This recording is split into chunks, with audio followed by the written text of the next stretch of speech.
Tuesday, innit? It's about time for a bit of brain domain, I reckon.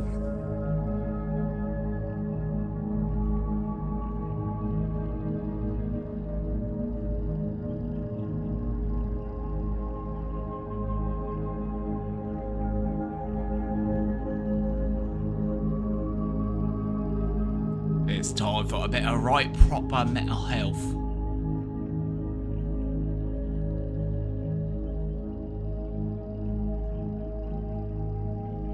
Gotta say, my brain, sometimes it feels like a tin of mushy peas.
Oh, yeah.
All right, party people, who's ready to party?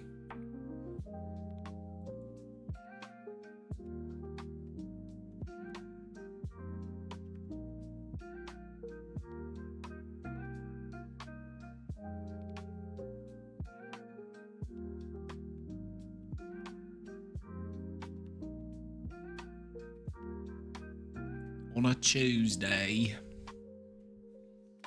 I'll bet at the brain domain on a Tuesday.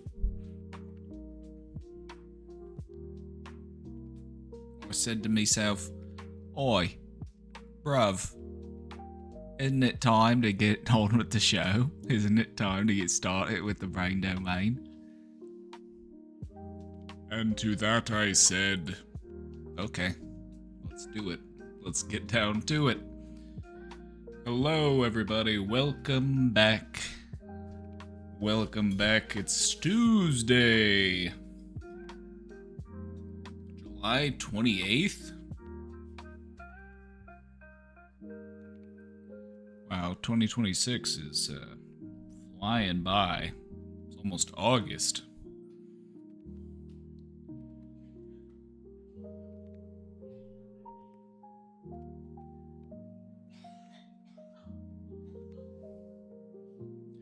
Welcome back, everybody. Welcome back. How you doing? How you doing? I got a job interview tomorrow. Wish me luck. Good luck.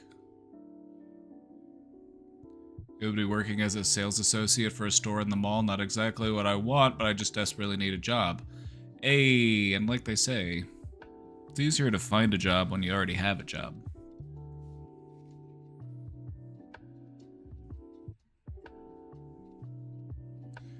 Job's a job. If it's a job that needs doing... If it's a job that needs doing, what's the shame in having that job?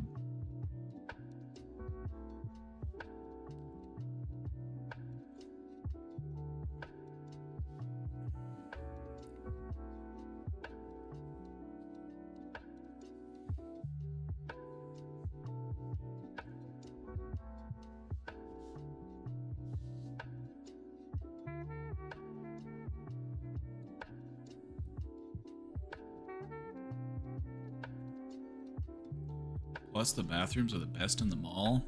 Well, there you go. That's a nice bonus.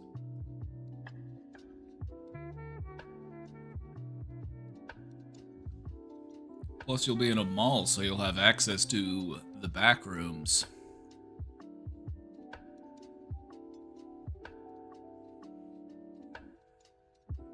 I've heard malls have great back rooms.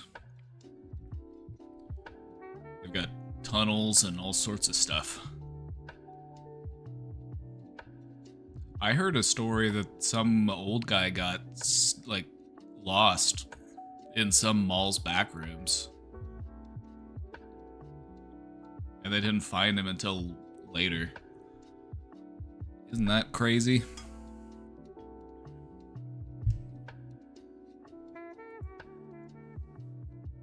Is that a weird note to start off on? Old man gets lost in mall, perishes.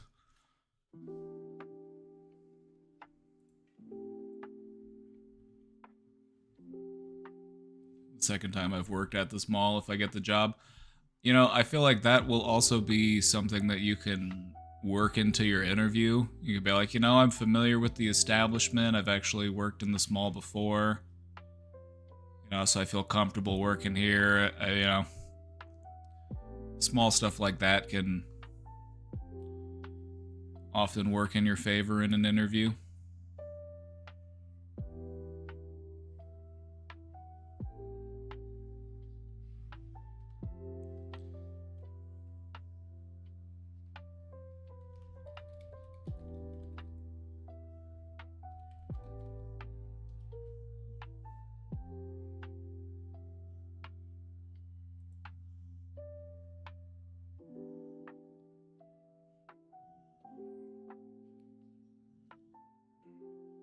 Yeah, this guy disappeared in a mall.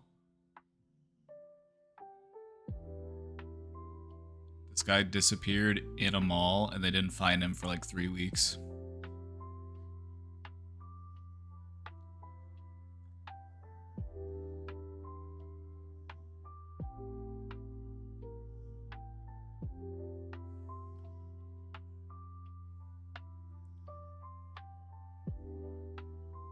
Weird note to start off on, but since I mentioned it, I feel like I should just tell you the story real quick.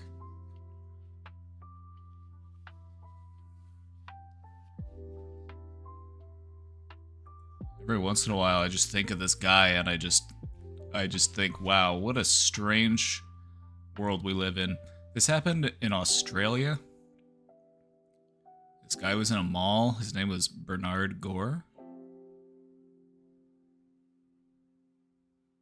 And he found himself in some sort of labyrinth in the back of the mall. A labyrinth of self-locking doors and confusing exits. Through a fire door and couldn't find his way out. This guy got stuck wandering the back rooms of some mall. And then they made a movie about it, but they changed a lot. They changed a lot in the movie.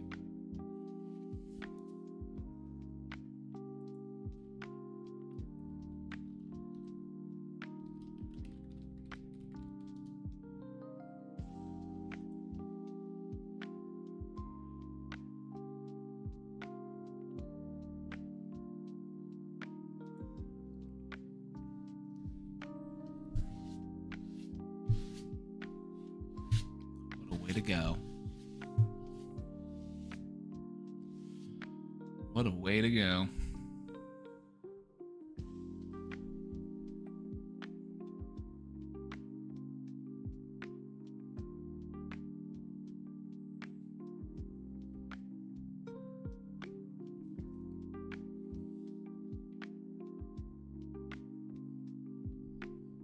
Hey, how's it going? Good to see you. Happy Tuesday. Alrighty, gang. You know the drill. We've got the question box open. We've got one question in there already, so if it's yours, just hang tight. We'll be getting with you here in just a moment. We got the question box open. And I was thinking we'll probably have some time. We'll probably have some time to do a throwback presentation.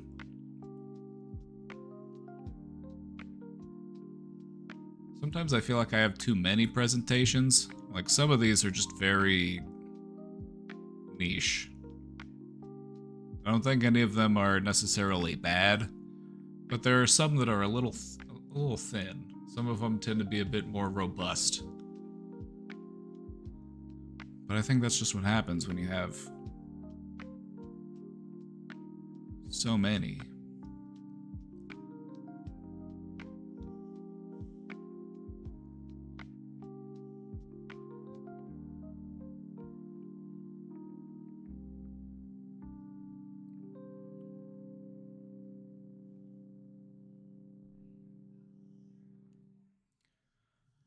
I'm at the point where I need to not make new presentations. I just need to go back through my presentations and update the ones that are already there. Because I find myself just thinking like, I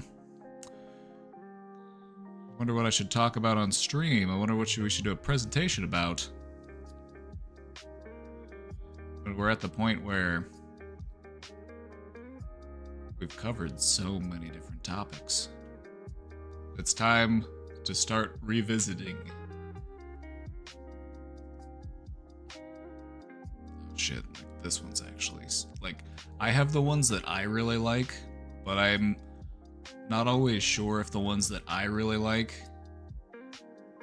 are the ones that you all really like. Because some of these are like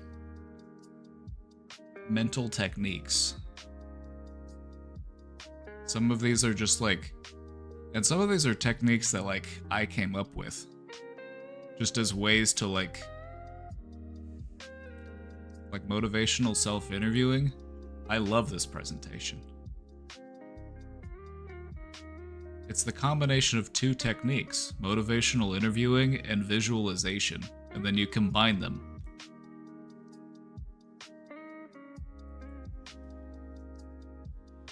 Then I wonder if I'm getting too ahead of myself. Do I have a presentation on second guessing? I know I've got one on how to overcome doubt. That's in here somewhere.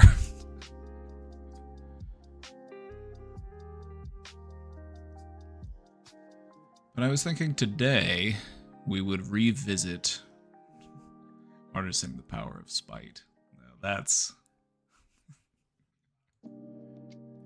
that's a fun topic. The idea behind this is that if you're at your lowest point and you've got nothing else going for you to help motivate you, spite can be a great motivator. Like if you're just at rock bottom or you're just feeling really low, like you might not have a lot that might help you keep going. However, spite can be readily available in those moments. It's like, well, I can't give up because I've got to outlive my enemies. There are certain people's obituaries that I need to read before I'm done here. And so, spite is a powerful tool. It's not the only tool you want to use, though. It's kind of a, in case of emergency, break the glass type tool. Because you don't want to live a completely spiteful life. You don't want to live just to, you don't want that to be your main focus. All of the stuff that you hate, all of the stuff that you just, all of the people you're trying to prove wrong. What if I don't have enemies because I've isolated myself for too long? Oh, don't worry. There are ops aplenty outside. Every time you step outside as your genuine self, free of any care what other people think about you, there are going to be people out there who are like, You're going to have people who are going to see how well you're doing and they're going to resent you for it because they're jealous or, you know, disaffected for some reason. There's any number of reasons why somebody could be a hater. So don't worry. Don't worry. There's haters aplenty.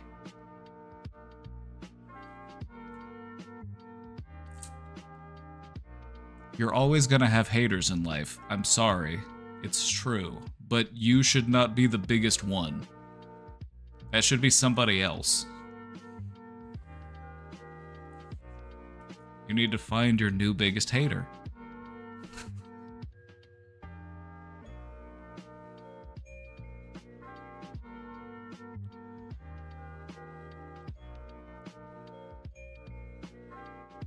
So I just pulled a couple out of the pile.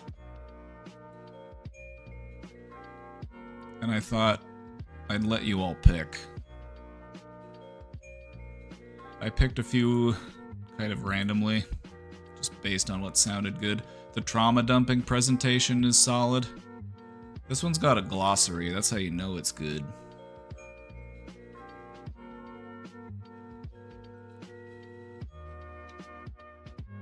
We've got the narcissistic parenting presentation.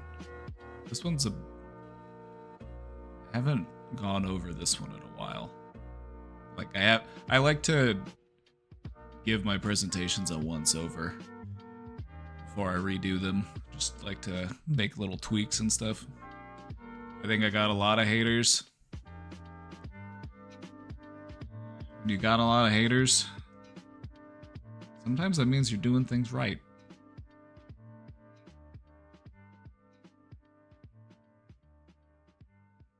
There are people out there who hate water.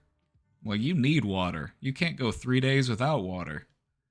There are people out there who hate water. People will find anything to hate.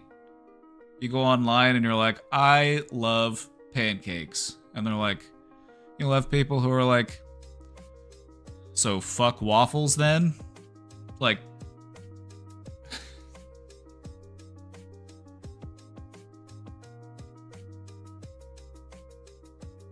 oh, the classicist narcissistic parenting, when you realize you have some of the narc traits on you, narc ticks on you, and you feel so gross about it. Yep. The thing about...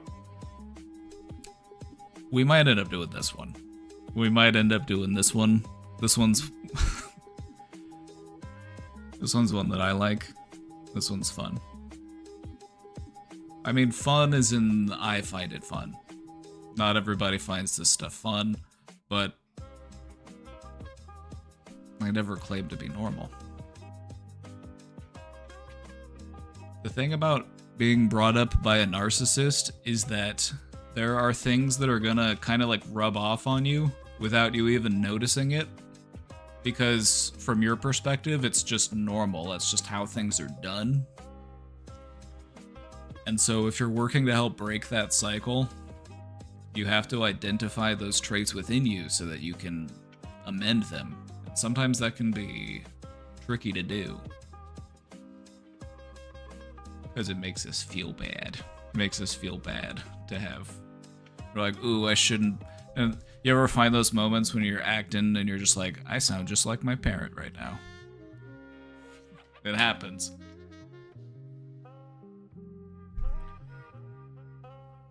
People will find any reason to hate. It's true. It's true. Because being a hater gives a person a sense of purpose.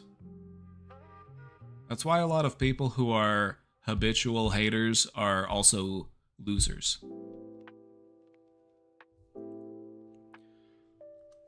And I realize that's not very politically correct of me to say, as someone who's pro-mental health.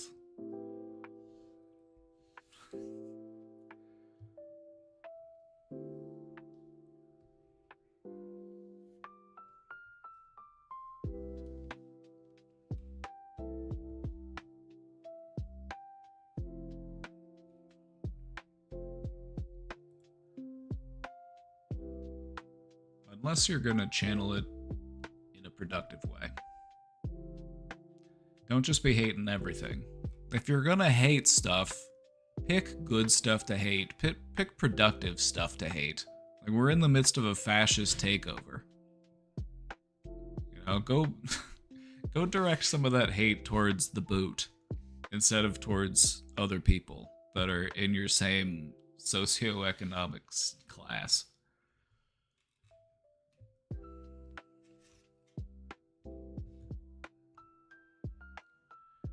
There's another presentation. This one is all about Darvo. We break down what Darvo is. And we go through all the different steps.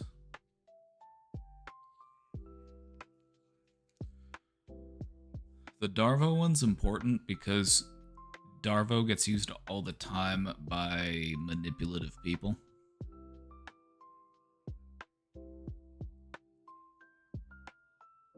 And understanding how it works is really important. Because once you understand how it works, you can start to point it out and notice it when people are doing it. Are these slides available anywhere? Quite a few of them have been posted on the Discord in the Show Talk channel. So you might have to do some scrolling to find them, or use like the search feature on Discord.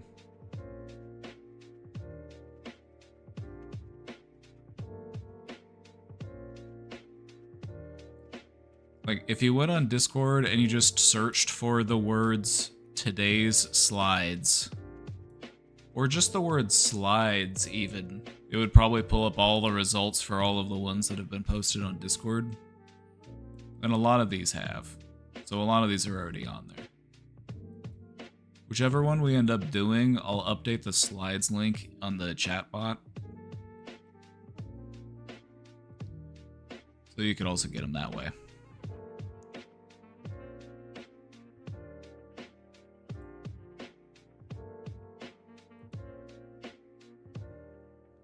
I like the Darvo one because it feels like a good entry point. Some of the other ones, we get a little bit conceptual, or we get a little bit academic sometimes. Some of these presentations are much more, you know, actively usable. I like that about a presentation. Something that's got something helpful in it that you could actually take and use. Perhaps even that same day.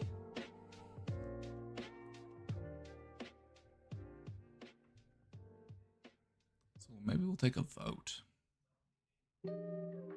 We'll pick a few, and then we'll take a vote.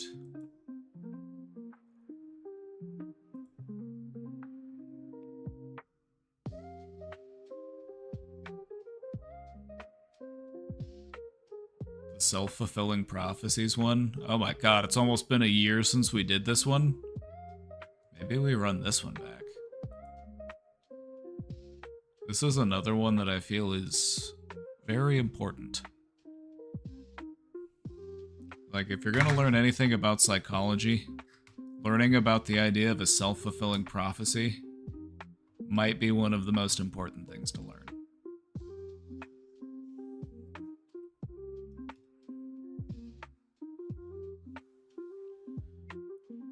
Recognizing that if you believe an outcome to be certain, you will act in ways that will increase the chance of that outcome actually happening.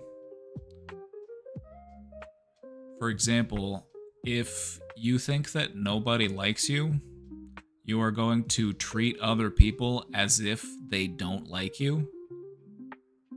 And that's going to make them think that you don't like them. And so they will be less likely to like you. This is self-fulfilling prophecy. But that's what this presentation's all about. Oh my god, this one's 11 slides long. What was I on about? Some of these are nice and short. This one's 6. This one's 10. That's a full meaty presentation. 8. Not bad. 9.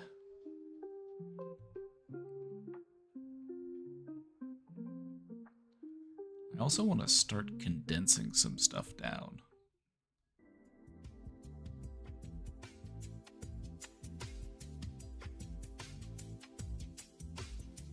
I want to experiment with doing shorter slides where we just talk more about the topic and it's less just reading over the material. I'm just free associating here. Don't mind me.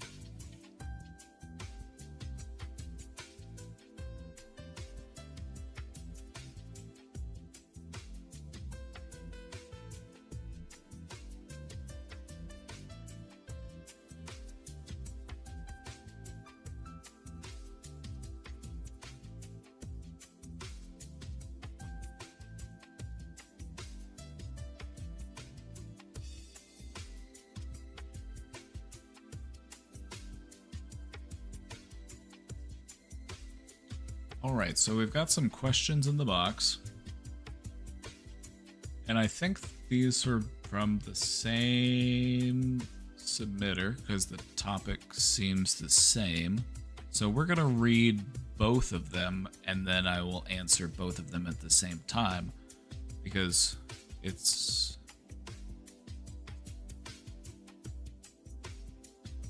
Unless it's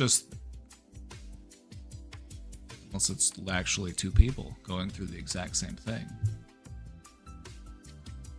Could be. You never know. Alright, so this one says, I'm struggling with alcohol addiction, and I was doing better for 30 plus days, not touching any alcohol. That's good. It's a good length of time. You know, relapse is a part of recovery. Not everybody makes it their first time quitting.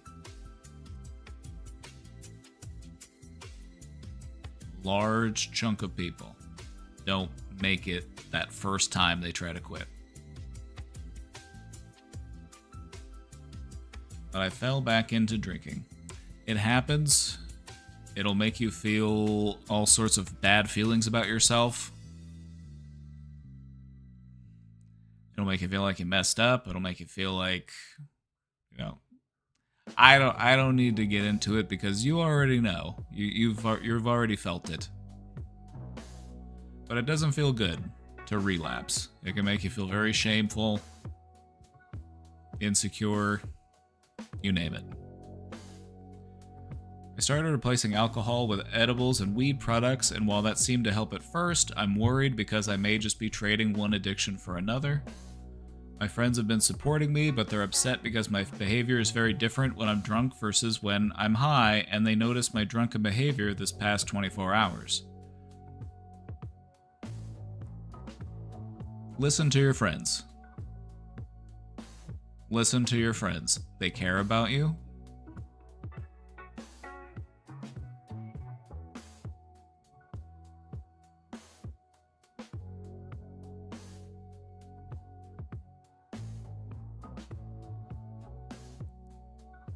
So let them support you.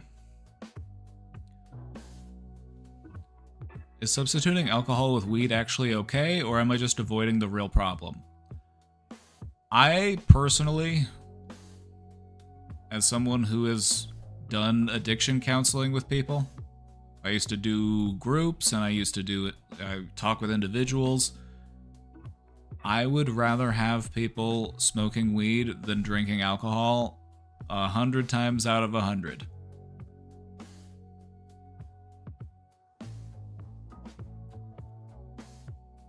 And so you view it from a perspective of harm reduction. Weed isn't perfect. Is it that we're still avoiding a problem? Probably. There's a reason, there's a cause that leads you to drinking, and it's the same reason or cause that is leading you to imbibe heavily in weed. There's something that we're trying to disconnect from. There's something that we're trying not to think about or feel about, and that's why we turn to substances.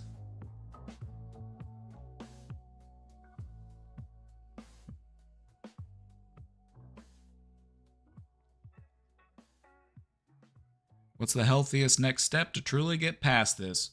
First off, since this is fresh, I'm also going to read this next one because I think this one got submitted and they gave more info. But I'm going to turn back to this other one real quick because I do just want to, just in case it is two people. You never know. I want to get through this one, and then we'll go to the next one. We'll start it over. I don't mind talking about it. We'll start it over. The healthiest next step to truly get past this is to, first off, forgive yourself for relapsing. It's a part of recovery. What I would encourage you to do is talk to the people in your life that support you. Ask them how they feel about the situation.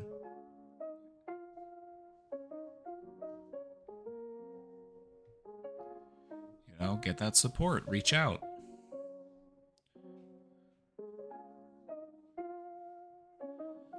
And just continue to take things one day at a time.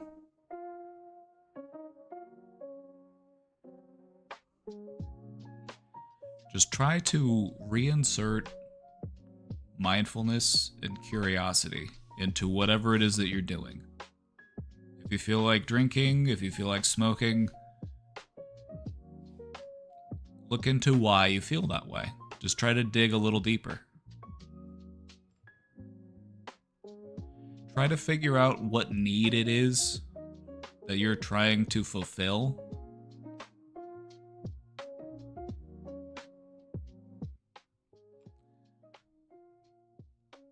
And then work to find other ways to fulfill that need.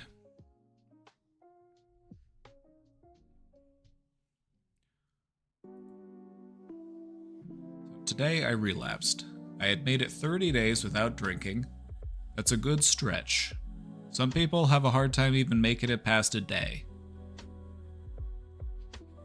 You know, so whether it's 1 day without drinking, 1 week without drinking, 30 days without drinking, that's still a win.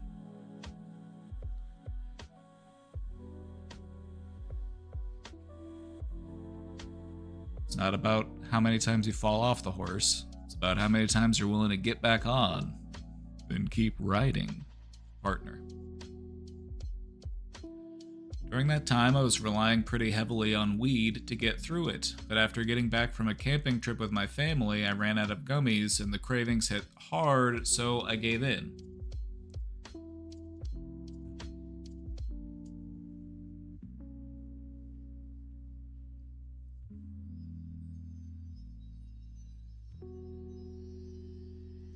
In those moments where the cravings rise, that's a good opportunity to study your own cravings.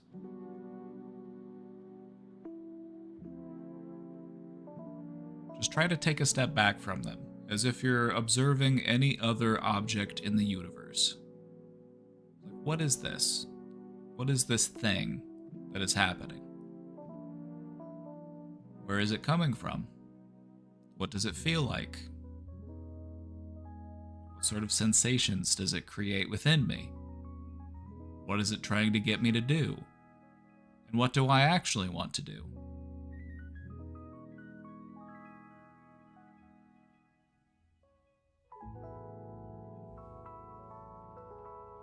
And so even though those moments are stressful, there's also opportunity there. Because these are the things within your life and within your mind that you really need to focus on and pay attention to. These are the things that you're trying to work on. And so in those moments when cravings arise, we often view that as a crisis because we feel that urge, we feel that compulsion. It's also an opportunity to study the urge, study the compulsion, so that we can understand it and overcome it.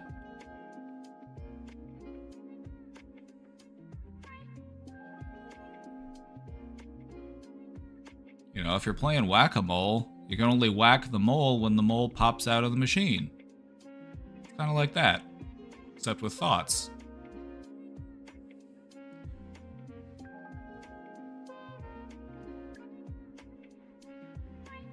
I feel trapped. When I drink too much, I become someone I don't like. I get mean to people, damage my relationships, and then wake up the next day full of regret. So it sounds like self-harming behavior. This is something that you're aware of that actively harms your relationships, and it leaves you feeling full of regret. And so the drinking is no longer the solution to whatever problem we were facing, because it's just adding to those problems. It didn't do anything about the existing problem, and it's just making more problems on top of it.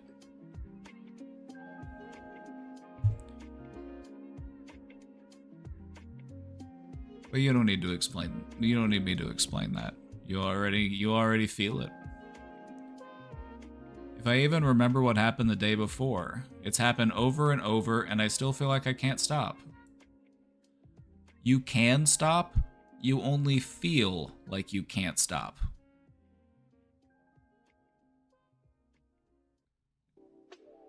This is an important distinction to find within your mind, is that just because something feels true does not mean that it is true. You might believe that the world is a cube. You might be a Minecraft world conspiracy theorist. You might think that the world is not actually a sphere. You might feel very convincingly that we actually all live on a giant cube. But feeling that something is real does not always mean that it is real. And this is no different. You can stop. You have stopped. You went 30 days. That's good. Just do 30 days again. Just take it one day at a time until you get to the point where you stop counting in days and you start counting in months or years.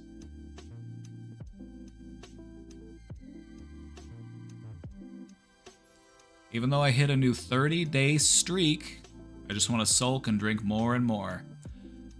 It sounds to me, and I'm being kind of blunt here, because that's how I'm trying to offer my support. Because I've had people in my life that I've had to talk to. I've had people professionally and personally that I've had to talk to about their drinking habit. And I find that it's something that it's worth being very clear and direct with them. You wanting to sulk and drink is you punishing yourself for failing. What you should be doing instead of punishing yourself for failing is celebrating that you made it to 30 days. Now do it again. Because you've already shown that you can do that. You can do 30 days. Do 30 days again.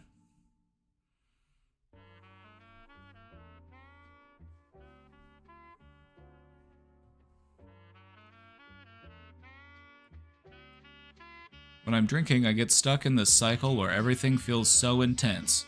That's because it constricts the blood flow to your brain. You're just it removes the emotional filter. It reduces inhibition. Everything just.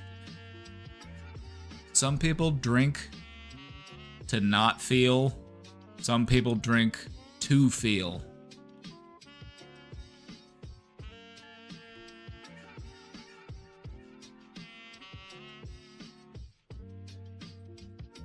I end up watching the same nostalgic videos over and over because they make me feel safe, but all they really do is make me cry.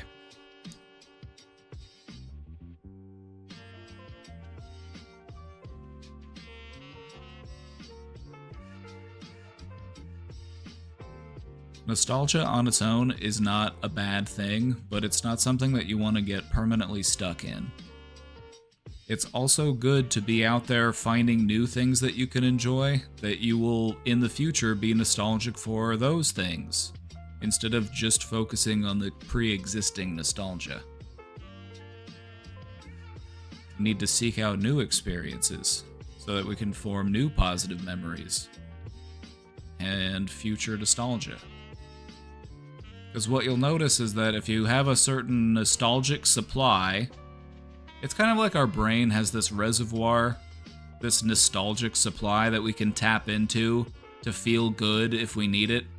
It's like an E-Tank. Mega Man. But it has limits to it. And it can only do so much.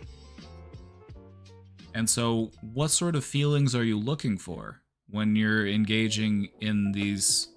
Like, what type of emotions are you trying to evoke? What type of feeling, what type of mood state are you after? I think, you've said it already. You want to feel safe. What else? It's like I know exactly what's happening while it's happening, but I can't pull myself out of it.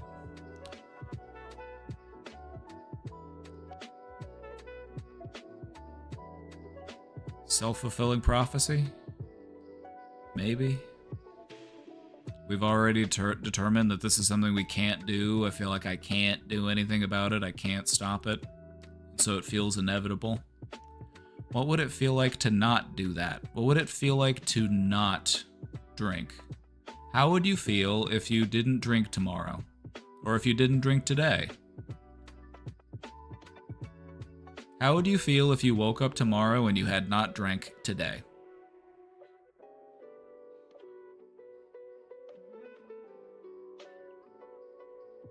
To some extent, you'd probably feel pretty good, even though it's just one day, because you gotta start somewhere. The journey of 1,000 miles begins with a single step.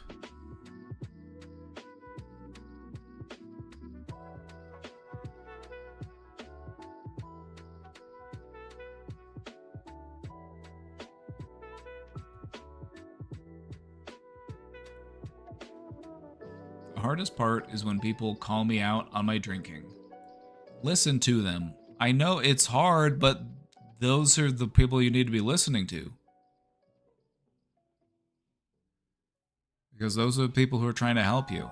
They may not be offering help in the way that you need it, but they are still trying to help you in the way that they know how. That might come out in strange ways. It might come out as people getting mad at you, people yelling at you.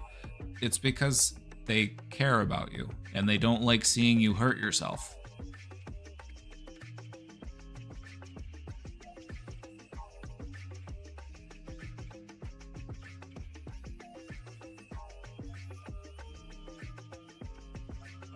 Especially if I'm drunk, I get incredibly defensive. I lash out at the people trying to help me even though I know they're right.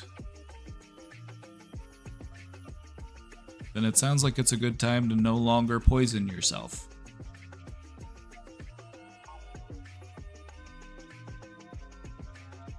Well, you gotta start somewhere.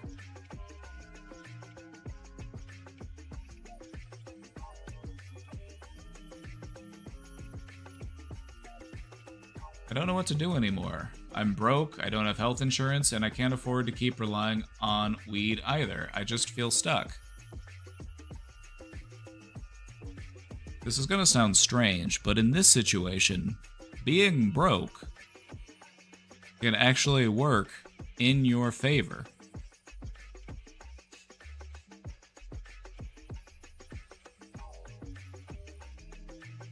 In these cases, being broke could actually work in your favor, because that's less money that we can spend on drugs and alcohol.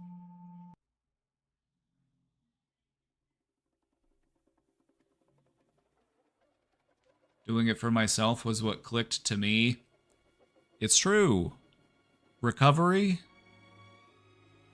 is a selfish process. You've got to focus on what's good for you. Because often in recovery, you'll run into things like, okay, so I have these friends, but they're just the friends that I go out and drink with.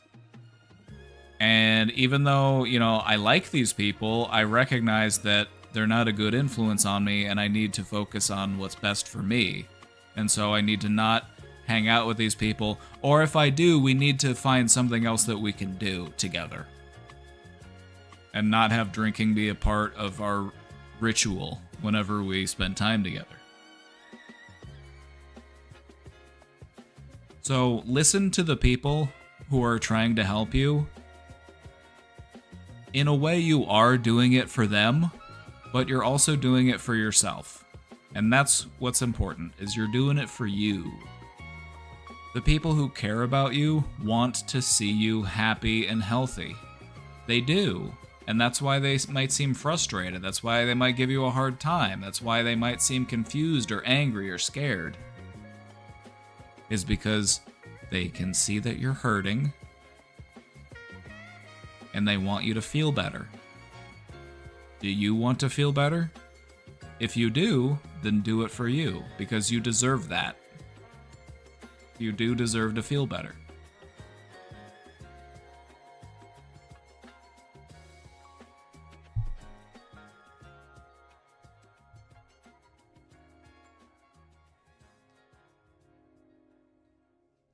Hey, we'll be rooting you on. 30 days is a great stretch. 30 days is... that's good. It is.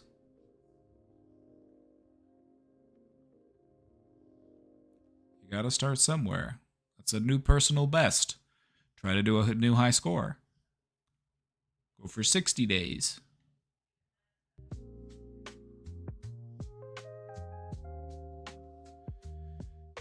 Kind of iffy about the religious aspect of AA, though. I'll speak to that for a minute. Let me speak to that for a minute. I totally get where you're coming from. I've worked with people who were put off by the secular aspect. However, and this is actually something that it says in the AA book, is that because there's an important step in the recovery process of recognizing the presence of a higher power.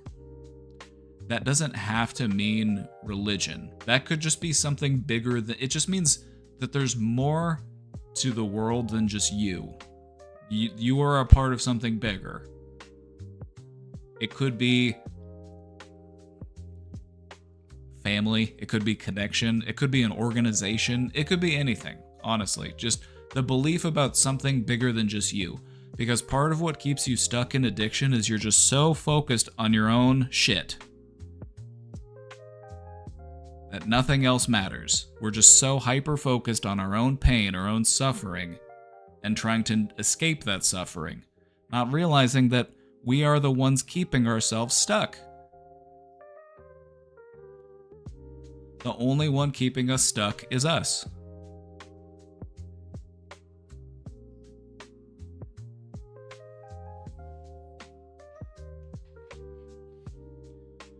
When I was in DBT, we had mentions of a higher power, but my therapist always framed it could be anything bigger than yourself. Exactly. That's all it is. It's just about recognizing that there's things out there that are bigger than you. Because part of what fuels addiction is that hyper focus on our own pain and suffering, and that's why we get so stuck.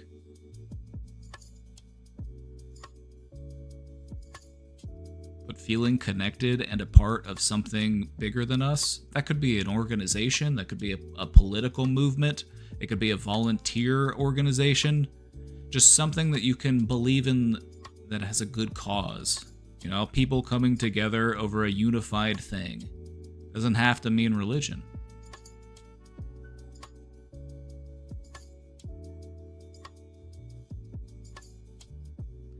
And so that's one of the things that I always try to explain to people whenever they feel put off by the whole higher power aspect. Do a lot of people view that as religion? Sure, but, you know, doesn't have to mean it. Could be just the universe. There's a whole big universe out there. Whole big universe out there.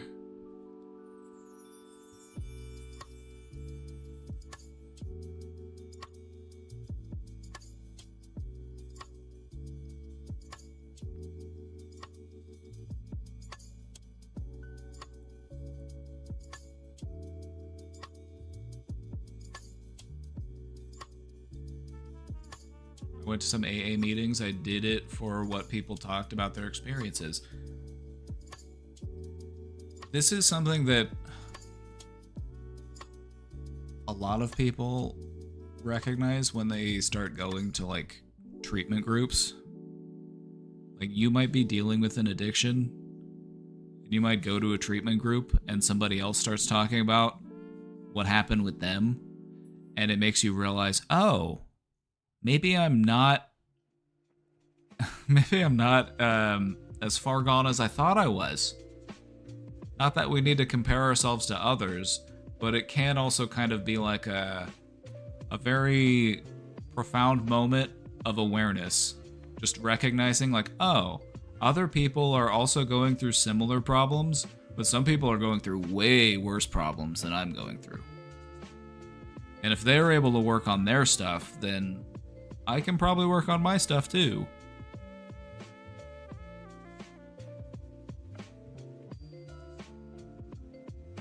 But no, you go to a meeting and somebody will tell you about how like just in and out of, getting arrested, in and out of like just all sorts of crazy stuff, just all sorts of like violence and debauchery and all sorts of like you'll hear some stuff whenever you're talking with people about recovery. You'll hear some stuff, that's for sure. And it might really put things into perspective, like, wow, okay, I now feel much more grateful for all of the opportunity that I have, because that person over there had to walk here. That person, has to go talk to their parole officer every week. I, on the other hand, and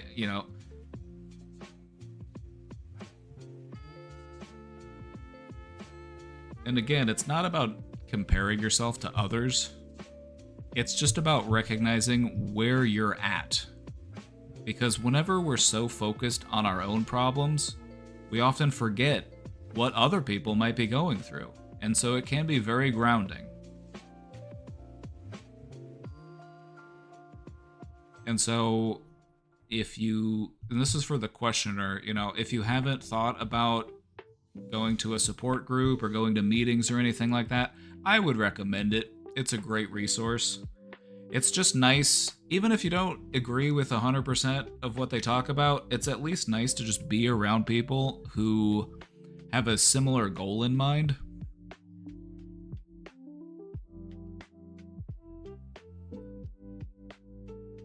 It's good to be around people who understand your struggle in ways that other people might not.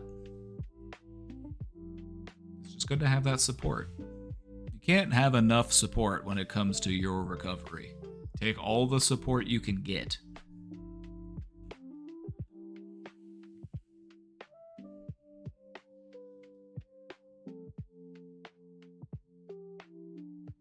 It can be super eye-opening because the people in your sessions put up good fronts too, like you'd never guess they were dealing with an addiction or mental illness, right? Like you'll encounter people and they'll tell you their story and you'll be like, wow, I never would have guessed. I would have had no idea. That perspective can be really helpful. Just recognizing like, you know what, maybe I'm not as bad off as I thought I was. Maybe my life can get better. Maybe I can do what I need to do. And maybe this isn't going to scar me forever.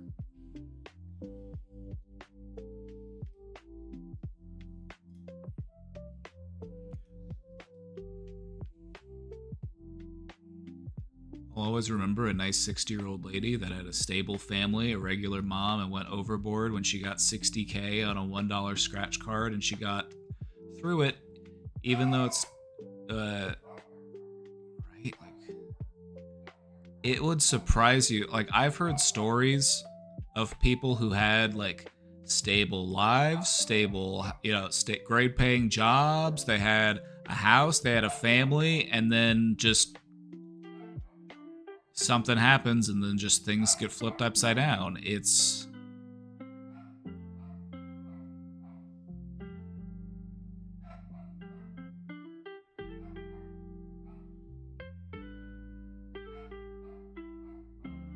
and this is because if there's stuff that's like simmering beneath the surface, if you've got stuff within you that's just been simmering under the surface for your whole life and it's building up pressure, eventually something's got to give.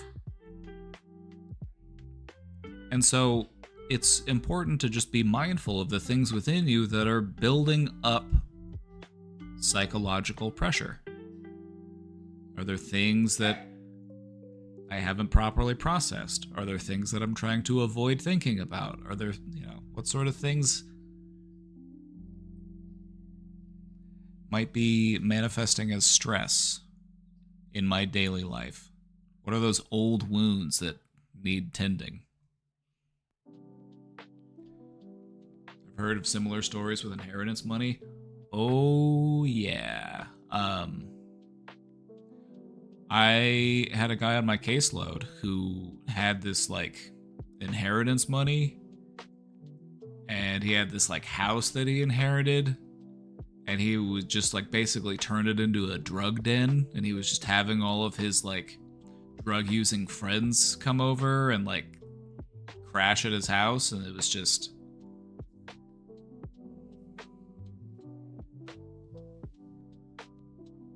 a large windfall of cash might seem like a good thing, but sometimes it just can serve as a way of enabling the worst in us.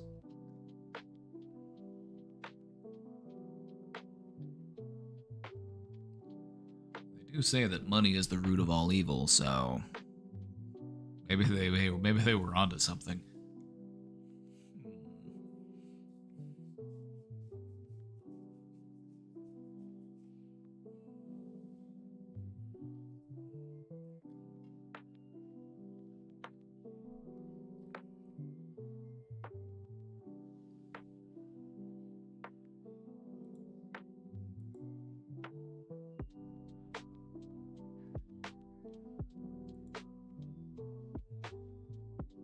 Anyway, to anybody out there, questioner, anybody else who's working on their recovery, I just want to let you know things can get better.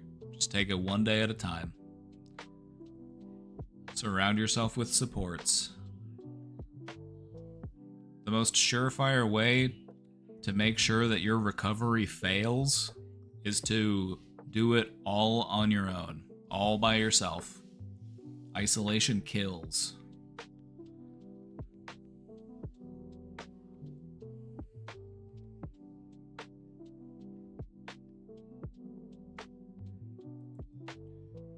Also, 30-day stretch? 30-day stretch isn't bad. There are people out there who would kill to do a 30-day stretch. There are people out there struggling to get through the day.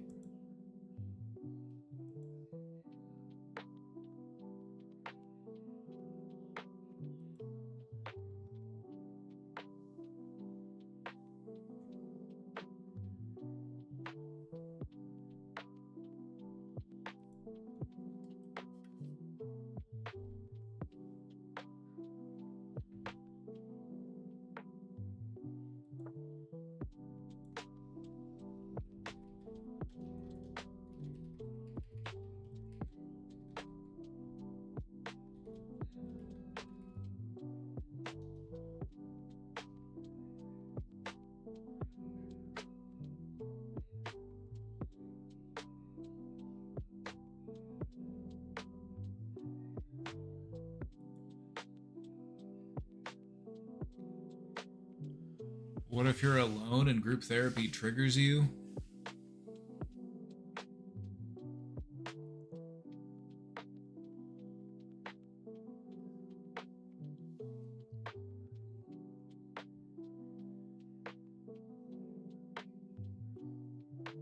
Is group therapy something that will always trigger you? Has that been predetermined? I, Adrena_Chrome, will always be triggered by group therapy forever. Is that written into your code?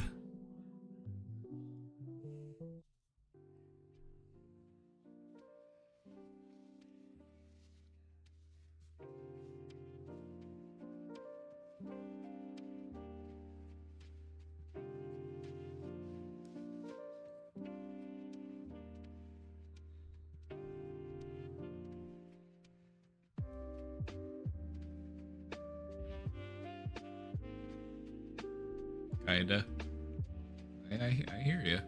It's not for everybody.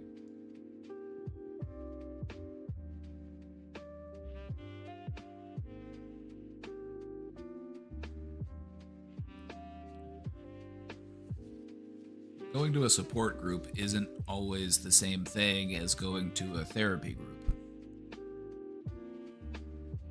I'm sure there are groups that you could go to that would be structured much differently. You know, I don't think every group is like, hey, let's sit around in a circle and we'll all talk. We'll each take our turn.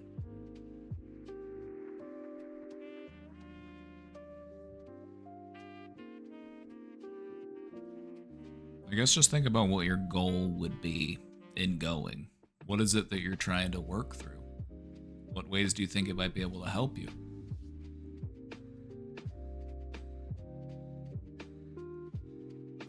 Like, there are some groups out there where like one person speaks, but they go up to like the front of the room and everybody else can just kind of like sit back in the room and you don't have to talk if you don't want to. That's a lot different than like everybody sitting in a circle. That can definitely feel a bit more intense. But I think the whole point of going is just to recognize that I'm not the only one that struggles with whatever I'm struggling with, and that there are other people out there who are also coping with these things. There are also people out there who are working through these things. And that's part of being human, is recognizing that we're not alone in our struggle. It feels very isolating, very diminishing, whenever we feel like I'm the only person in the entire world who understands what I'm going through.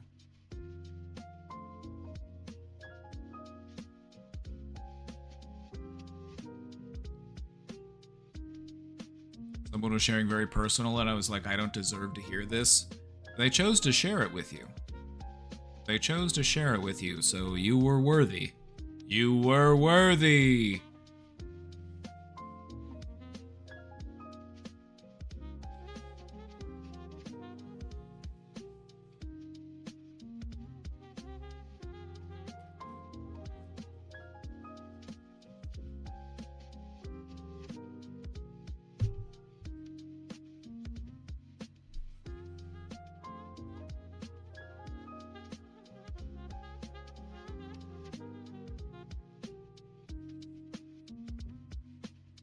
Maybe I could coach as a side hustle. You could talk to me. Pay me directly. Ooh.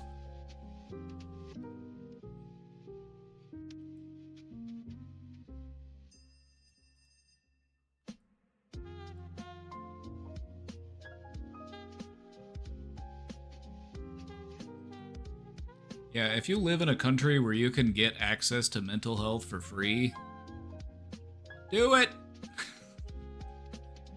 Do it. See, I live in America, partner, and out here, it's the Wild West. That's why I come to you as some sort of, psychological Robin Hood. I'm just giving it away. I'm just trying to be like Jesus, a socialist.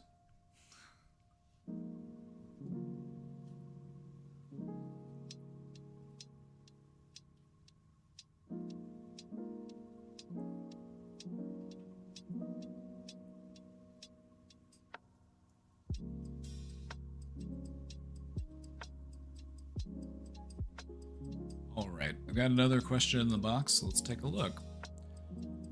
How do I navigate situations when I share passions with loved ones and they sometimes hear it as preaching even though I never intended to lecture? You're gonna hate this. You might. I actually don't know. I would hate doing it. But this would be helpful. You're gonna have to record yourself speaking and then play it back to yourself so that you could actually listen to how you sound.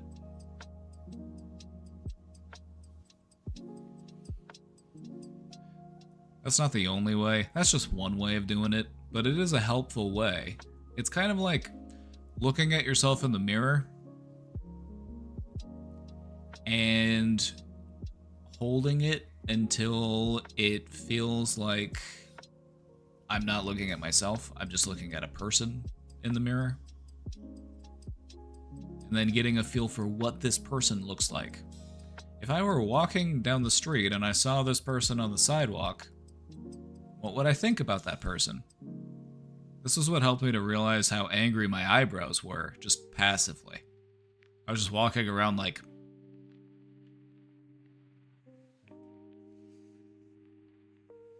just walking around like this. Like, yeah, no wonder.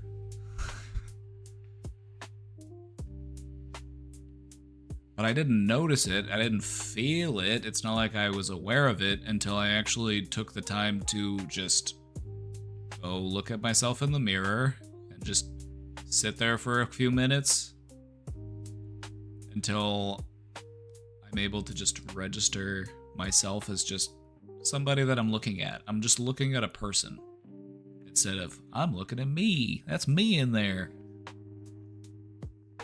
So that I could see myself how other people see me. And personally, I think that's an important skill to have, to be able to see yourself as other people see you.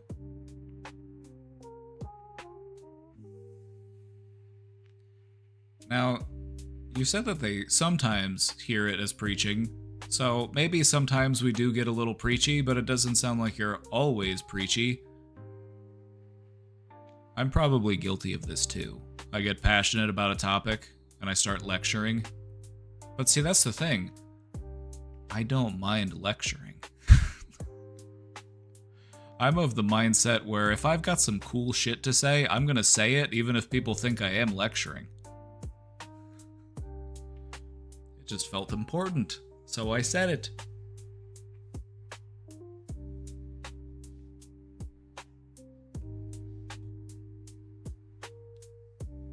There's no harm in giving a good lecture. People pay good money to get into a good lecture.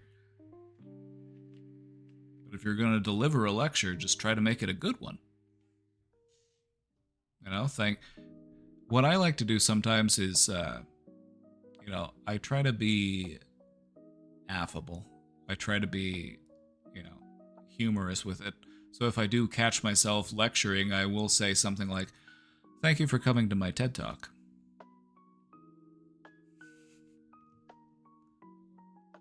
Or, anyway, I'll go ahead and hop off the soapbox.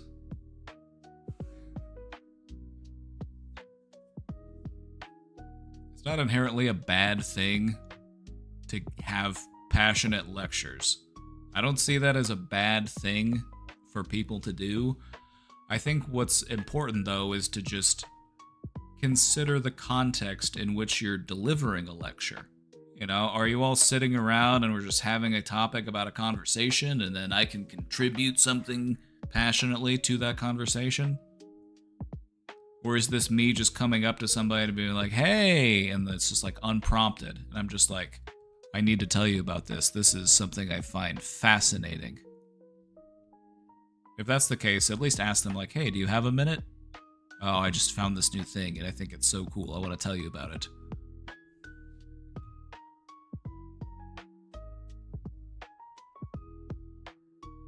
It's totally understandable that sometimes things get a little awkward whenever we get excited about something. That's normal. That's very human.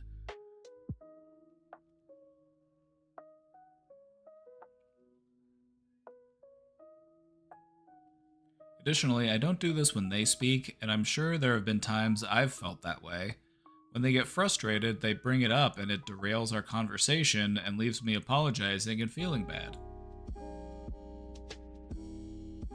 So if they're getting frustrated, then perhaps it just wasn't the right place to have that conversation.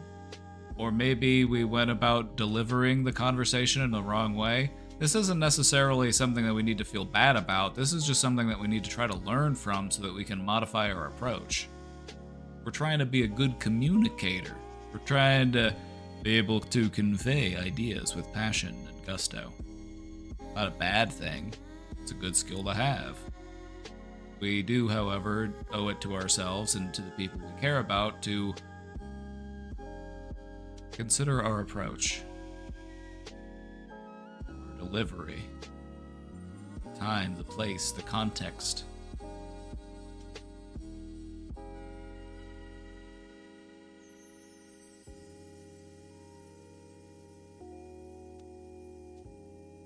Also, just maybe give some consideration to the content of what you're saying. Consider what words you're using.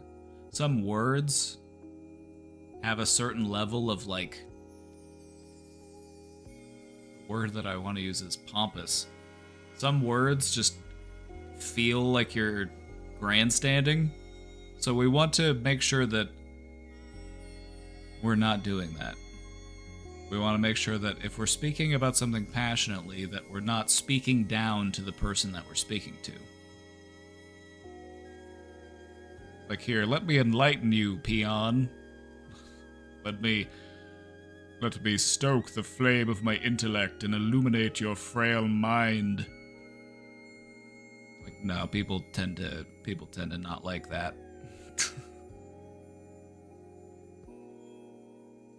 How can I better navigate these moments, adjust my delivery, respond when they call it out, or set a different tone without just shutting down?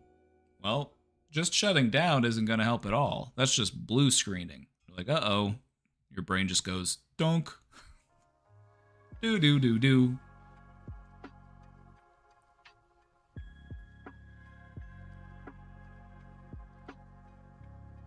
We've talked about this a bit. I've kind of been throwing stuff at you.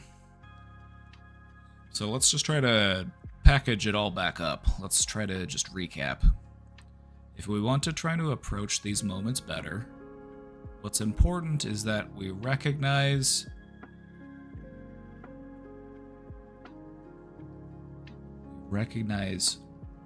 how people perceive us. And that might take some self-study. That might take a bit of reflection and introspection. Think about the content of what you're saying and then imagine someone saying that same thing to you. How might it make you feel?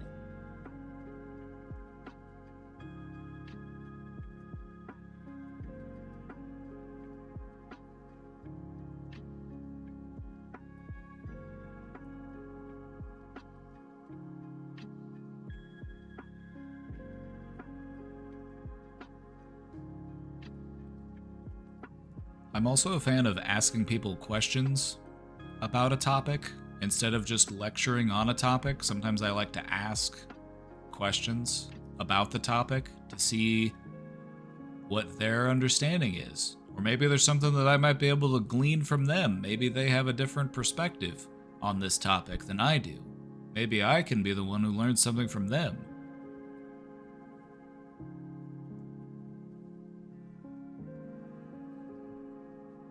But I feel like this is something that I can be guilty of from time to time. I feel like, hey, I've got cool stuff to say. I've got cool things to say. I could help people with this information. And sometimes you just get a little overeager. And so it's normal. It's something that happens. But part of learning and growing and maturing is learning how to cater your approach so that you can deliver your message more effectively. Because just having passion is not enough. You also need structure. And so having the passion is good. Allow that to fuel you. We just want to make sure that the structure, the vessel that's allowing us to deliver our message, is in good shape. I want to make sure that it gets the job done.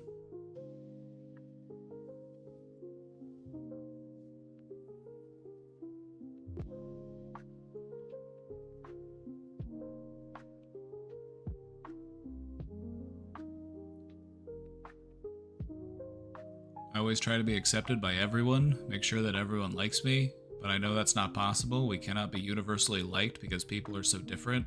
I still do it though.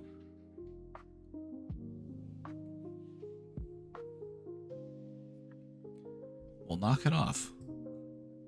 Knock it off. There are like I said, there are people out there who dislike water. We need water. Can't go 3 days without water. And yet water has haters.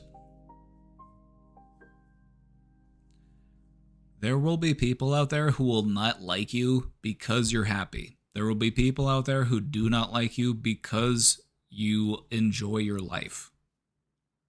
So are you going to let that stop you from enjoying your life?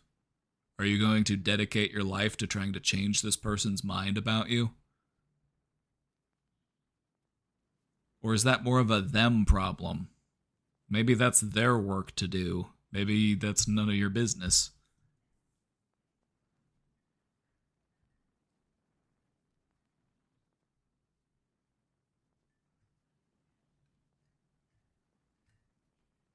Except for me. Everybody should like me, and if you're wrong and you don't, then fuck you.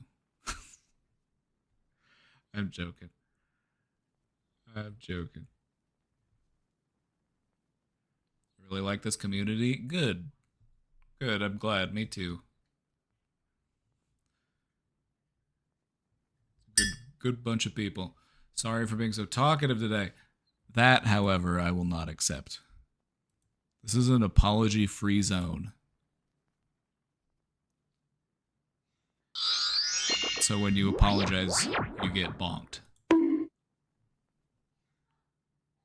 No need to apologize. We like it when people chat.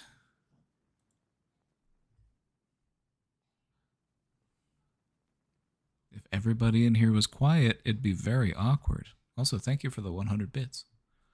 Thank you. Anyway, questioner, this just comes down to practice, self-awareness, introspection. Also, you don't have to beat yourself up for not being perfect, because you're working to try to do better. And that's all that anybody can do. Nobody's perfect. It's just, am I getting better or am I getting worse? And it sounds like you're working to get better, and that's a good thing.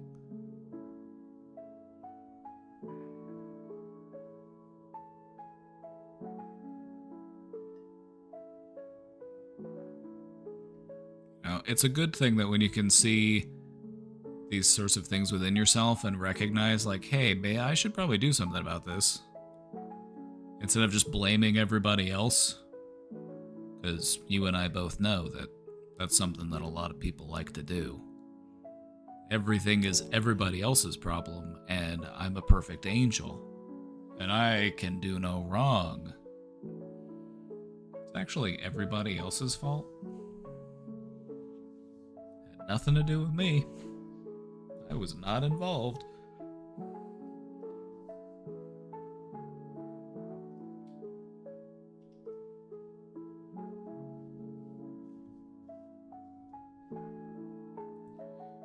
Alright, we need to think. We need to think about which presentation we want to go over today.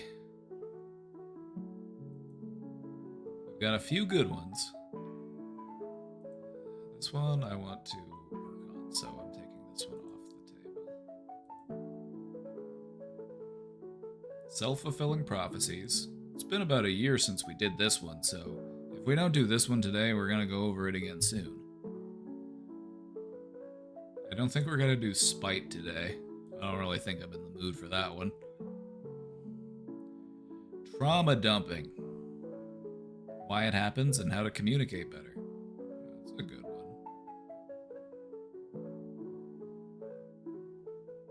Anyone in here ever been trauma dumped on or have ever trauma dumped onto someone else?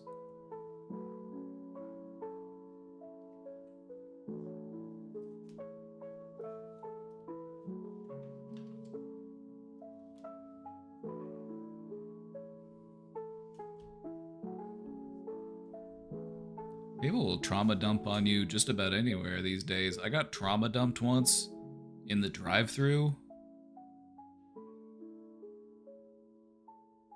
I was in the drive-thru and I got trauma dumped on.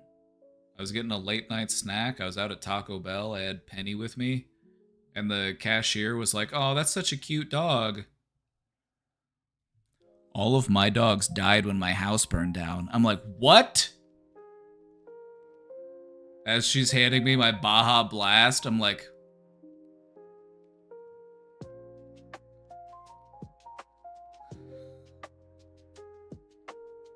I'm sorry to hear that.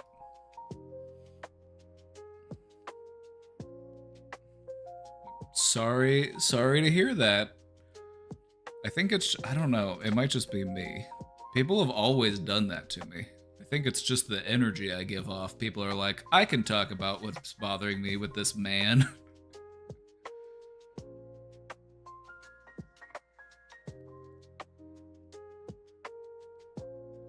People are suffering and have no one to talk to.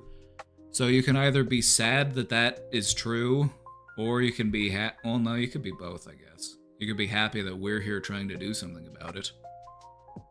That's what I try to focus on. I'm trying to be solution-oriented. Actually, I don't mind when people trauma dump on me. I'm the same way. I don't mind. I just really wasn't expecting it in that context. I was just trying to get food.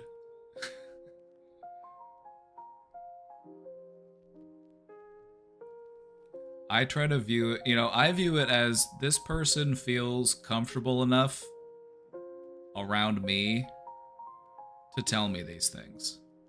This person feels safe enough around me to talk about this stuff.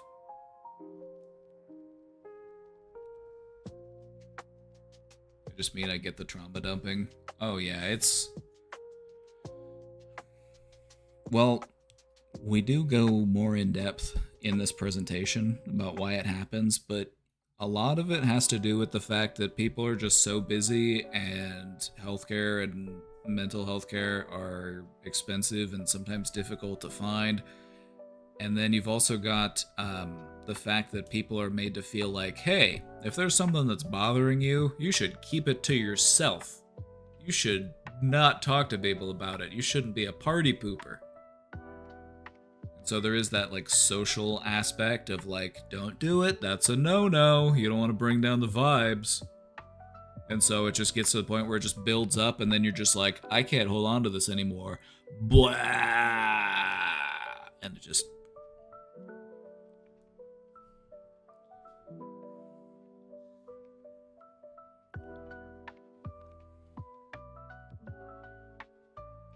And it offers you that temporary relief, but then the pressure just builds back up. Because the thing about trauma dumping is that it's like popping a pimple. Just popping a pimple isn't going to do anything to like fix your skin. You actually need to like actually treat the underlying problem, that's instead of just finding that relief of pressure.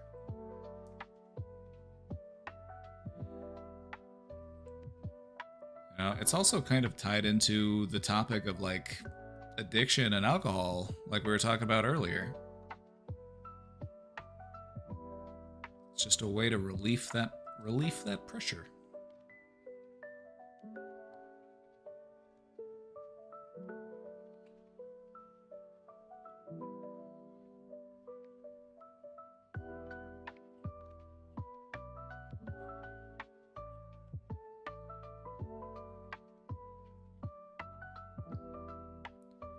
Kind of like it. I have that stuff where I rather do things for others than for myself.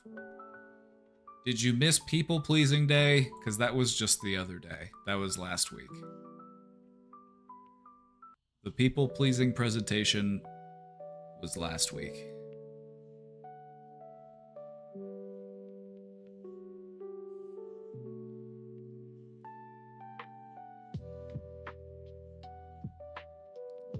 Ultimately, it's about recognizing that you are also people, so you are also deserving of your own compassion and care, but also recognizing that the people who care about you would want you to take good care of yourself, and so you're not just doing it for you, you're also doing it for the people you care about. You can take good care of the people that you care about by taking good care of yourself. If you're in an airplane and the oxygen masks come down, you gotta put your own on first before you help the person sitting next to you.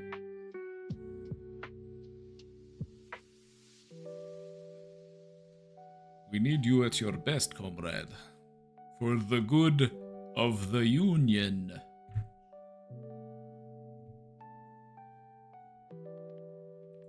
Self-fulfilling prophecies, trauma dumping, narcissistic parenting. I pulled this one out of the pile because this has been a topic that has been popping up this week. But now that I'm thinking about it, this topic comes up all the time. This topic comes up every week. But it's still worth revisiting. And then we've got the Darvo presentation, which is kind of related to the other one, except it's not just focused on the parent-child relationship. This is more just about identifying and understanding a manipulative behavior.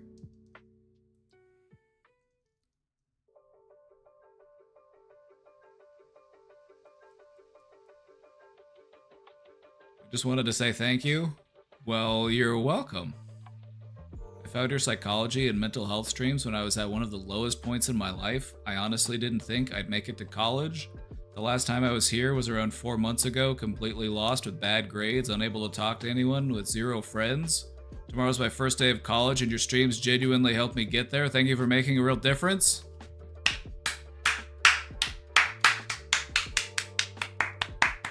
Chat, give it up for this person. Thank you for sharing this tremendous W.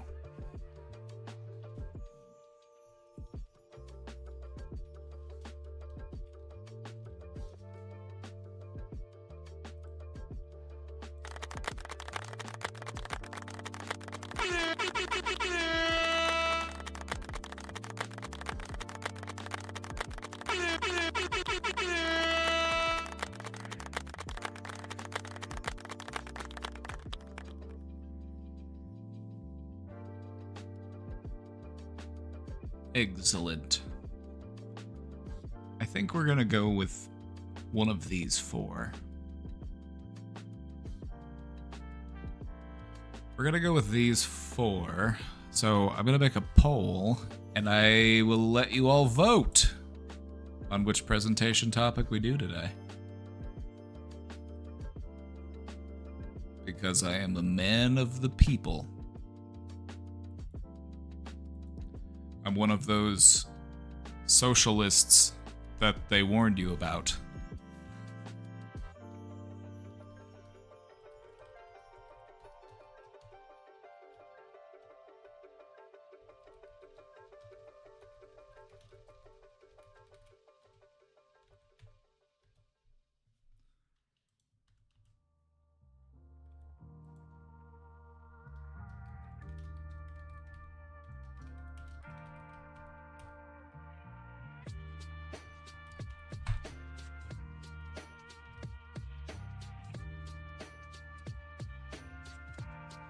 Now the question is, do I allow people to rig the poll by using their channel points?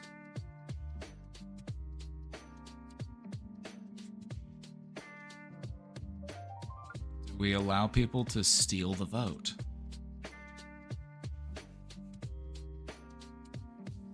You're always saying I need something to spend channel points on. Like, how about influencing democracy? Just like real life. I have 600,000 points. I guess we're going whichever presentation you want.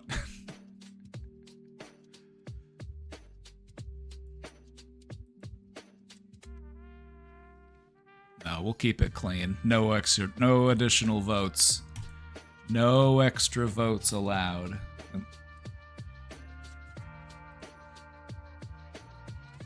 Right, chat. Poll is up. The poll is up. We're all caught up with the questions for now. If you're working on a question box submission, or if you've got a question for the box, go ahead and get it in here within the next couple minutes. We're not going to start the presentation right away. We're going to take some time. I just want to see if any more questions pop up. And we're also going to give this poll some time to cook.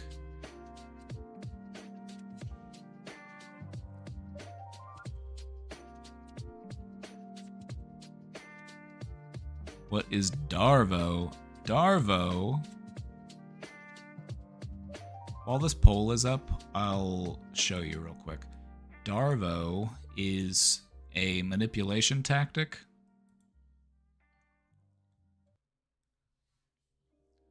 It stands for deny, attack, reverse victim, and offender. It's something that you'll see in emotional abuse, narcissistic abuse, a toxic situation.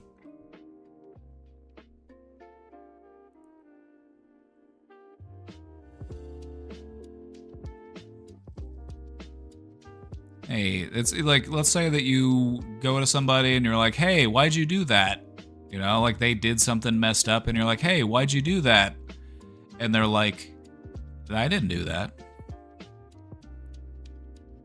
They deny it in some way. They either deny it flat out and say, oh, I didn't do that. Or they say, no, you misunderstand. That's not what actually happened. And then they flip it around on you. So now you're actually the bad person for bringing it up. That's me vastly oversimplifying it, but I don't want to get too deep into it just in case we do end up going over the presentation. But it's important to understand because it can help you to recognize emotional abuse.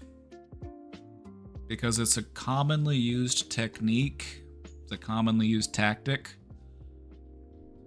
and it's all about a person redirecting the blame whenever they're confronted about their harmful behavior. It's about deflecting accountability and creating confusion, making the victim feel like they're the one in the wrong.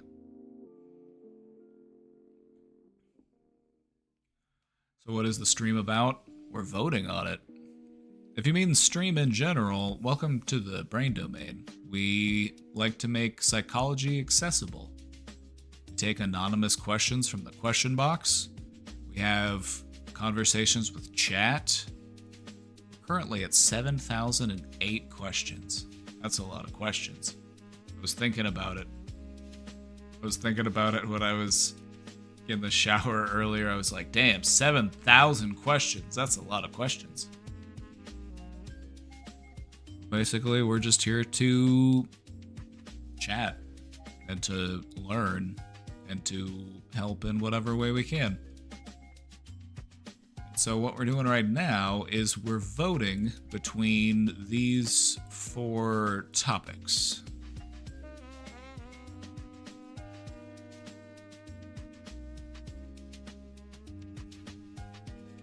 And we've still got some time on the poll, so if you haven't voted yet,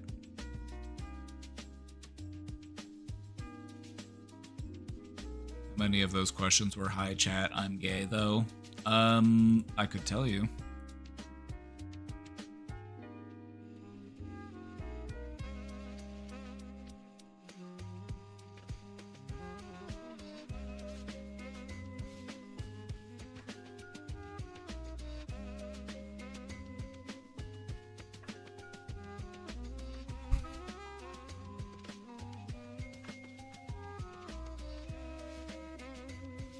A few.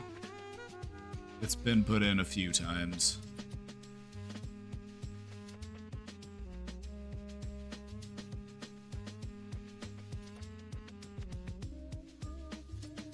Somewhere between 6 and 7%, I'd say. But no, I actually went through a while ago and I deleted a bunch of the, like, meme questions because I wanted a more accurate count for how many real questions we had answered.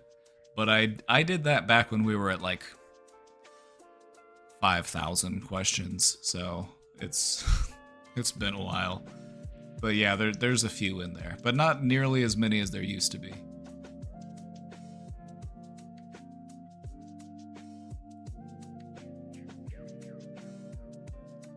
Alright people, I need you to Pokemon Go to the polls.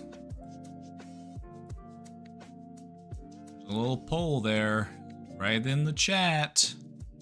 All you gotta do is click your answer. Decide which presentation we want to watch. I mean, which presentation you want to watch. I'm not going to be doing much watching. I'm going to be doing more delivering.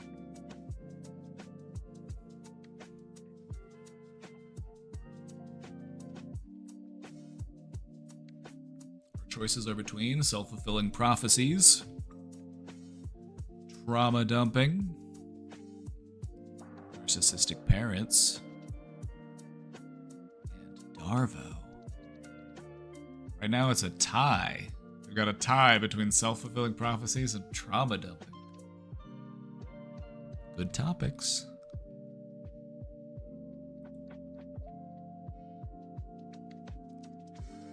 If we end the poll and there is a tie, I will immediately end stream. There will be no presentation.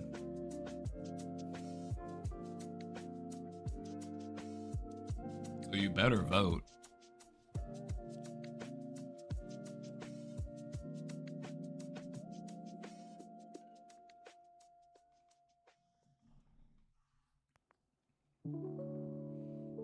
If there's a tie, I'll just pick. It'll be whichever presentation I want to do between the two. And we call that democracy.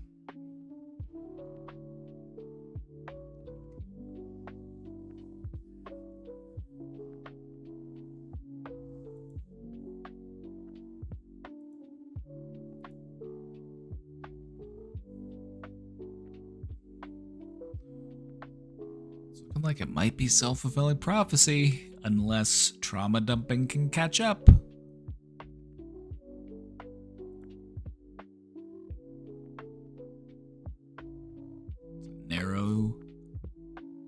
a narrow 3-vote difference.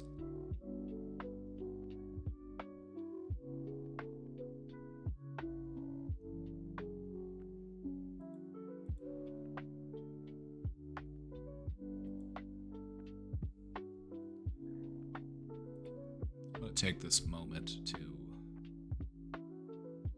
through this presentation real quick.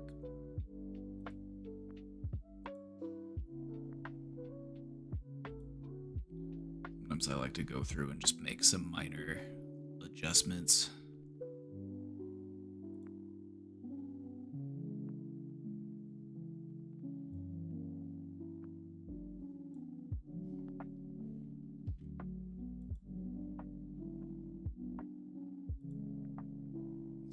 Pretty good though.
It's looking like it's going to be self-fulfilling prophecies, which is good because that's the one that I'm tinkering with right now. Alright, very cool. I just wanted to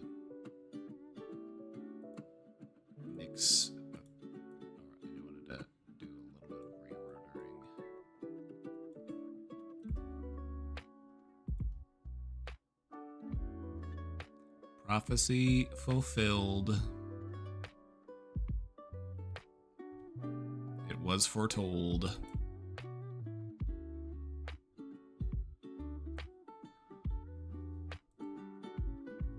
Nice.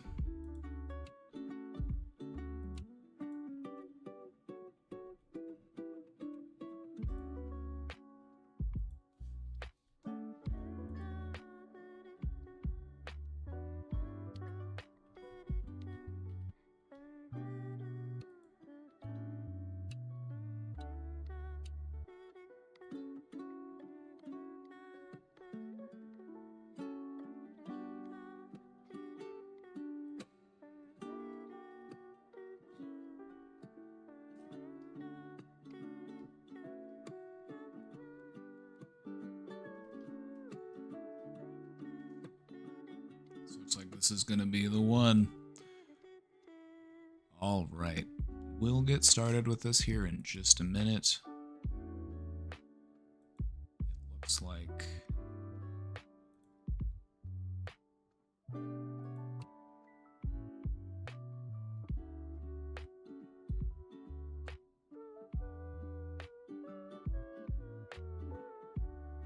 wait here, I'll show you. So we have two. Actually, it's only 4. There's only 4. Hi, Joshua in chat. I am gay. That's only in here 4 times of the 7,008. 3 people asked me, how am I? That's the most common question. 2 times I was asked any ghost stories. Unfortunately, I don't have any good ghost stories.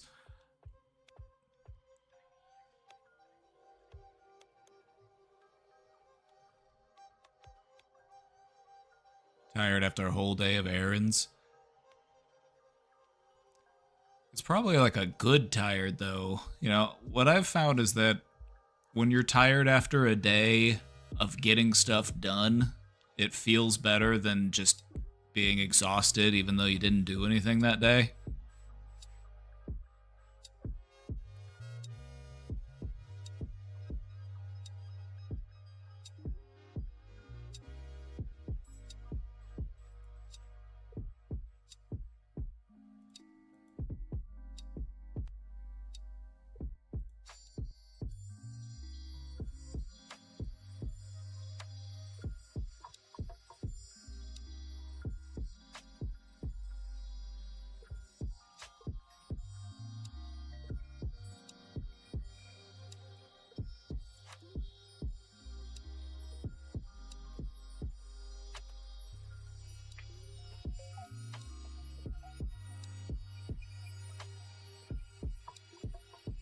Alright, if you have a question for the question box, we'll save it for after the presentation.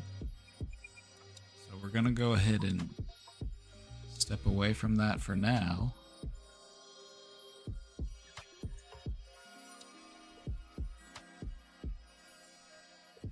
And give me just a sec. I'm going to update the slides link in the chat.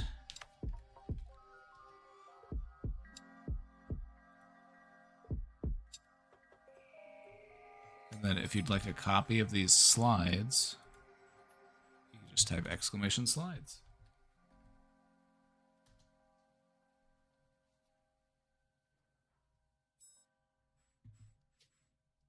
There you go.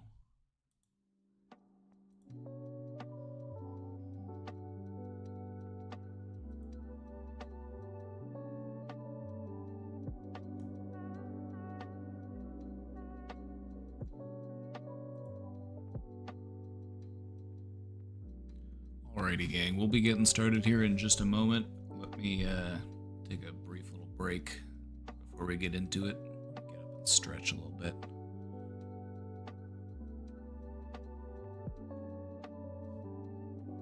I'll be right back. Also, if you have any questions about the topic, feel free to ask them during the presentation. No need to put those in the question box. Unless it's something long that you'd like to, so, you know, feel free. Do whatever feels right for you.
the meantime, before we get started, a question for you.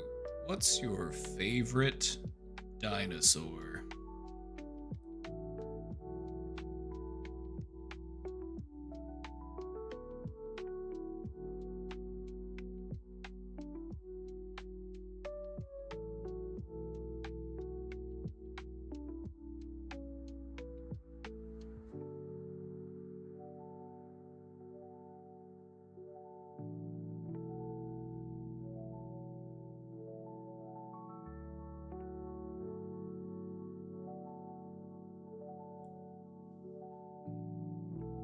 Raptor, not a bad choice. Pack Hunter. Any raptor in particular? The one from the movies?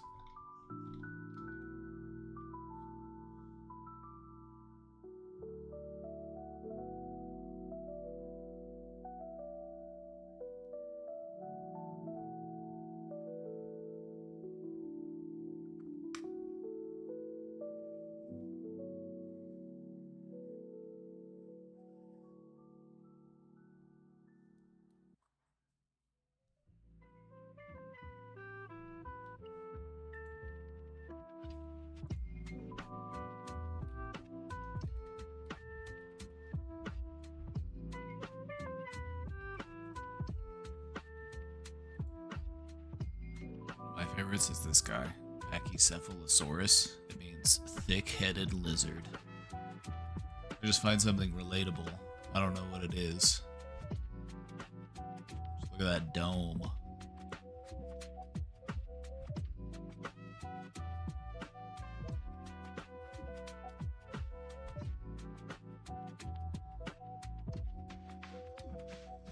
I guess there's just a part of me that appreciates any living creature whose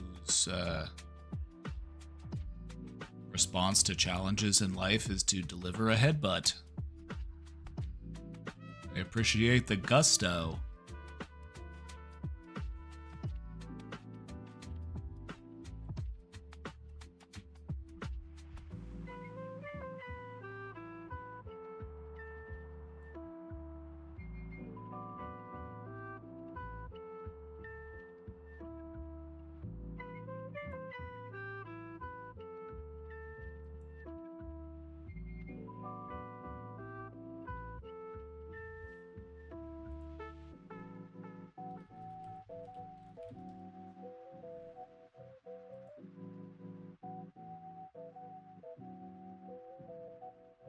T-Rex. Ooh, scary.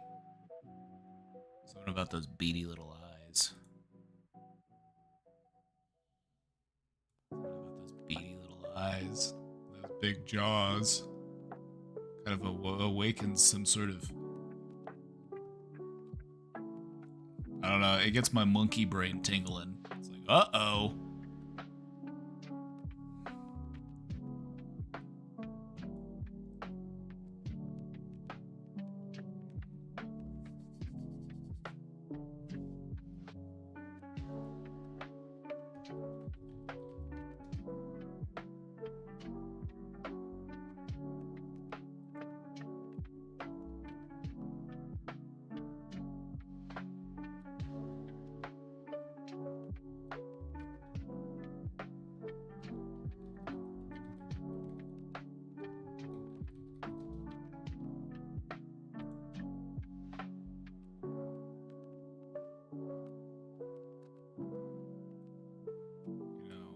Spinosaurus is the biggest.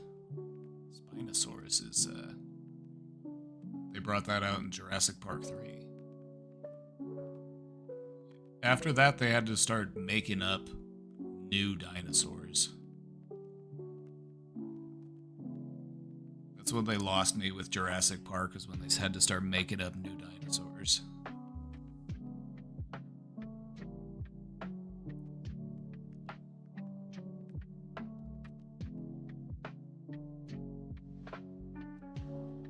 Yeah, the Spinosaurus, the biggest we've found.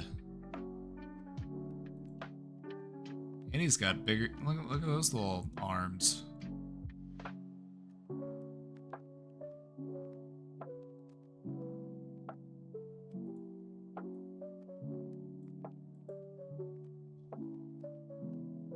you see the reel saying dinosaurs were dragons? No. Most of my feed lately has been about HVAC maintenance because I recently cleaned out my air conditioner, and now all I get are recommendations for air conditioner cleaning tips, and it's like, I already cleaned my air conditioner. I don't need these I don't need these videos anymore. I've already done it. Oh man, it was so hot. I waited until nighttime, but it was still so hot outside. I was drenched in sweat even though the sun was down. But I did it. I had to pop the sides off and because it was like caked. I don't know what happened, but our air conditioner was dirty. But I got the whole thing cleaned out and it's been running a lot better.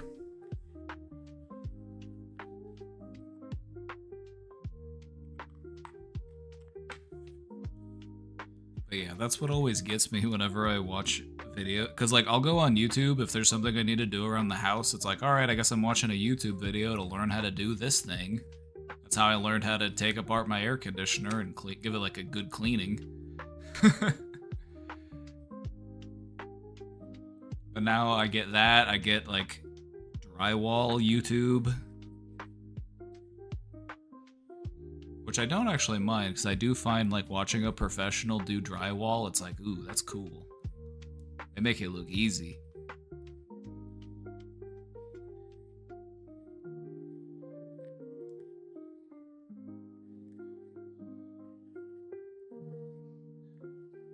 YouTube for home maintenance is pretty helpful though, because there are certain things that you want to try to do at least every year around the house. But yeah, some of those videos can be a little clickbaity.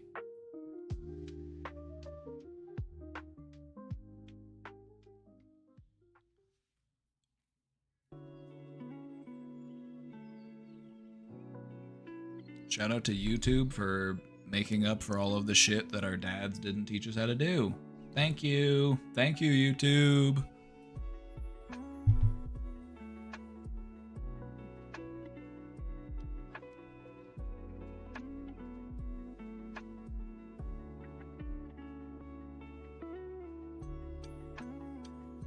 If you forget, it piles up and gets real bad. Yeah, there's some stuff where it's like if you don't do it, it could cause problems for you. Like, you want to make sure that filters get cleaned out. You want to make sure that if you have a exhaust vent for like your dryer lint, that stuff doesn't get clogged. The stuff that's a real priority is the stuff that's gonna like risk causing damage to your home, or even like risk starting a fire or something. There are other things where it's like, yeah, you should do it every year, but if you don't do it every year, it's not gonna be the end of the world. It might just like be running up your power bill, or like making your appliances less efficient or something, which is still important to do, but it's not gonna be like a emergency situation. Like, yeah, apparently you're supposed to drain out your water heater every year. I haven't been doing that, but it's still working fine. I probably do need to get around to that though. Maybe I'll do it in the fall.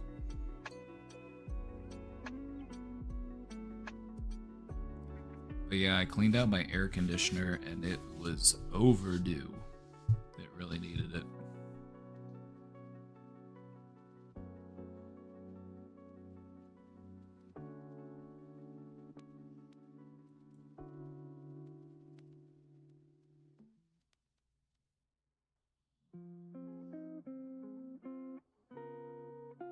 Alright, everybody got their snacks? We all ready? Go ahead and get settled down. We'll be starting the presentation soon.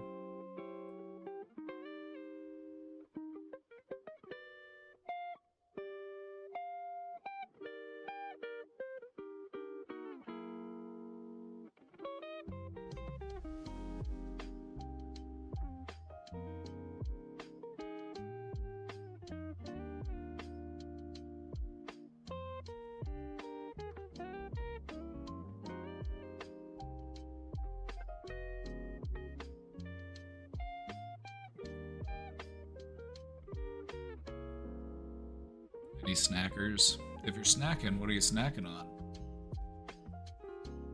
Also, did you bring enough for the rest of us? I'm hungry.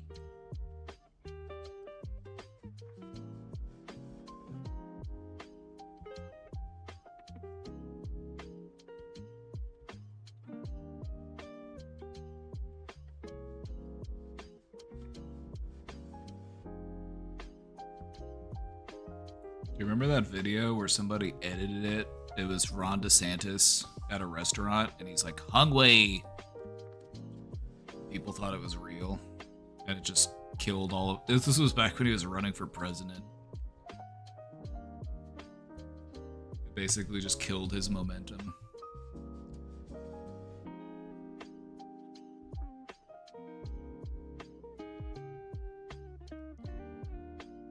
I would punch a baby for a soft pretzel with cheese right now. See, here's the thing.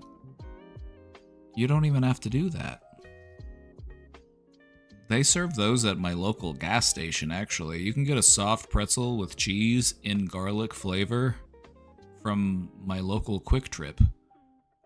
And I've got a few of those just nearby. Hopefully you have a comparable gas station. I'm a Quick Trip fan. Probably I'm biased because it's the gas station that I'm most familiar with. But I've been to many different gas stations. The American gas station is something to really behold. It's something that will blow the mind of the average European. Like, oh, what do you mean? I can buy an entire pizza at the petrol station? Yes, you can. I tried to really blend up that European accent as to equally offend every European. But Quick Trip is awesome. They got a whole, like, kitchen thing. You can get sandwiches and pizza.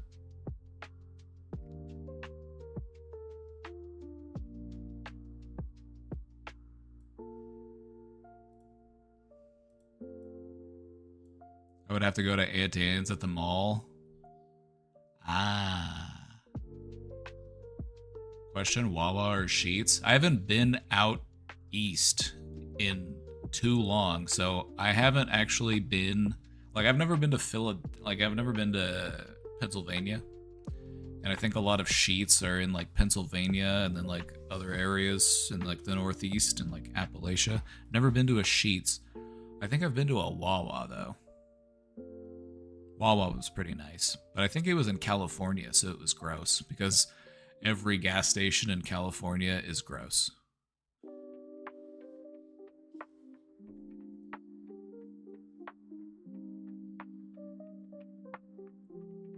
Wawa is a crazy name. It really is. It's such an unserious name.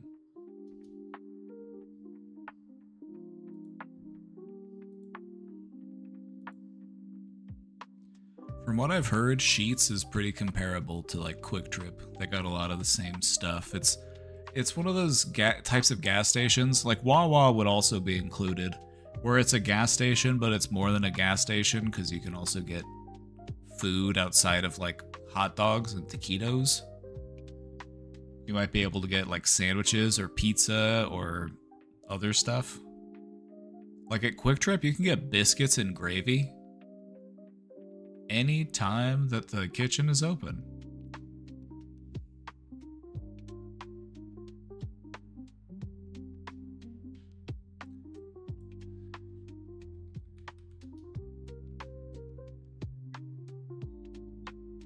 The thing about Sheetz is that it's built like an Applebee's. Is it? You can't say that's not built like an Applebee's. Which is a wild choice for a gas station, but honestly, I appreciate a good brick building, you know. So I do appreciate that. That's, like I said, it kind of reminds me of Quick Trip, except the building is differently shaped. Yeah, a lot of the same stuff inside. Sheetz has a whole like seating area though, which Quick Trip does not. Quick Trip, you won't find something like that. Hey, Raiders, you're just in time. What's your favorite gas station? Mike from PA would have opinions. If I had to guess based on what I know about Mike,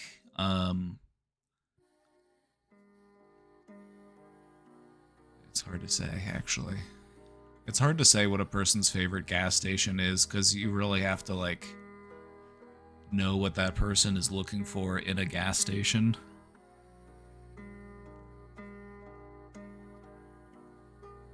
The only thing that I really know is that Mike likes a nice assortment of options. So whichever one has the best assortment of options, but also at the fairest price. That's probably the one he would go with. We are alike in that way. Welcome in, Raiders. I think he would prefer Sheets. That was what that was my guess. You know what? I'll message him on Discord. I'll ask him.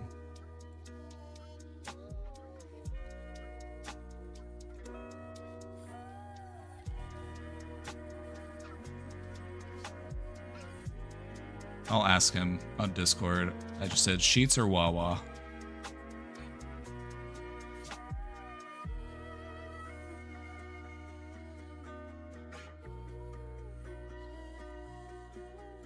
Favorite gas station? Never really thought about it. One that has the cheapest gas. That's a very European answer.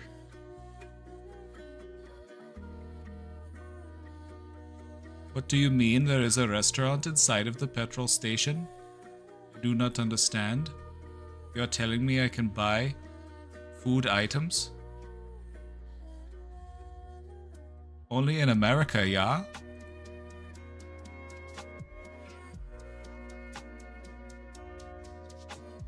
I forgot about the walkable city issue.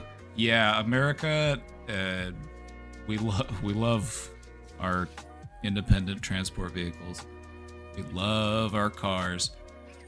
So yes, this is why gas stations are so celebrated in America, is because we have such a car culture. Now, the true giant among gas stations is actually a place called Buc-ee's.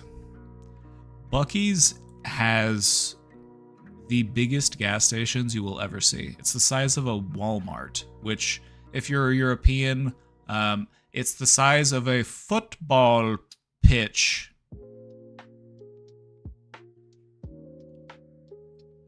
The European mind cannot comprehend a Buc-ee's. It's true. You cannot comprehend what 150 gas pumps or 200 gas pumps looks like. Or a store the size the size of a high school, or maybe even bigger. It's gigantic. It's the size of like a super Target. It's the size of a Walmart. And it's always popping. They have all sorts of food, all sorts of items. It's like a little mini grocery store. They even have a whole section where it's like gifts and like merch.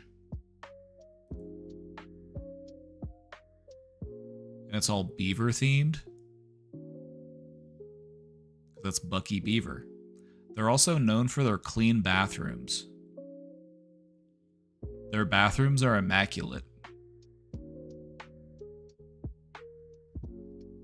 Here, I'll show you. I'll show you the inside. Bucky's bathroom.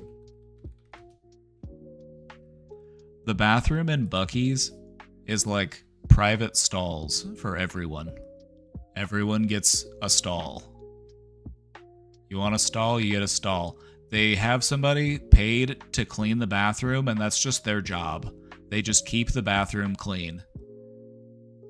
And there's someone hired 24/7 to do that.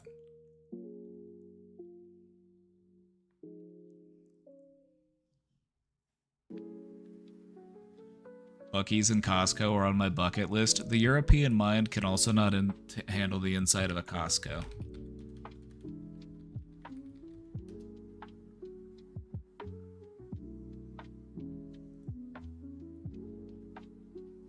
Can't carry this stuff home on the train with you. Can't walk home with a Costco load. You need a car for that, my friend. Preferably a big fucking car. A real gas guzzler.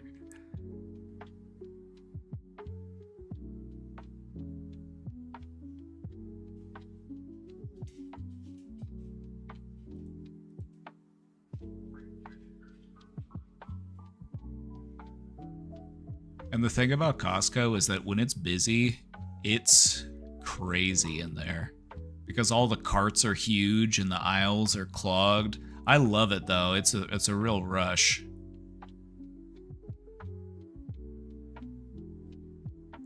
They have a clothes section and everything's just like... Never mind, this website sucks. I do buy a lot of my clothes from Costco, actually. They've got some good prices on some pretty decent pairs of clothes.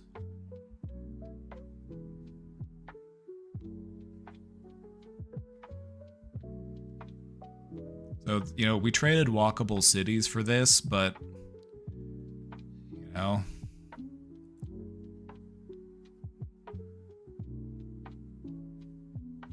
something you gotta experience once. If you ever make your way out to America, try to get into a Costco. Costco requires a membership, but if you just tell them, oh, I'm just going in there to use the pharmacy, they'll let you in. You won't be able to buy anything, but anybody can use the pharmacy at Costco.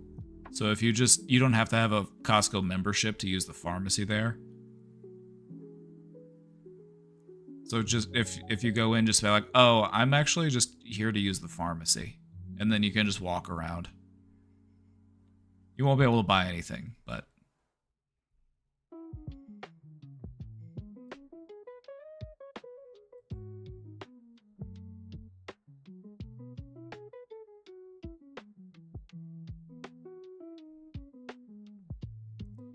Costco is honestly one of the only things that makes me enjoy capitalism, if I'm being honest.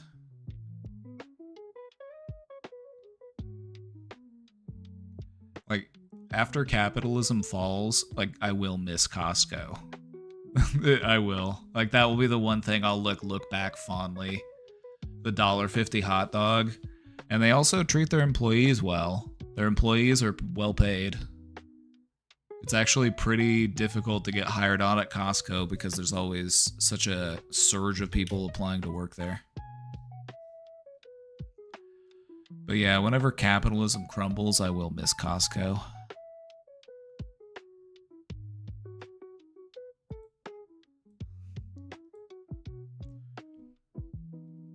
Dr. Mario Master, thanks again for the raid.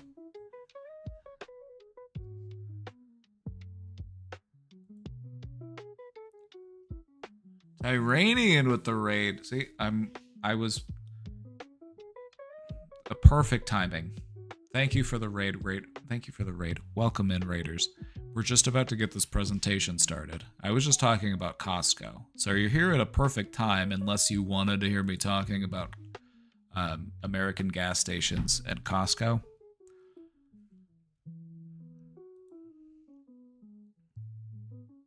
But we're just about to start the presentation. Also, I'm back. Hello.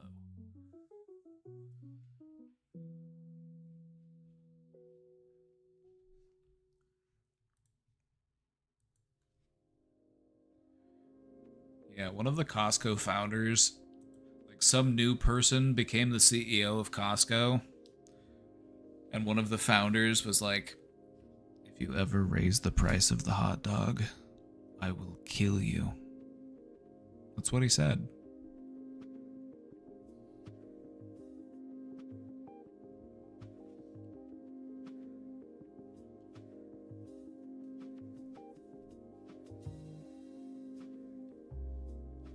The Costco $1.50 hot dog is a good example of corporate socialism. The corporation is doing it even though it doesn't make them any money, but they are offering it to people as an act of social welfare. It is corporate socialism. And it's one of the few instances of corporate socialism where the people benefit instead of the corporation.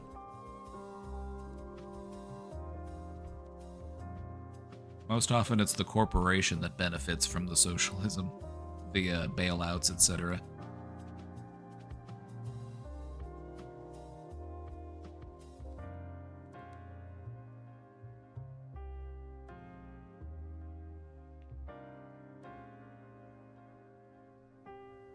Costco memberships make me mad. I understand the non-transferable bit, but it's too strict. Like, why can't my son go buy something with my card? Yeah, it kind of just depends on who you get that day, because some people are really chill about it, but I have noticed that some people at Costco are like, this isn't you on the card. It's like,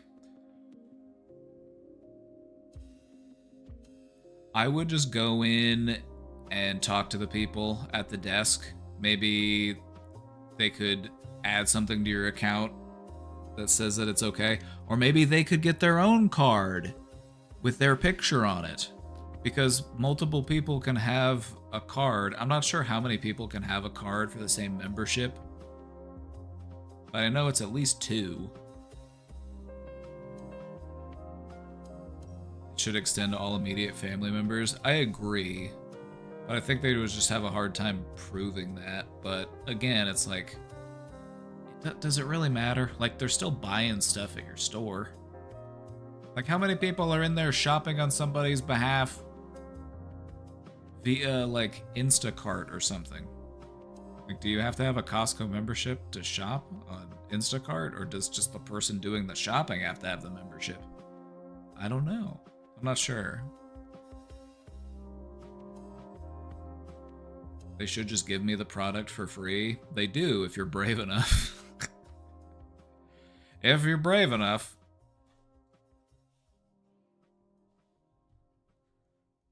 I'm kidding. Don't do that. That's a no-no. Don't do it.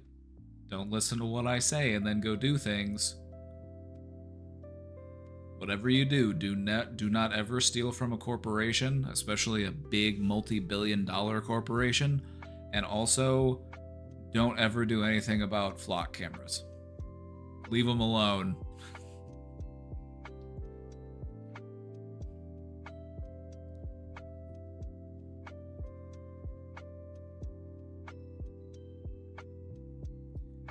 You can definitely eat the rotisserie chicken fast enough before getting to the checkout.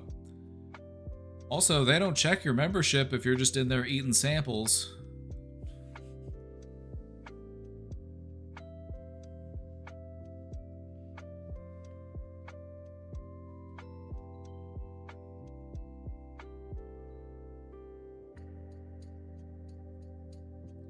All right, everybody. Are we ready for the Self-Fulfilling Prophecies presentation? This will be a new one for some of you. For some of you, it'll be a refresher, because we did this one last August. So it's been almost a year now. Which is crazy, because it doesn't feel like that long, but then I remember that I had to take several months off to work on remodeling the basement. We completely finished the basement, and it came out looking pretty good. But it took a long ass time. Was my introduction into that blue collar life. I'm a blue collar man now. I know how to do drywall and then have it look pretty good.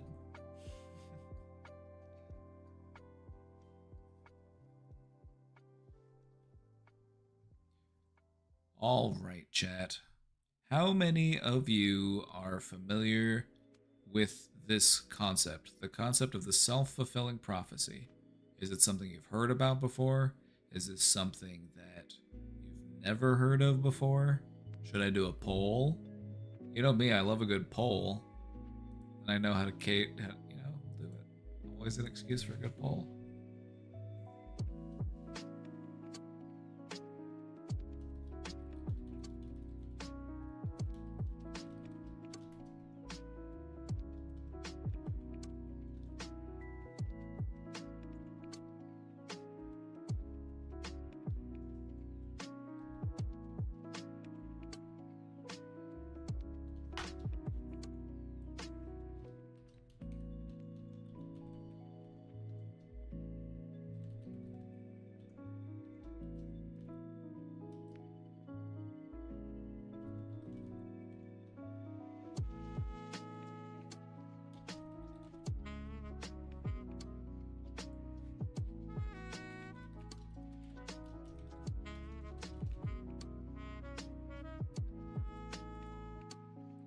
little poll. I like to do these types of polls when we talk about a topic, because I want to know what you know. And so this helps me figure out how to adjust how I approach the topic. If you're extensively familiar with this subject, we have Welcome to My TED Talk. That's...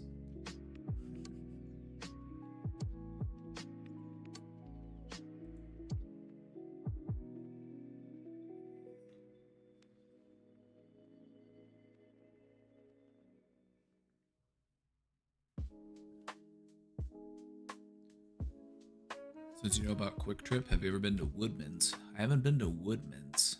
I've been to 2 different Quick Trips, because there's another Quick Trip up north, but it's Quick Trip with a KW.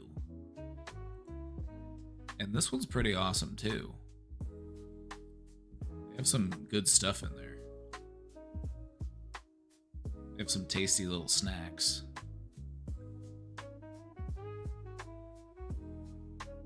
This is one that you'll run into in like the northern Midwest.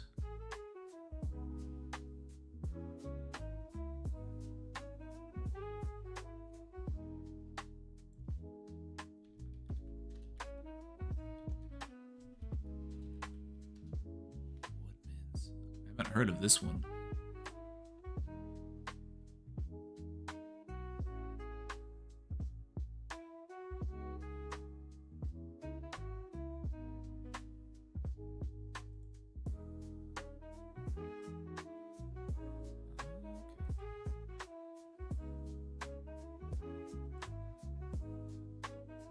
Come and Go. Yo, yeah, I'm familiar with the Come and Go. We've got those here in Missouri.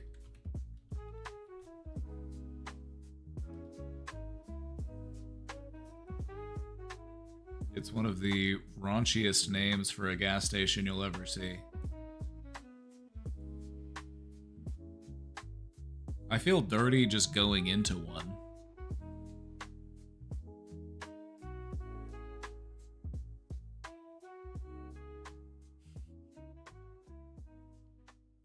Woodman's and co-ops are employee-owned, based.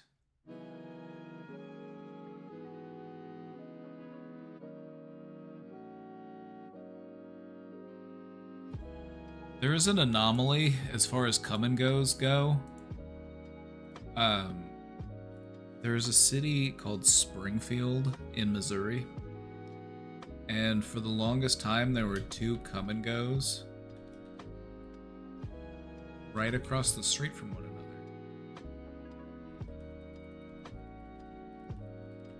And it was this way for years.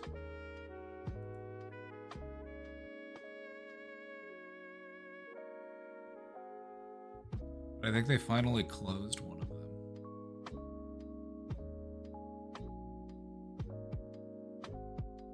But yeah, there was this spot in Springfield where it was 2 of the exact same gas station right next to each other.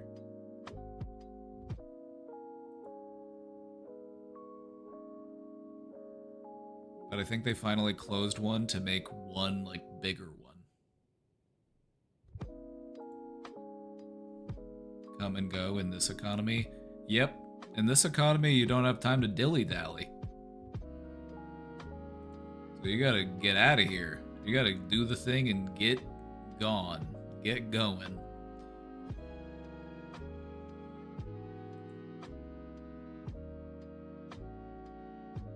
But yeah, every time I go in there, I'm just like, this name is so unserious.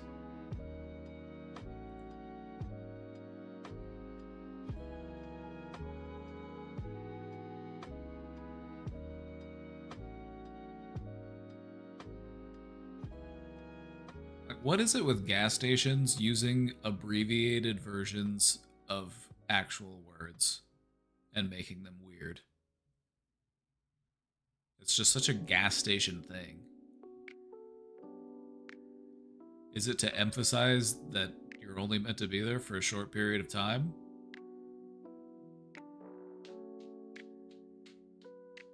What is it about gas stations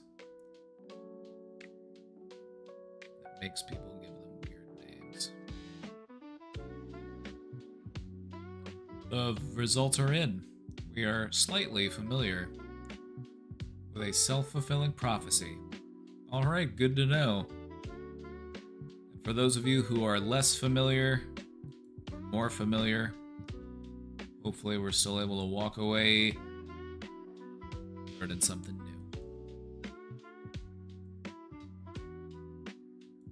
I knew that was going to win the poll. It was a prophecy, and you fulfilled it.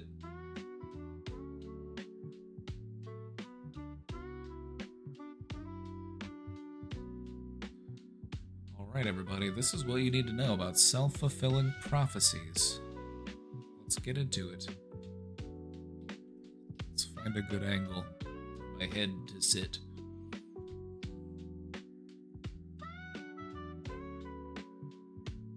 Have you ever noticed how expecting the worst often makes it happen?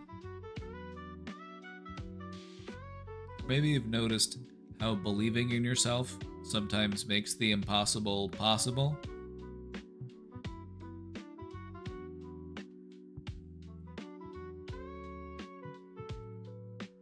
This is the essence of what we're going to be talking about today.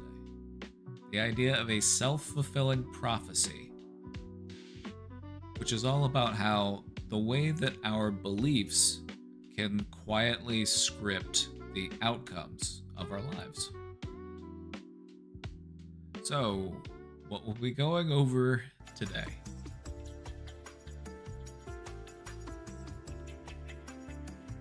We're going to be looking at what a self-fulfilling prophecy is, where does the idea come from.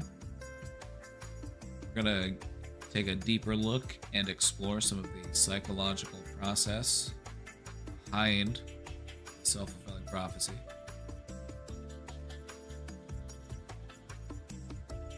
Silds, so close. Don't worry, I've got you.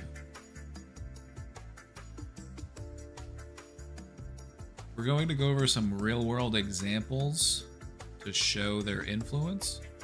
They did a study involving, it was like a classroom study. We'll go over it. We've got a whole slide dedicated to that study. We'll talk about some of the dangers of negative prophecies. It's the sort of thing that keeps you stuck in a loop. It's the sort of thing that keeps you stuck in a self-destructive loop. Nothing good is ever going to happen. Why bother? And then it just continues to feed into itself. And it keeps you stuck.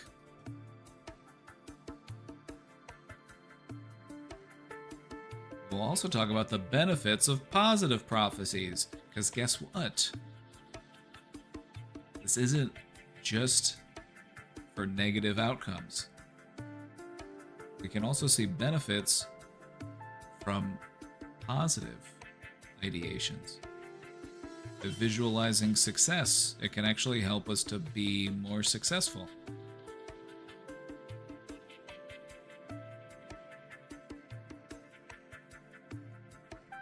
I can't believe I didn't notice the typo. If it makes you feel any better, I looked at your message for a good few seconds with that, and I was wondering why the command didn't work. I was like, hold on. Why didn't the bot post the link?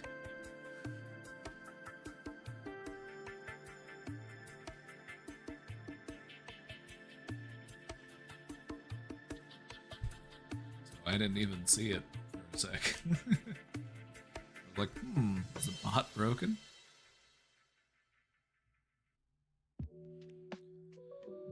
All right. And lastly, we're going to go over some strategies that can help us to break out of harmful cycles and create empowering cycles. I never thought there being an opposite of a negative thought spiral. How could there not be? You know, you need to have a positive and a negative. If there is an up, it implies the existence of a down, and vice versa. You have to have those balancing co-occurring forces in the universe.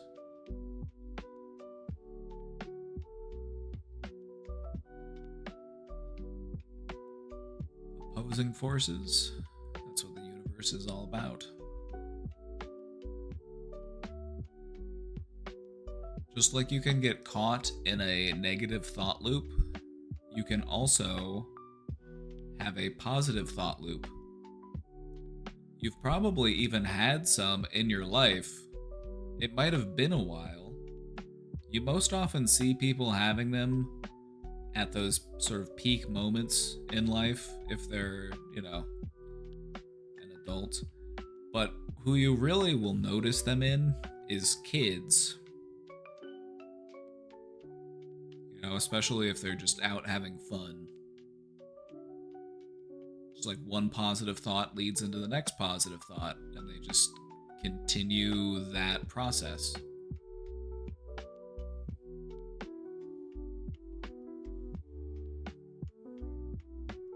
Until somebody falls and scrapes a knee. And then it's a tragedy. Alrighty. Are we ready?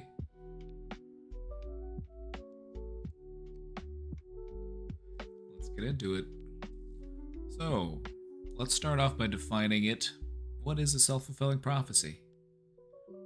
A self-fulfilling prophecy is a belief or expectation that influences your behavior. It influences your behavior in such a way that it makes the belief come true. And you might be wondering, well, how does it do that? How can it influence the outcome?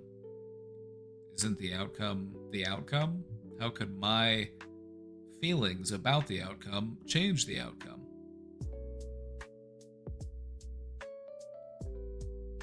This is a concept that we can date back to 1948. A sociologist by the name of Robert K. Merton. That will be on the test. You'll have to remember who that was.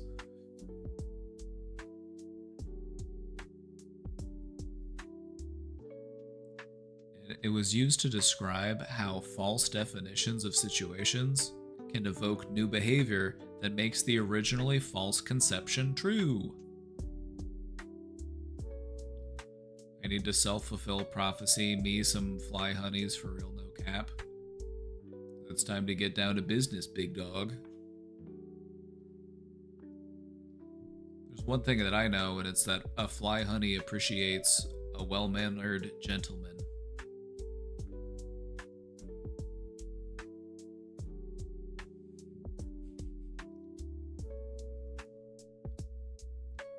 Your beliefs about yourself, your beliefs about others, and your beliefs about the world can change how you act, and those actions bring about results that confirm your original beliefs. We're going to go more into detail on this, and we're going to kind of take a look at an example here. So let's say that you believe that you're going to fail a test. If you believe that you're going to fail, what could that do? That could lead you to studying less because, well, what's the point? Why bother? I'm just going to fail this class anyway. That in turn leads you to performing poorly on the test, which then reinforces that belief that you're bad at tests.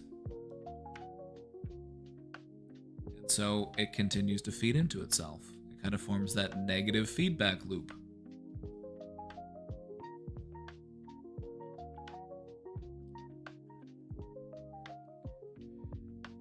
Another clear example would be believing that nobody likes you. It's going to influence your actions. If you believe that nobody likes you, then you're going to treat others as if they don't like you. And that's going to influence how they view you. It's going to influence how they feel about you. And so it might create that situation. The belief that people don't like you might lead fewer people to like you.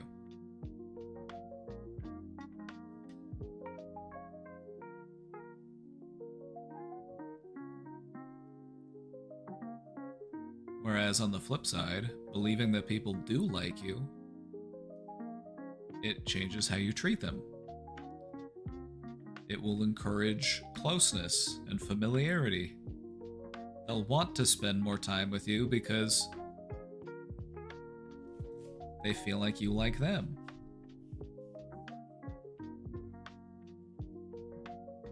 I feel like this happens a lot in games. Oh yeah, it does.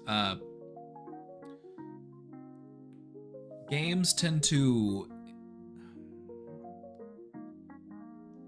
amplify this effect because a game is just like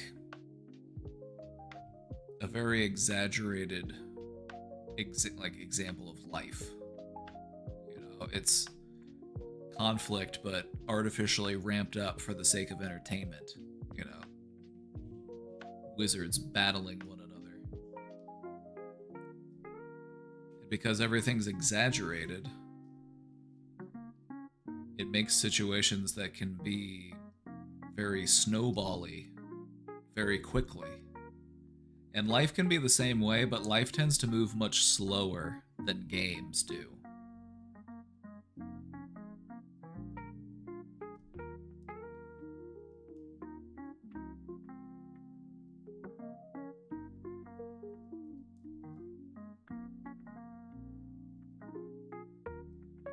Also, my team is always ass and I never am. If you were good enough, you could carry them.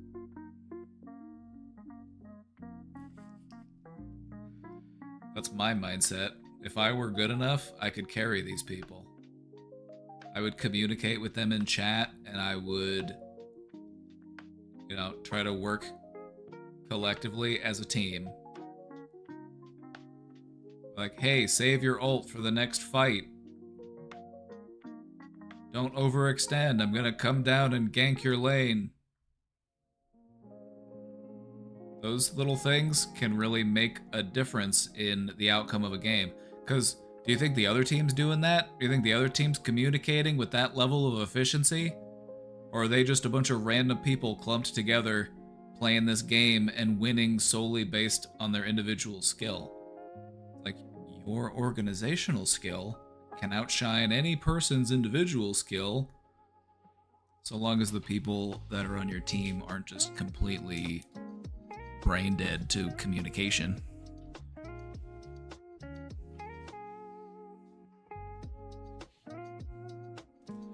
Like, I was the type of person in those type of games where if somebody was flaming me, I would let them know, like, hey, I understand that you're frustrated, but in order to be a more effective communicator, let's not rely on being insulting. And then I got him to apologize. It was awesome.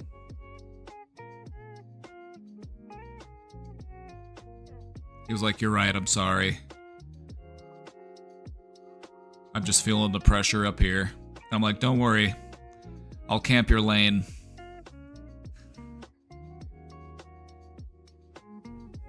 I played jungler a lot. I had to be the team therapist, okay? Like, people are dying in their lane, and I'm like, don't worry, I'm on my way. You gotta be the fucking glue.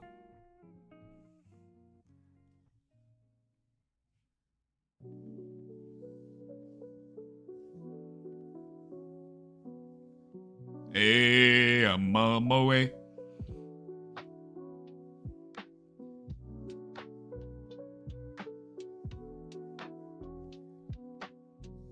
Like, oh damn, you're losing your lane? Don't worry, I'm gonna spend the next 10 minutes camping your lane and we're gonna take their tower. I'm just going to be ganking the other person repeatedly, in between taking map objectives. Like, sorry bud, we gotta take dragon. Hey, do you have teleport up? We might have to trade your tower, but that's okay. We want them to overextend.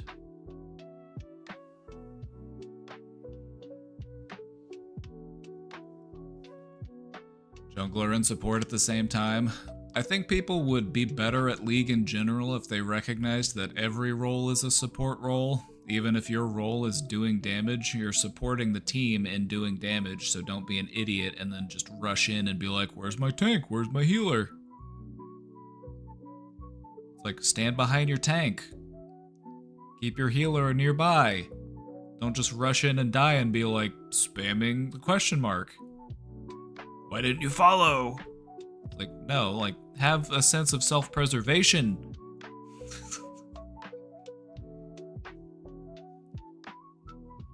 Talking about Dota 2, I don't like Dota 2. I played League. I could not get into Dota. I did play Dota, but this was back when it was a Warcraft 3 custom map. That's when I played Dota. I played some of the very first versions of Dota.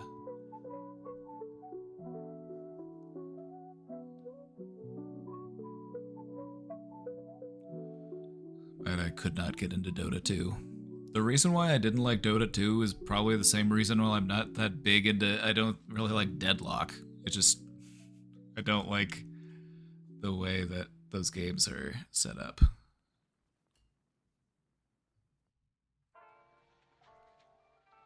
I don't like to have to think too hard about the items I'm buying, alright? Like, let's be real, I'm here to play the game, I'm not here to read a bunch of text about what every item does. And I also don't want to spend the next 30 hours learning what all the items do. Am I excited about League Classic? I'm not really sure what that is.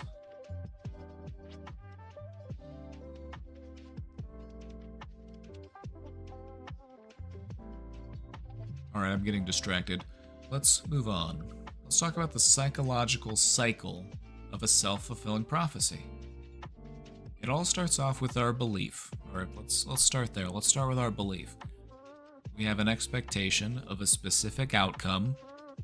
That could be a positive outcome. It could be a negative outcome. That is the belief. You identify the belief. What is it that I think is gonna happen? Or what do I think is likely to happen?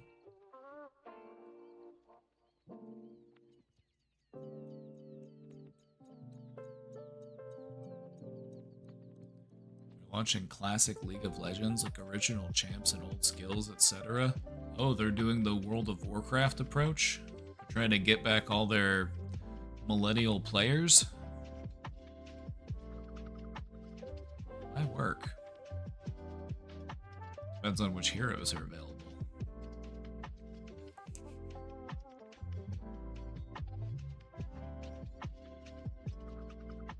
Can I play old Mordekaiser? Can I play AP Gragas? If you can play AP Gragas... AP Gragas was so fun. And then they made him a tank and he just wasn't as fun. He was still fun, but he was just... The real fun of Gragas was just blowing people up with a big explosive barrel. Anyway, I'm distracted. Let's focus. Let's keep our eyes on the prize. The cycle of a self-fulfilling prophecy. It starts off with your belief, whatever it is that you believe is likely to happen. That belief influences your behaviors. We have an expectation. What is it that's going to happen? It affects the way that we act in subtle ways. It influences our attitude. It modifies our tone of voice. And it can create differences in our body language.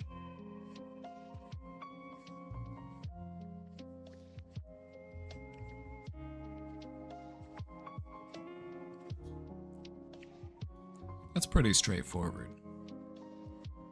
Any questions about this? We following so far?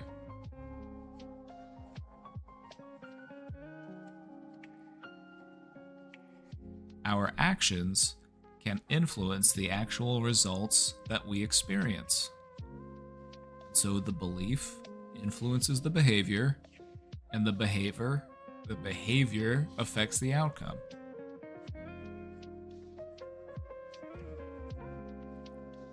What ends up happening then is that the outcome confirms the belief. I knew things were going to be bad, and then they were bad. And so it makes me more likely to believe that things are going to be bad the next time. And so this is the cycle. Belief, behavior, outcome, and then it just starts all over again and it just makes it stronger.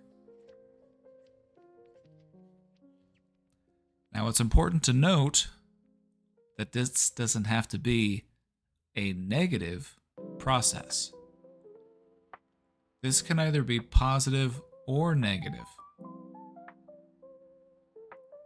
When you think about this cycle, be honest. Do negative things tend to come in mind first? Probably. Our mind tends to have a preoccupation with negativity. It's a survival thing.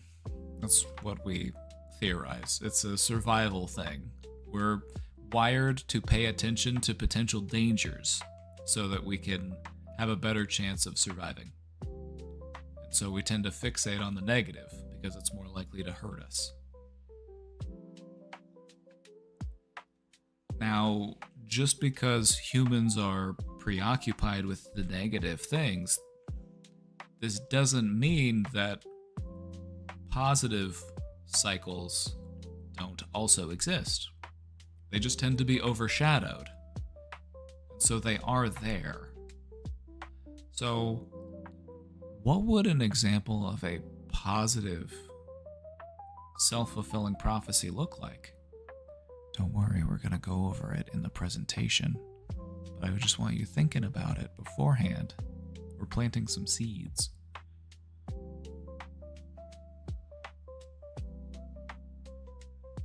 What ends up happening for most people is that we don't even realize that we are nudging events in the direction that we might be fearing or hoping for. We do this without really being fully aware of it.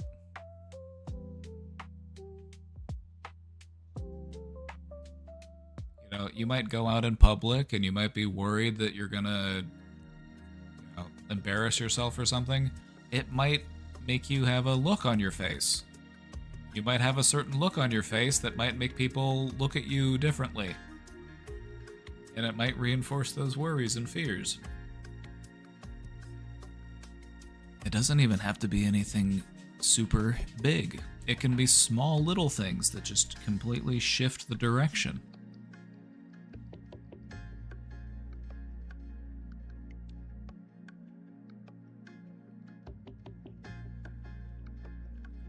Over time, as these loops continue, because these loops, how often do these happen? These happen all the time. They start to shape your identity. It's not just that you don't believe that you will succeed, it's that you actually start to identify as a failure. There's a big difference between thinking I'm not going to succeed at whatever this thing is that I'm going to try to do versus actually identifying as somebody who can't do anything. I'm no good. I'm not good at anything. There's nothing that I can do because everything I do turns to poo.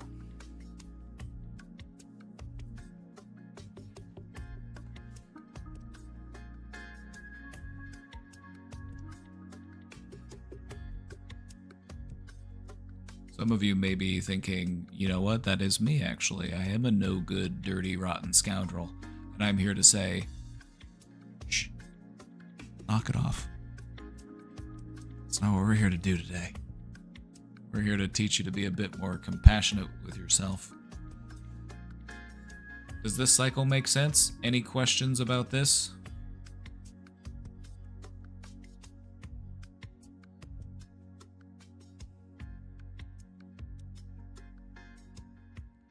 Not only is this a self-fulfilling prophecy, this is also a good example of psychological conditioning.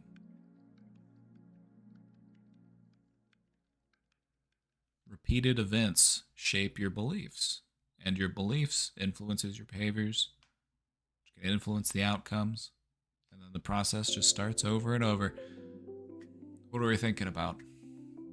What's coming to mind? Are you thinking about your own loops?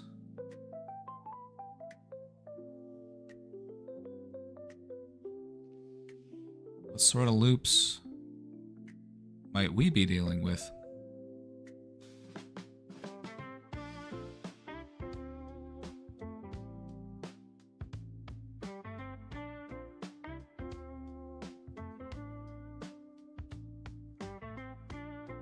Is it possible to develop a positive loop without being aware of a pre-existing negative loop?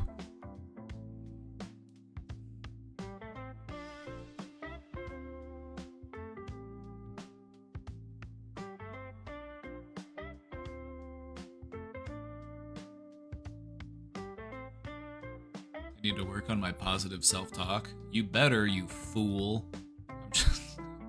I'm joking. I'm joking, please.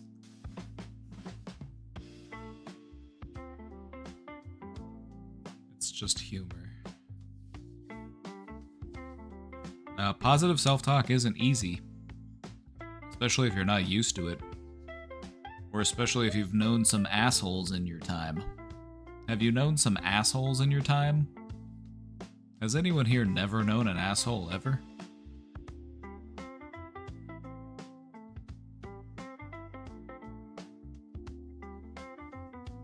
I feel like we've all known some assholes in our time.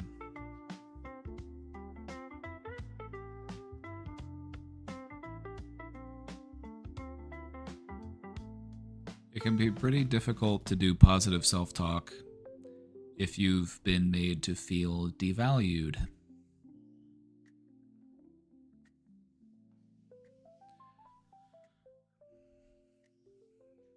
From what I know, people tend to feel devalued, not always because of who they are or what they've done, but from how other people have made them feel. We are born with this built-in,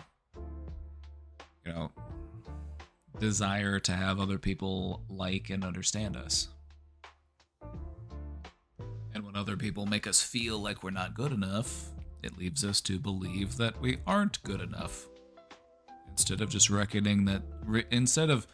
recognizing that that's just like your opinion, man.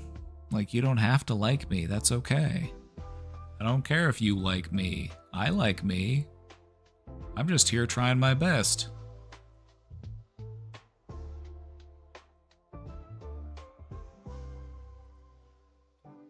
An important awakening in a person's mental health is realizing that not only are you enough, as you already are, but things could get even better.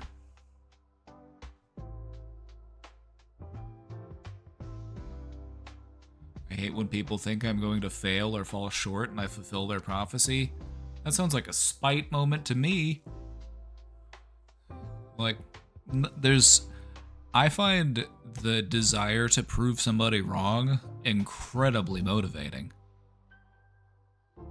This is one of the best things to learn how to do when dealing with a hater, is to take it and flip it back into motivation. And so your haters become your motivators.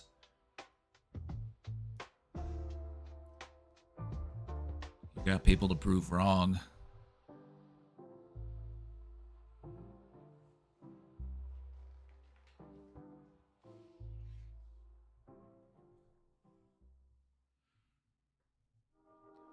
But yeah, if you have these beliefs that you're not going to succeed, it influences how you act. And it might make you start to plan for that inevitable bad outcome. So maybe you don't show up as your genuine self.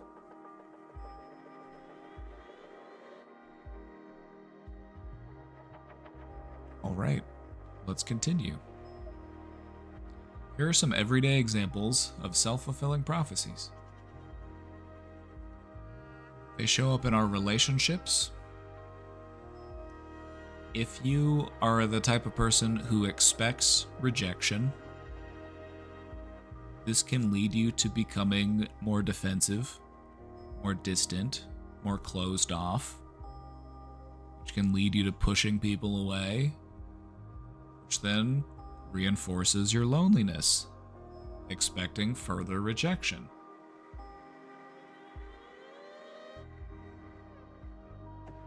I've seen this play out before. I've seen this too many times to count in people.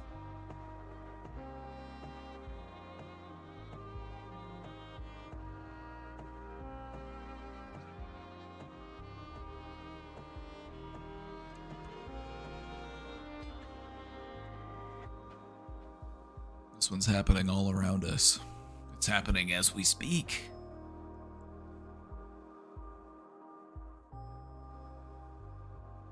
Another example from the workplace.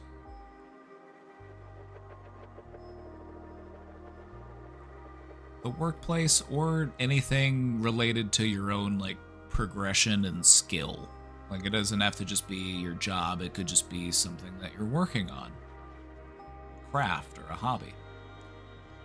If you have the belief that you're not capable, it might lead you to not take action. You might not step up, you might not do the thing that you needed to do. And this can lead you to being overlooked. I guess this example is more of the workplace, but I was just trying to say. I'm getting muddling. I'm muddling it up.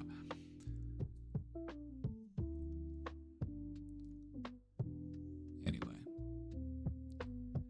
It can also affect our health. If we assume that we'll never get fit, we are not very motivated to do what we need to do to get fit. It's just not going to happen. We skip workouts, we give up early, and then we end up making little progress. And then that just reinforces the idea of, see, I knew I couldn't do it.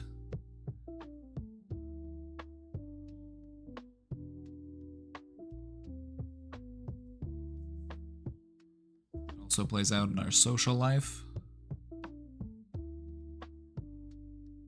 If you think that people won't like you, we avoid conversations.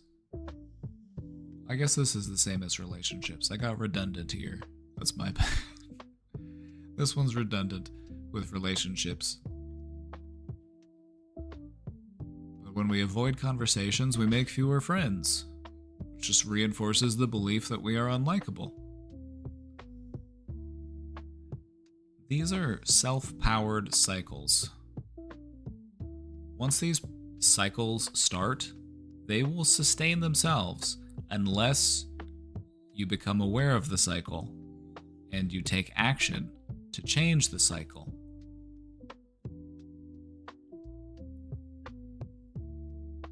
These sorts of belief, action, response patterns will continue on their own without you having to do anything.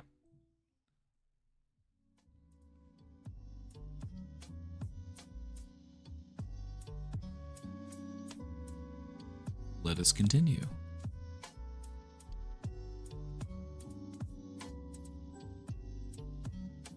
So this is the case study I was talking about.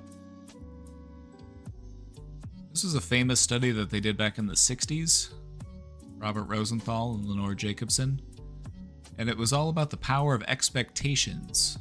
And so what they did was they had this experiment where they told teachers randomly what type of students they were dealing with.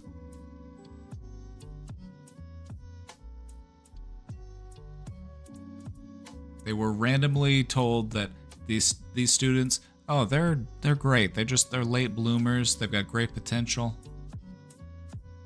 And so the teachers then unconsciously gave those students more encouragement, attention, and patience. So they had the belief that these children will thrive, these children will do well. And then the teachers, as a result, showed them more encouragement, more attention, more patience.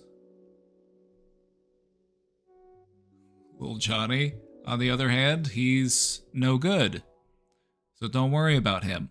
That can also happen if a teacher has no faith in a child, which, if that's the case, why are you a teacher?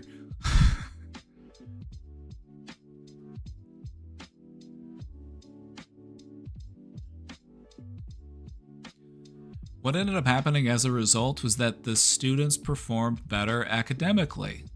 They had the teachers giving them more encouragement, attention, and patience, and it led to the students performing better. And so it reinforced that self-fulfilling prophecy. And so the lesson to be learned here is that the beliefs of authority figures can determine the performance of their followers.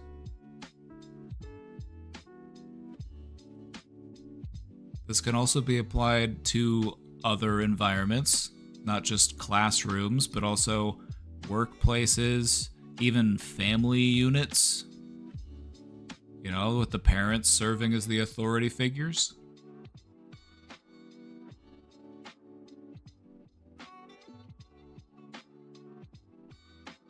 It's almost as if when you give a kid patience and kindness, that kid does better, right? Like, what a crazy idea. Like, who knew? But yeah, this was back in the 60s. So this is a good example of the stuff that we were still trying to figure out as recently as the 60s. Like, there were time periods where a teacher, and I'm not saying that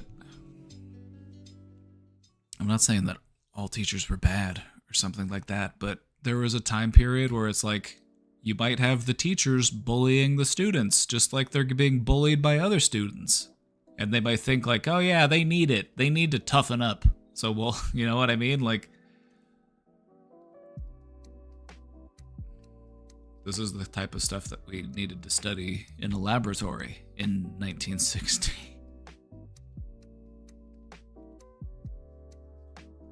But to us, it's common sense.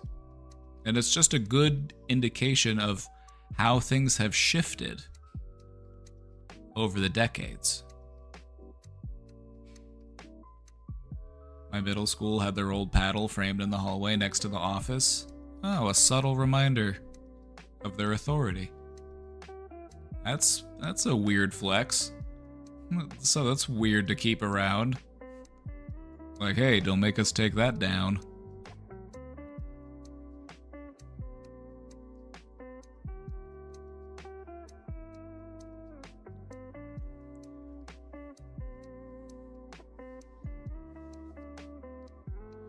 Alright, we're going to start off with negative self-fulfilling prophecies. Let's take a closer look at these.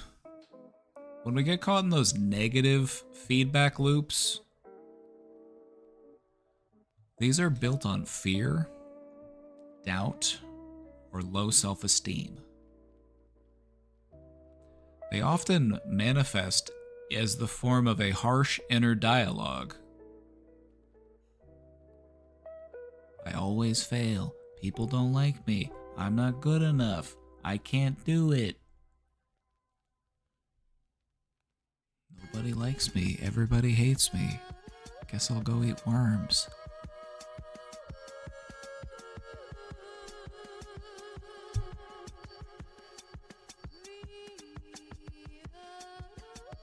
Thoughts influence our behaviors. And so if we have these harsh inner thoughts, it influences our behavior in a negative way. It leads us to avoiding opportunities, withdrawing from socialization, or just flat out not trying, because why bother? I'm just gonna mess it all up, just like I always do.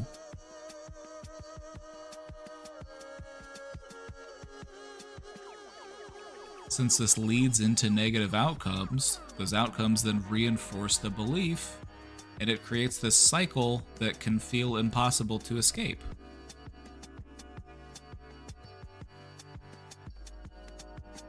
It fuels your anxiety, your depression, your procrastination, or those feelings of hopelessness.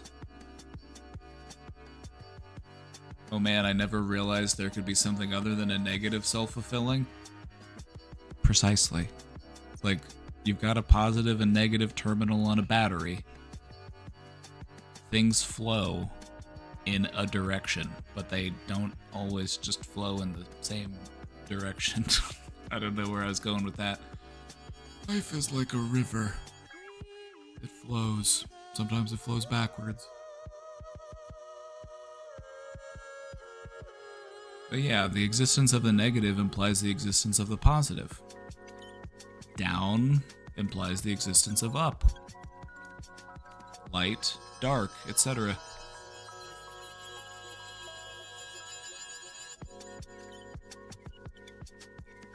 What makes negative self-fulfilling prophecies really dangerous is that they feel like they are proof of something. That it's not just what I'm thinking, that it's actually really true. I really am just that big of a goofball.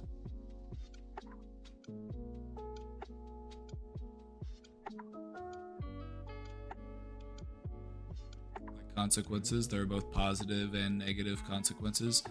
True. But now we're getting into operant conditioning, and that's a slideshow for another day. You start talking about positive punishment, and people's heads start to spin. Their eyes roll back in their head.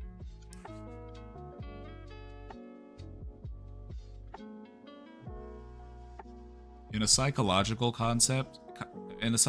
perspective, they tend to use positive and negative as addition and subtraction.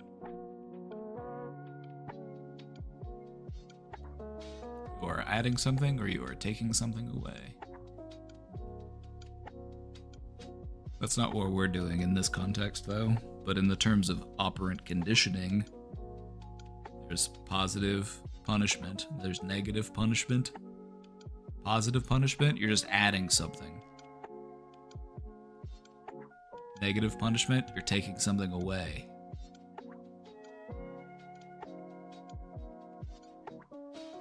Oh, I'm gonna make you go mow the yard. That's adding something. Oh, I'm gonna take away your iPad. That's negative punishment. Taking something away. Alright, enough with the negative. Hey, welcome in. Enough with the negative. Let's talk about how we break that cycle of negative prophecies. Are you ready?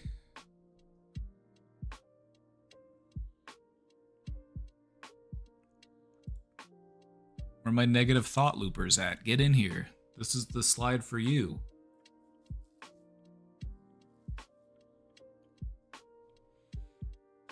Where are my negative thought loopers at? We're gonna invert the polarity, sucker. We're gonna get that negative flipped around. We're gonna get that current flowing in the opposite direction. We're gonna talk about how to break out of that negative cycle. This might be the money slide right here. I don't know. Okay, but sometimes I get so deep in the rabbit hole, I don't know I'm being a negative Nancy. That kind of ties into this last point from this slide. Since it just becomes the way that you think, you don't interpret it as negative. It just becomes normal.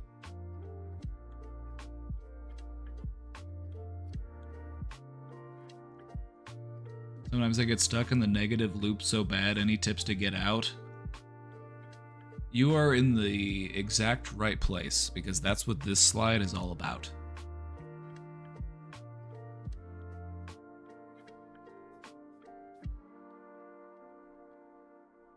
The first step is in awareness.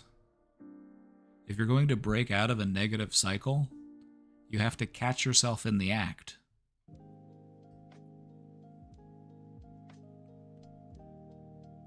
Its factory default is true.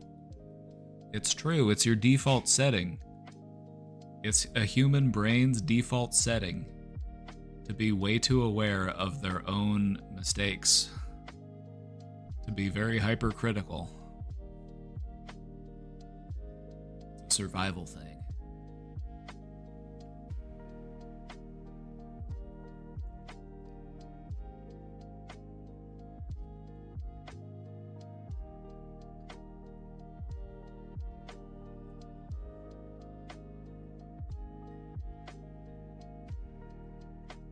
Default setting is to self-destruct.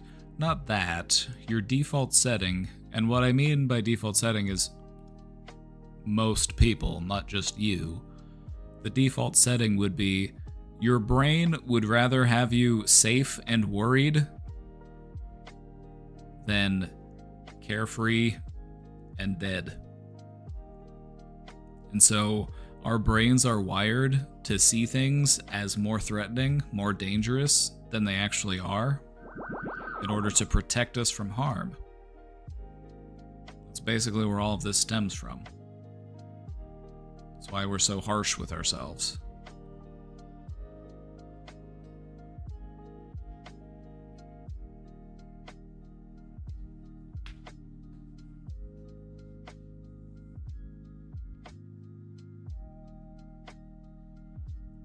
So the first step comes with that awareness.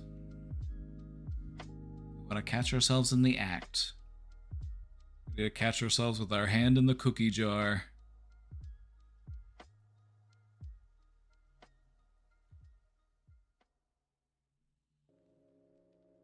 So it's like me protecting myself by inflicting pain, because your brain thinks it's protecting you from even bigger pain. And so it's okay with this pain because the other pain could be even worse. There's also a little bit of the fear of the unknown baked into it. The human brain also has this innate fear of the unknown. It's scary. And so sometimes we will stick with a familiar pain instead of pursuing an alternative, because the unknown, even if it could be good, even if it could be way better, we avoid it because there's uncertainty.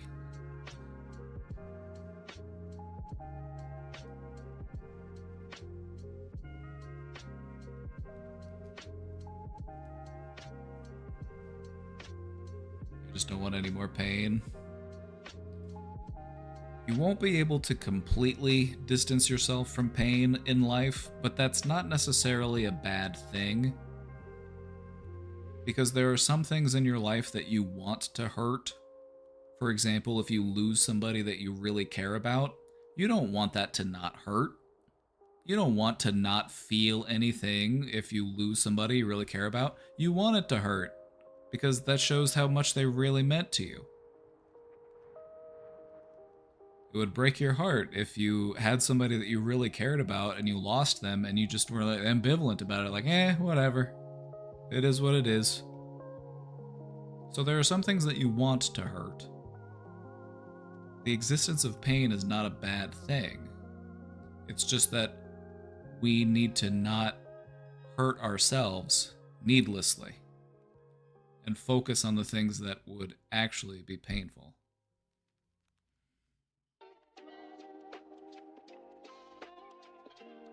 So it all starts with awareness. You catch yourself in the act. And in that moment, when you're having that belief, that's when you want to challenge that belief. Am I basing this belief on evidence?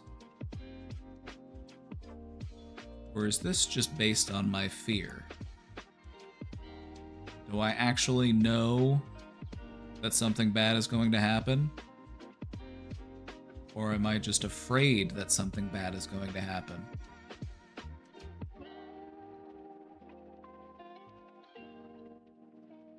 Now, this one can be difficult. This can be a challenge because we find feelings to be good evidence. Well, I feel very strongly that it's going to happen, and that is my evidence. Try not to use feelings as evidence.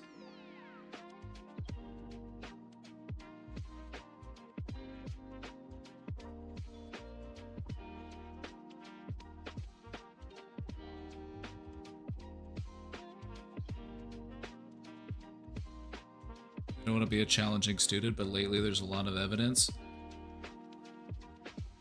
There's no doubt that each of us has room to grow. There's no doubt that each one of us has work that we could be doing to be a better human or whatever. That's okay. We've all got room to grow. Now, are you as bad as you think you are?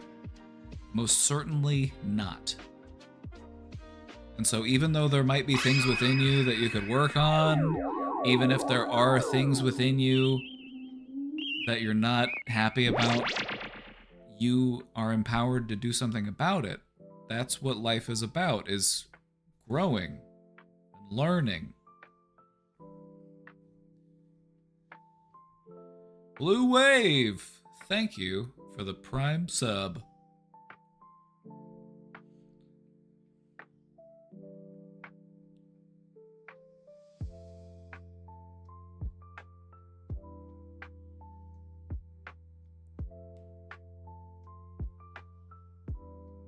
Try to open up to a behavior-first approach. Even if you don't believe that success could happen, try to act as if success is possible. Since we can change our beliefs and our behaviors, one influences the other. Not only does our belief influence our behavior, but our behavior can also influence our belief. In other words, fake it until you make it. It's important to realize that everyone is doing fake it till you make it. Everybody is. Because until you make it, you're faking it. Everybody who's ever made it faked it until they made it.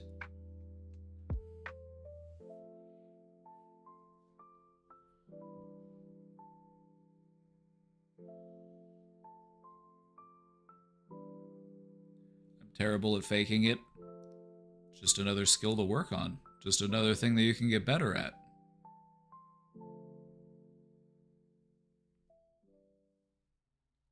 Something really important to try is visualization. What would it look like if things went well? You gotta get some practice thinking in that direction.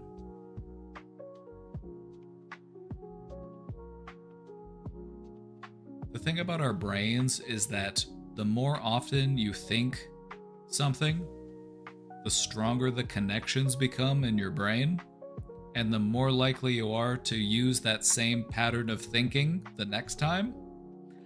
And so if you're trying to redirect your brain into thinking about potential positive outcomes, you have to practice doing it. It's something that you have to continue to do. And in the beginning, you might have to make yourself do it. You might have to remind yourself to do it. You might have to do it intentionally. It's not just the default. What you're trying to do is introduce a new way of thinking until it becomes your new default. You just have to continue to put your energy in that direction until it just becomes the new way that you think. The old patterns fall away and the new patterns replace them. Happiness is a skill you must practice. I heard someone say this today. That sounds like a nice thing to hear today. It's definitely true. It's definitely true. The thing about it, though, is that it's something that you were born very good at. You were born with everything you need to demonstrate pure happiness, pure joy. You were able to do it as a baby.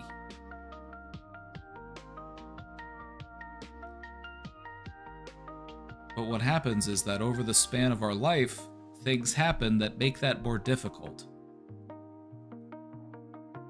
And so in a way, it's just relearning how to do what you already know how to do. You're not learning anything new. You're just returning to yourself.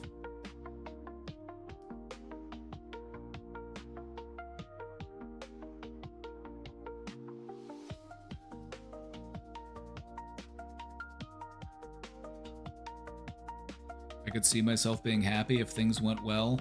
What do you look like when you're happy? What sort of things do you do? What sort of things do you think about?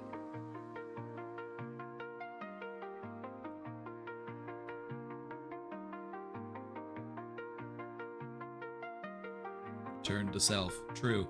Just like that song by Enigma. It's a return to yourself. A return to innocence. Laughing, chilling with my friends. It's one of the best places to be, isn't it? It's those moments where it feels like this is what life is all about, right? So what's keeping you from getting there?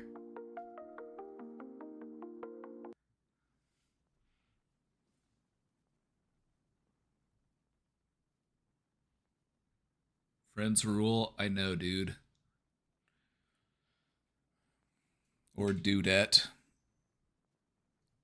Actually, just to give a disclaimer, I use the term dude in a non-gendered fashion, like Kel from Good Burger. I'm a dude, he's a dude, she's a dude, because we're all dudes, yeah? So, just so you know, dude. When you laugh, you forget about everything for just a minute. It's true. Laughing is a great way to regulate your nervous system. It has a great, powerful way of redirecting your focus and your thoughts. And what you've probably noticed is that you laugh your hardest whenever you're around people that you care about that are also laughing.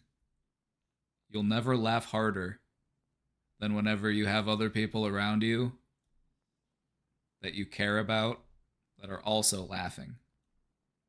That's when you get those deep, infectious belly laughs going. I'm laughing, they're laughing, and now I'm laughing harder because of how hard they're laughing. Your face starts to hurt. Your face starts to hurt. You start to you're just tears are rolling down your face. Isn't it really cool that people can have that experience together? It's a great example of just how much we need each other.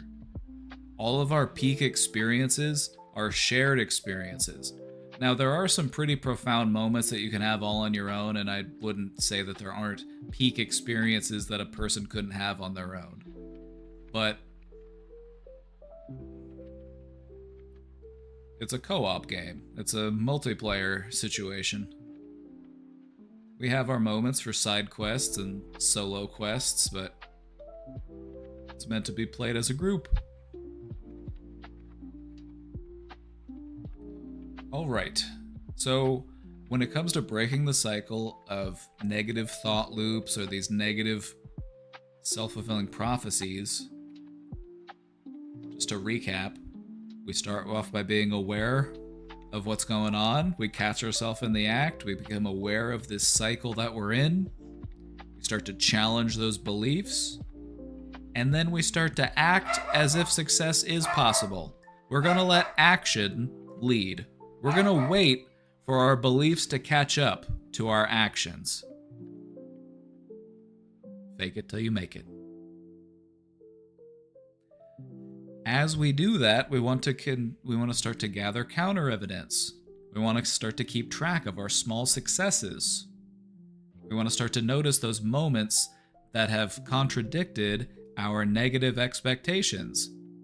Well, see, I went out and I did the thing, and I thought it was going to be really intimidating. I thought it was going to be awful, but I actually had a pretty nice time. It actually wasn't as bad as I thought it was going to be. If there's ever a motto for life, we suffer more in imagination than we do in reality.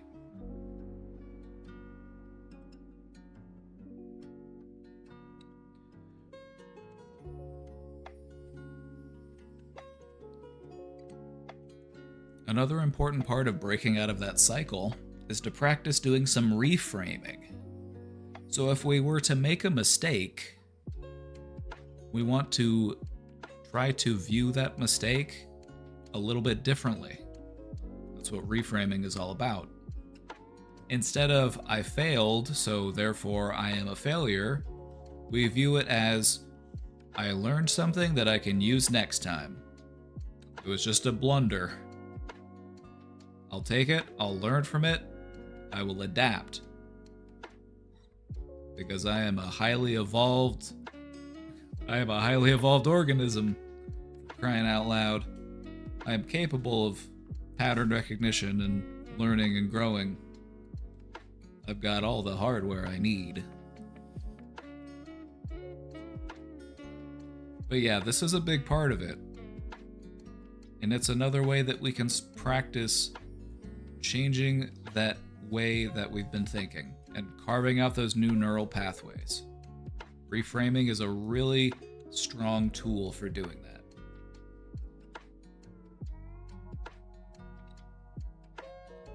Maybe we'll do that tomorrow. Maybe we'll do the reframing We'll do a rerun of the reframing presentation. I don't know what Penny's barking at. But something's got her. Something's got my dog. Something's got my dog in a tizzy. Lastly, it's important to remember that breaking out of this cycle is not something that's going to happen overnight. This is a continued process. But what you'll notice is that even small shifts in your behavior will start to weaken those negative feelings you've been having. You'll start to notice that gradual shift as you start to feel a bit more optimistic with yourself and your outcomes. Hi. Hey, how's it going? I'm sad, actually.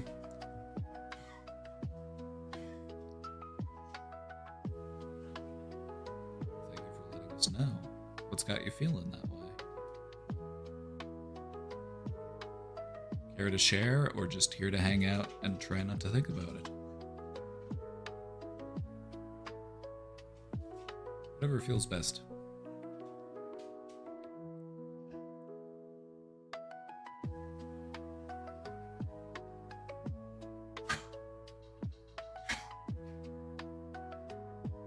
Am I a therapist? I have the degree. I've done it before.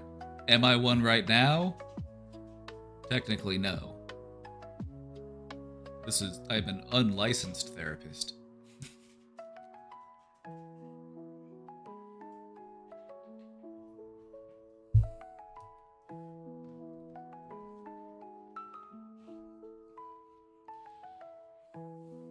Now I've got my master's in counseling, and I've worked in the field for several years, and I've done counseling with people. But I don't do it professionally at this moment.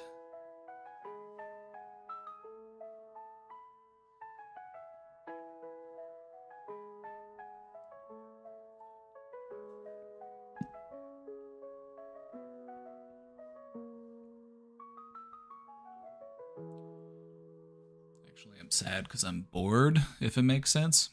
It makes sense to me.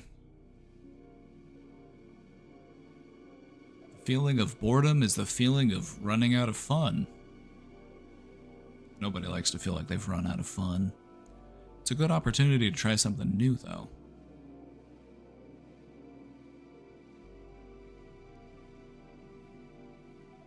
It's a good time to think about, is there anything that I've ever wanted to learn how to do? Anything I've ever wanted to try before that I haven't had a chance until now? What I find helpful whenever I'm feeling bored is I think back. What were some things that I've always wanted to learn how to do? Maybe from the time that I was a kid.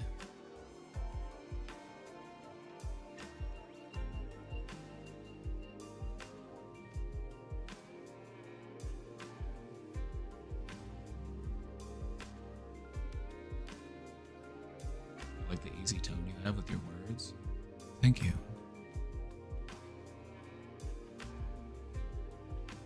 Thank you. My real voice is way more annoying. This is just my radio voice. My real voice, I actually sound like Gilbert Gottfried. Incredibly nasally. Way into spirituality. I've gotten more into it over the last several years. The styles of spirituality that I find to be most interesting are the ones that are focused on human consciousness and our place within the universe, which are typically the more Eastern approaches to spirituality.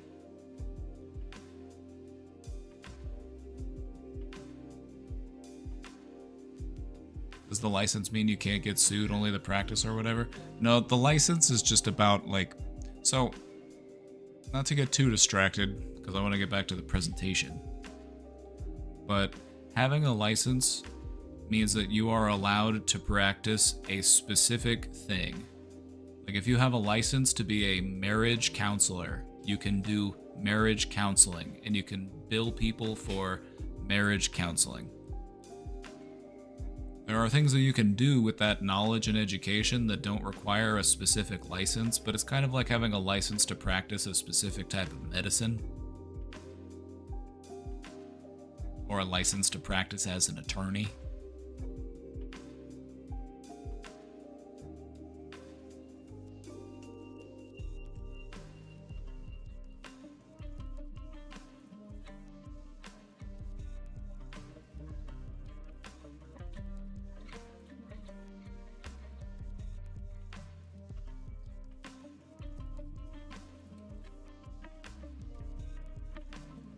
Dark psychology.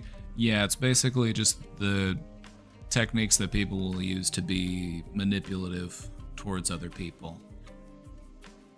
There are things that you can learn within psychology, but I'm of the belief that you should use that knowledge for good instead of evil. But it does help to understand how manipulators and abusers work.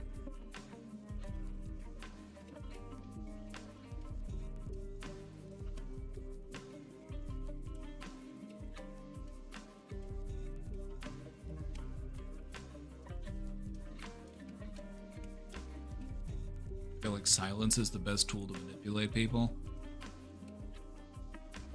The thing about silence is that people will use silence strategically. They'll use it strategically in a therapeutic context. If there's something that the therapist wants you to continue talking about, sometimes they'll just not say anything so that you keep talking. Because people are naturally uncomfortable with silence. Yeah, silence can be used for any number of purposes. Anywho, let's look at some of the wider implications of self-fulfilling prophecies. These aren't just things that we struggle with on a personal level. These are things that can actually operate on a much wider scale. You can see them on social and cultural levels. The existence of stereotyping, for example.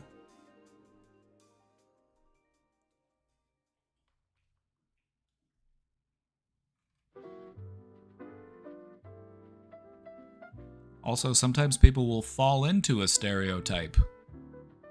Sometimes people will believe in the stereotypes that are applied to themselves.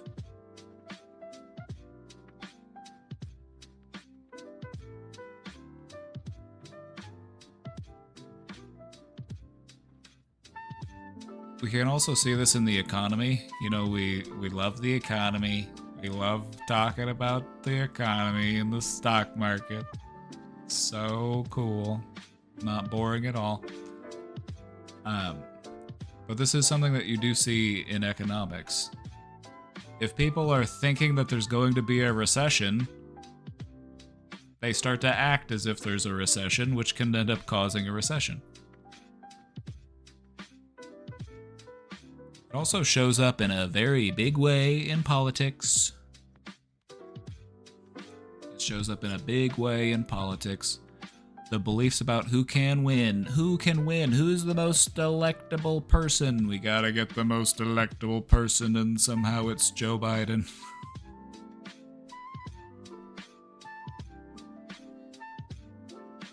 The beliefs about the election will influence voter turnout. And this can actually shape election results. Like, hey, I didn't bother going to vote. I assumed everybody was going to vote for them anyway. Alright, I didn't go out and vote for them. There wasn't any chance they were going to win, so why bother voting for them?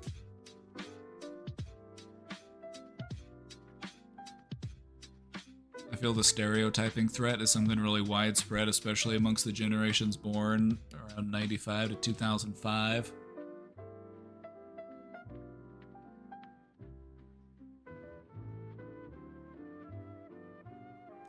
True, because that's a generation that was, forming during a time when social media was around. I think social media has a big part in that. People becoming hyper aware of how others perceive them.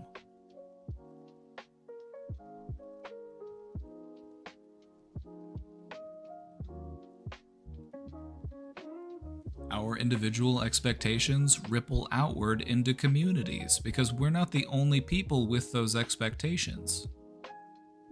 And so it can ripple out into a community, it can ripple out into the whole world. Maybe not the whole world, most of the world. The whole world? Possibly. It'd be easier if we all spoke the same language. But honestly, I feel like a lot of us are worried about the same stuff, language aside.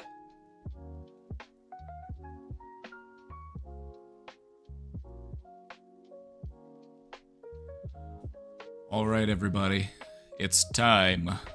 Let's flip it around in the other direction. Let's talk about positive self-fulfilling prophecies.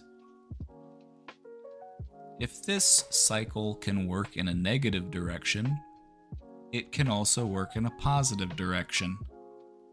If we have positive beliefs, they can actually set powerful cycles into motion.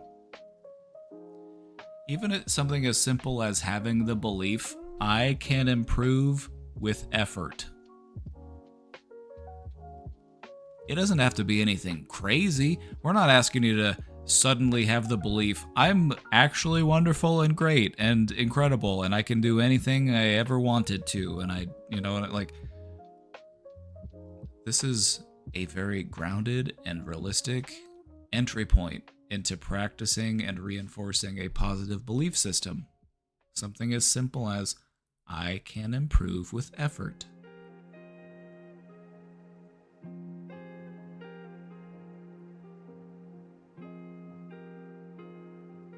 Would you agree that that's something that you can do? Can you improve with effort?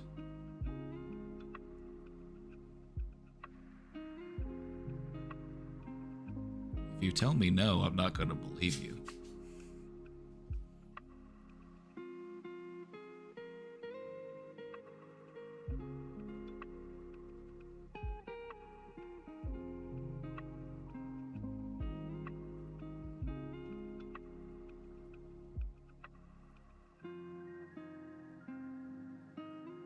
The fact that things may have gotten worse for you only implies that things can change for you. It just implies that things are not static and locked in as they are. Things can change, things can move. And if they can move in one direction, there's nothing stopping them from moving in the other direction.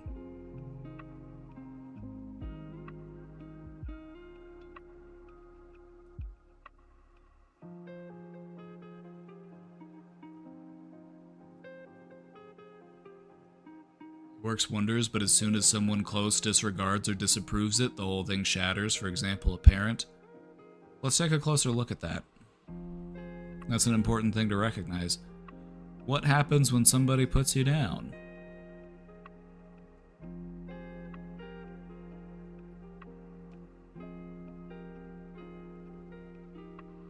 What should we do about that? First off, I think it's important to recognize that they're probably just projecting. If they're putting these beliefs onto you as far as what you're capable of doing, all that they're really doing is confessing to you what they're capable of doing. If they don't believe that people can improve with effort, then why would they believe that you can improve with effort? The only thing that they're doing is they are admitting that they believe that people can't change. And that's not really the type of person that we want to allow to influence the perception of ourselves. We want to listen to the people who say people can grow, people can change, people can do better. Because they can. There are countless examples of it. And so it might be especially painful when people treat you this way if they are somebody who is supposed to protect you and guide you, such as a parent.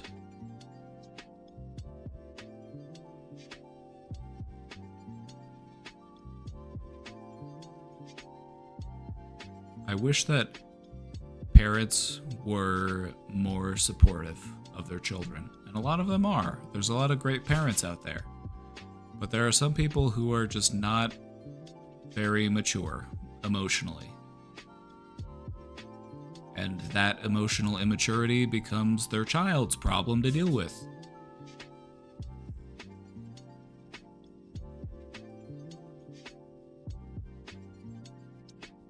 So you do not need to devalue yourself simply because you may have a parent who is emotionally immature.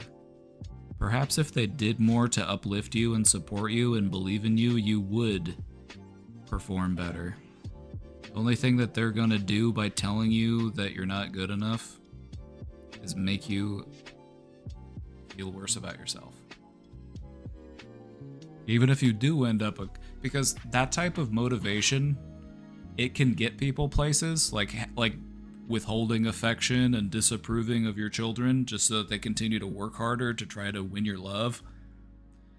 It's like, sure, it can get them places. Like, sure, it might help them to get a well-paying job or something like that, but it's not gonna do anything to teach them how to love themselves. It's only gonna teach them that they will never be good enough. And I don't think that that's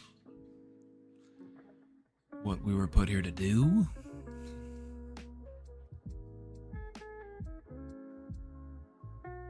Can't blame them. They've been through some stuff in their time and couldn't heal from it, though I feel it would have been a lot easier if they did, for sure.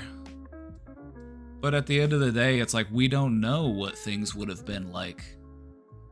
Things could have been totally different. All we can do is focus on where we go from here. And sometimes when it comes to healing stuff, the only thing that we're left with is to just lead by example. It's like if other people don't want to listen to us, if other people don't want to talk about it with us, all we can do is just try to lead by example. To remind them that healing is possible.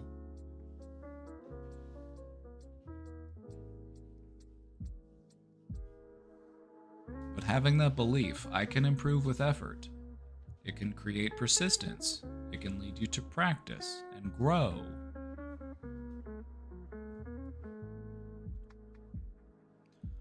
Also, showing empathy to your parents is a good sign of emotional maturity. You're showing empathy to people who have a hard time showing empathy to you. That shows a great deal about who you are as a person.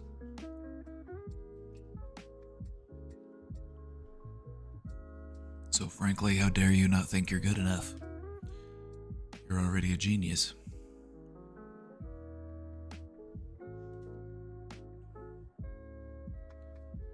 This idea is connected to the idea of a growth mindset, which is something that I encourage everybody to try to have. A growth mindset. It's simply the belief that things can grow, that you can grow, your abilities can develop, you can get better at things. If there's something you're struggling with right now, it's just a matter of persistence and practice.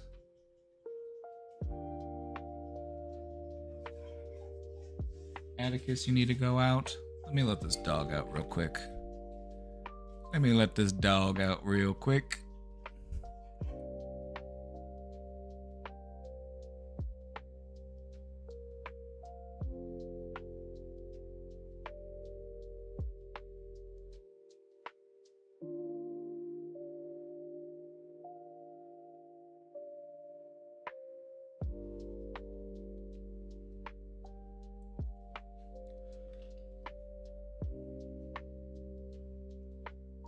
Takes more out of me than I would like it to, but I will get there eventually. If there's anything I know about people, it's that you're already farther along than you give yourself credit for. And sometimes we don't notice that until those moments where life truly tests us, and then we're like, damn, I did that shit. I'm actually awesome. But we don't need to wait until those moments to recognize the effort we've put in or to celebrate the progress we've made.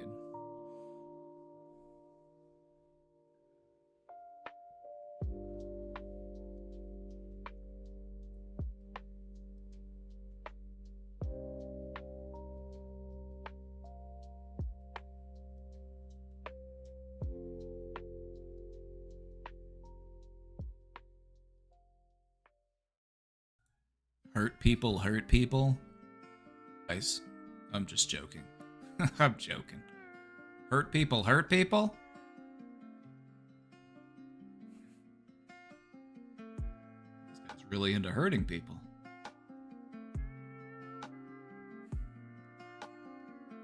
But no, it's hurt people. People who are hurt other people.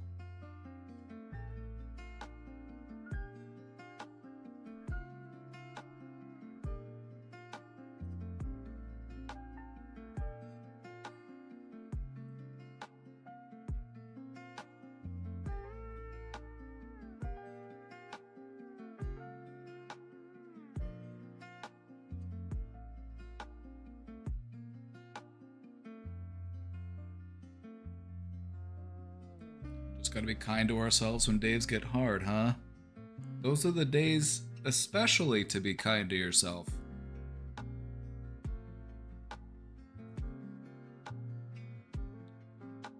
Oh, I'm just taking a break for a moment. I had to get up and let the dog out, so you're good. You're good. We'll continue here in just a sec.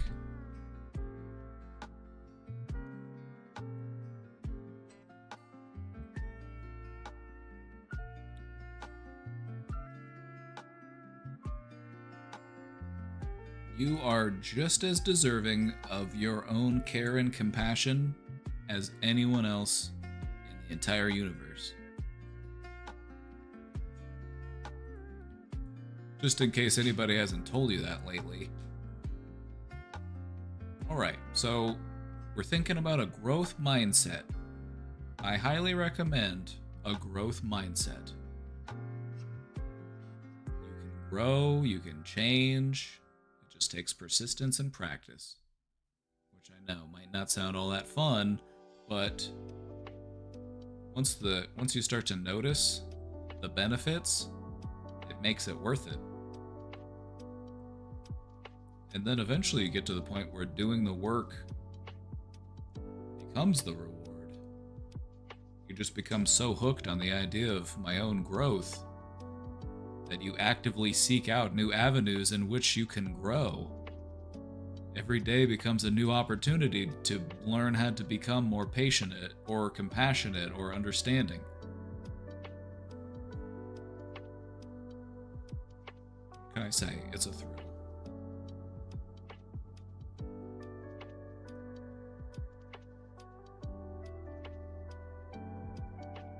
Be like a tumor? No, be like a tree.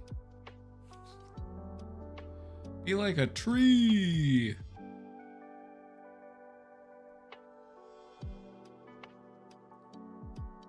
Tumors demand unending growth within a finite space. That's why they're so damaging and disruptive. Trees, however, they grow to fit the environment that they are in, while always reaching up towards the sun.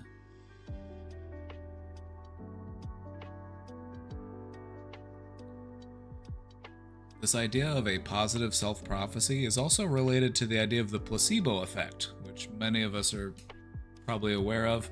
The placebo effect is just the idea that if you believe that something will work, you will notice a benefit from that thing, even if that thing didn't do anything. This has been shown to be true in countless experiments. They'll give somebody a placebo. It's a thing that just doesn't actually do anything. And then they'll ask him, like, hey, how did it work? And they'll say, yeah, that was pretty good. That's pretty good.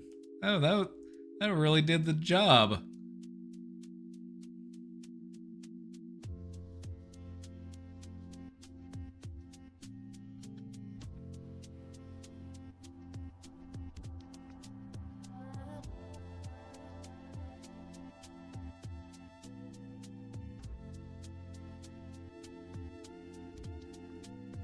I can fly with effort. You might not learn how to fly, but you might be able to learn how to float.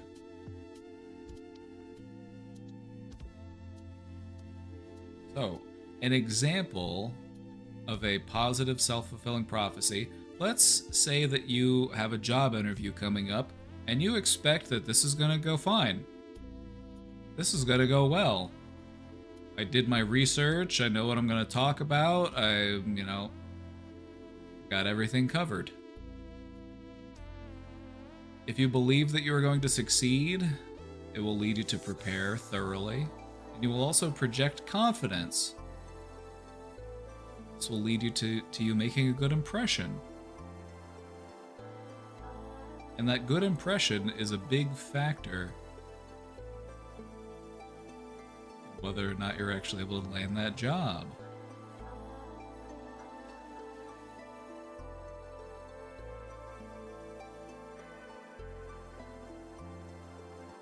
What's pretty crazy about job interviews is that you might be more qualified than somebody else, or somebody else might be more qualified than you.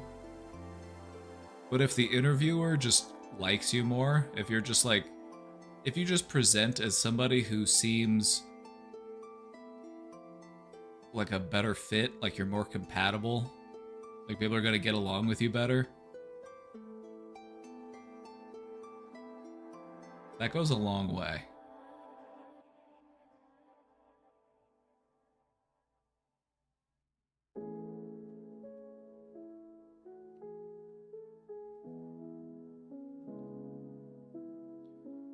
You can improve a lot of yourself with effort, it's true. And the thing is, it's something that you've already been doing. We're not all negative loops. We've been having moments of growth. We've been finding improvements. We might just be overly focused on the negative, and it makes it hard to pick out the positive when the negative feels so loud.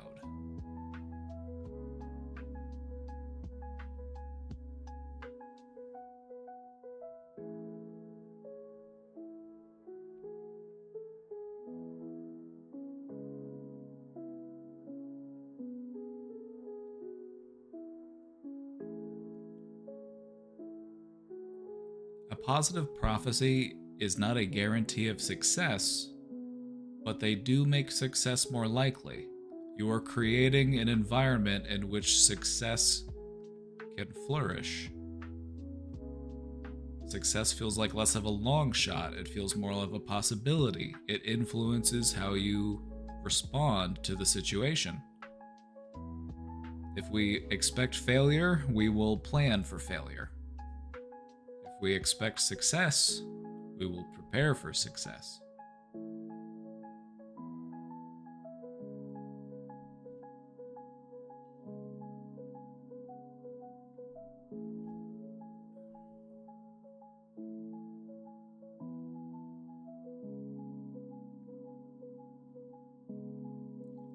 Let's take a moment before we move into the next slide. I just want to give you something to think about. Let's take a moment and recognize a success. I want you to recognize one of your successes. It doesn't have to be anything big. You can share it with us if you want to, but you don't have to.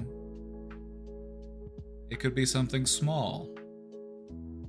It could be something small, like I got out of bed today, I took a shower today, I brushed my hair today. It doesn't have to be anything big. It's just about recognizing one of the ways that you're still in it. You're still fighting the good fight. You're still looking out for yourself, even if it's a small way.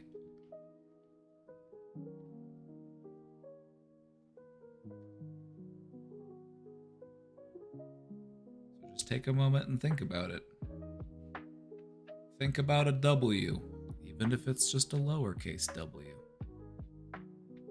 But what you'll come to recognize in this community is that there's no such thing as a lowercase w, baby. All the W's are uppercase. Every W is a big W.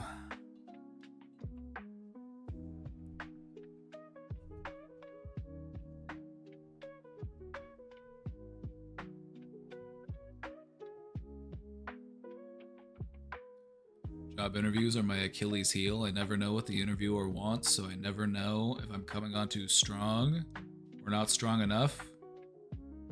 Try to mirror them. Try to like mirror what they're doing, like mirror their posture. Try to match their energy.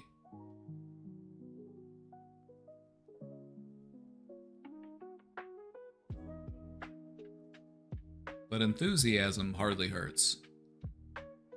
They might not be especially enthusiastic during a job interview, but you should be enthusiastic. To at least a certain degree. You don't have to be overly, because they might just interpret that as disingenuous. Like, oh boy, I sure can't wait to work here.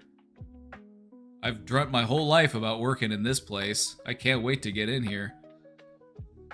You should show a genuine level of enthusiasm for the opportunity.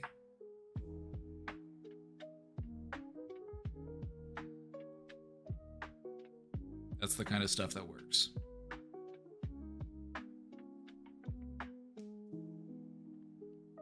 You don't have to lay it on too thick. But you want to show that you've got at least a little bit of excitement in you.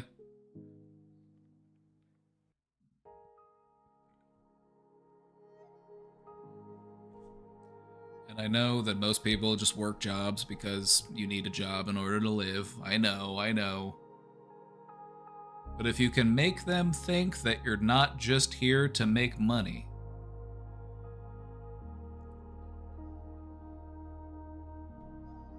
that can go a long way.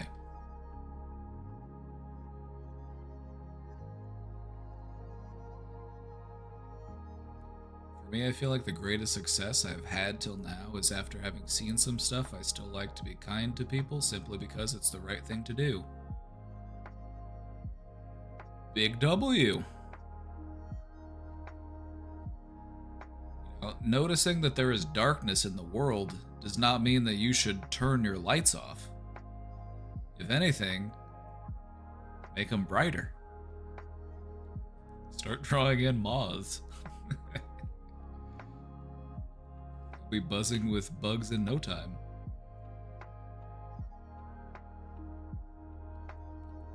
Don't just do the bare minimum at your job, be enthusiastic while doing the bare minimum. Precisely. See, you get it. You get it. That's what it's all about. That's the American way.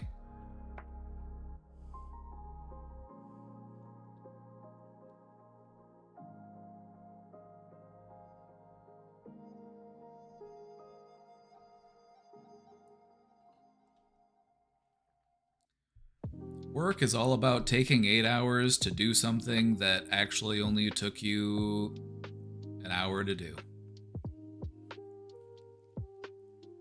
That's office jobs for you. Like 10 minutes of work over an 8-hour span. I got so restless having an office job, I would just be like, what the fuck am I supposed to do? I want to be doing stuff.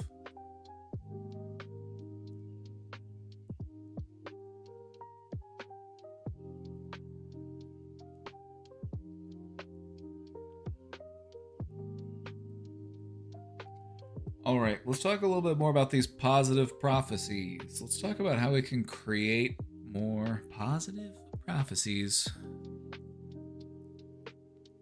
There's other ways that you could define this. You could just look at this as a positive feedback loop.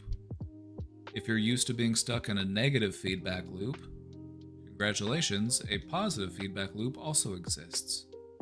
It's just about reversing your polarity. That one's for the electricians out there. A little bit of electrical humor.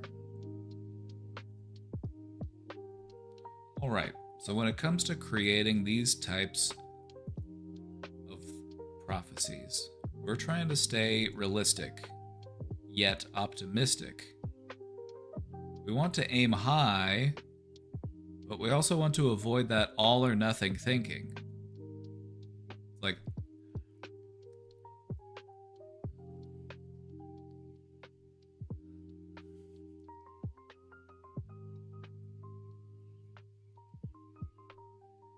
we don't want to look at a failure as the end.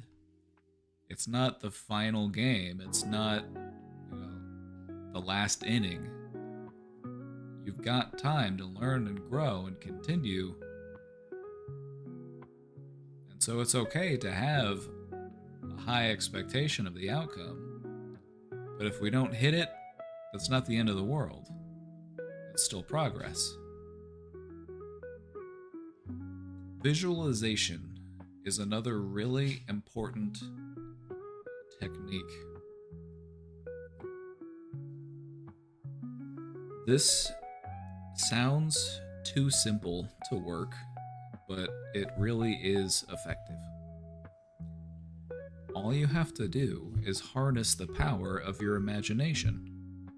Right now, your imagination might just be calibrated to the negative channel, and that's why I'm imagining all of the things that could go wrong. What I'm going to try to do instead is take some time practicing with my brain to do the opposite of that. Spend time imagining yourself succeeding. For your brain, this is practice. The more you do this, the easier it is to do. And with enough practice, it just becomes something that you do. What you may remember, what some of us may remember, are times in life where we felt this way already, before doubt crept in.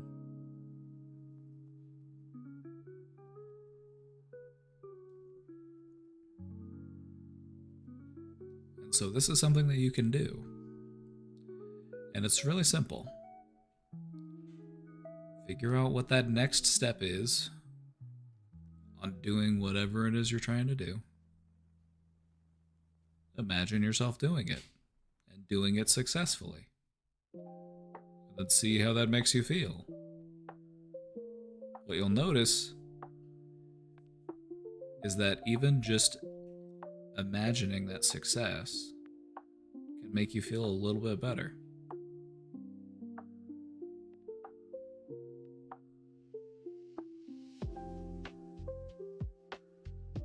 Visualization is a double-edged sword. Some brains are wired to visualize failure.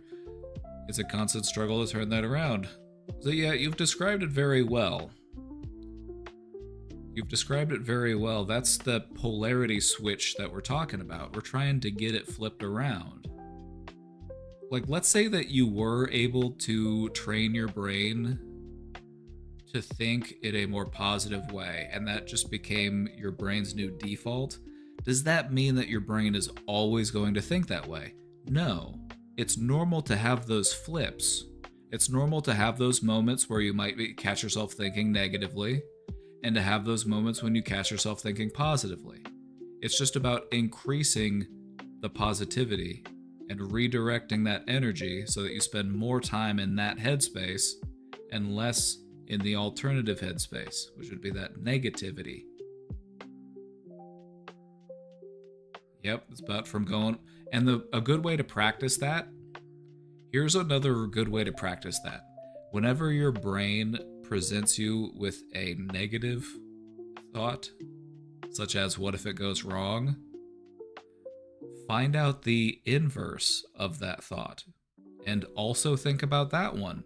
It's okay to think about both of them, but if you think about the negative one, isn't it okay to also think about the positive one? Try to balance them out. If I'm going to ask myself what could go wrong, I also owe it to myself to ask myself what could go right. And that's where the training of your brain occurs. Every time you do that, it's like a little bicep curl for your brain. You just keep doing that. You kind of have to manually kickstart it though. You kind of have to manually remind yourself to do it. You might have to put out little post-it notes. You might have to train yourself to get into the habit of doing it. But once you do that, what you'll notice is that your brain will shift. It'll spend more time in that positive energetic space and less time in the negative energetic space. It's not like flipping a light switch going from one to the other. It's about shifting where it's at on the spectrum between positive and negative. You might be lingering too much on the negative side. We're trying to shift it to the positive side so we can spend more time in that headspace. And that's why we avoid that all or nothing thinking, my friends. Because it's not positive or negative. It's where am I at in between the two.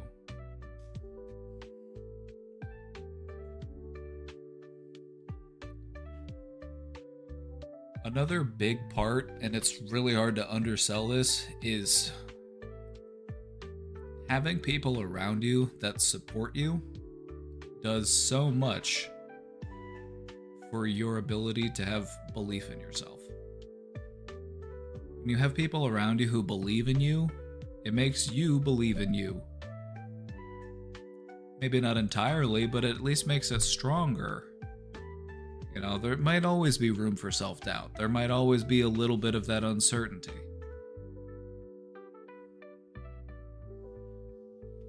It'll help you to at least believe in yourself more than if it was absent. Also, seeing people celebrate your successes with you. It feels good, doesn't it? That's why I'm always asking you to share your W's with me. Because seeing people celebrate in your successes with you feels good. And I'm trying to give that to you. As a gift. It's a gift for you. From me. Sorry I didn't wrap it.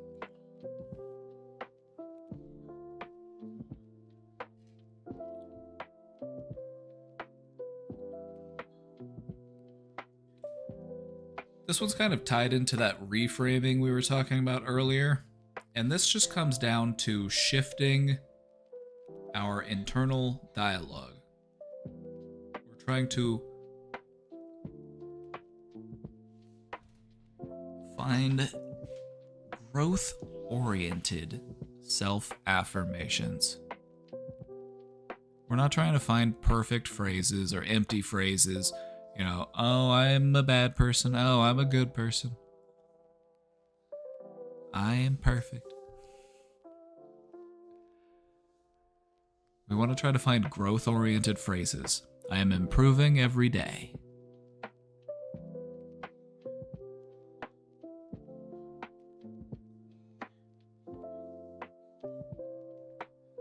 I am improving each day. Helps you to focus on the growth. And that's what it's all about. The more you can pay attention to your own growth, the more you'll feel it, the more you'll notice it.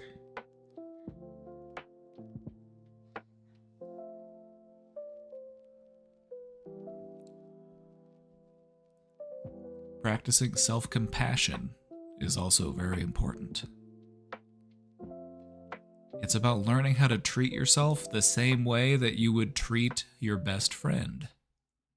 If you catch yourself speaking negatively to yourself or putting yourself down, ask yourself, how would I rephrase this? How would I say this if I were saying it to my best friend?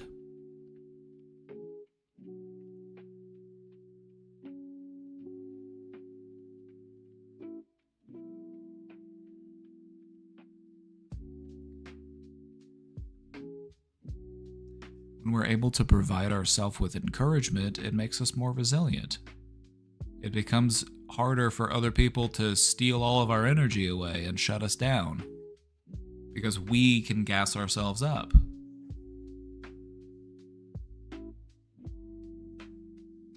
So what would it look like if you were to treat yourself like you treat a friend? What might change for you? What sort of thing might you do differently if you were just a little friendlier to yourself?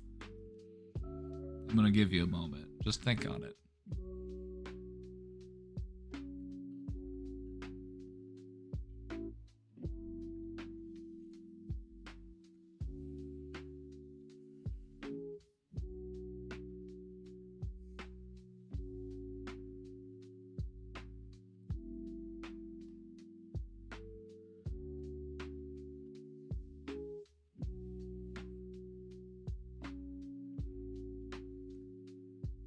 The way I look at it is that I like to keep it real with my friends.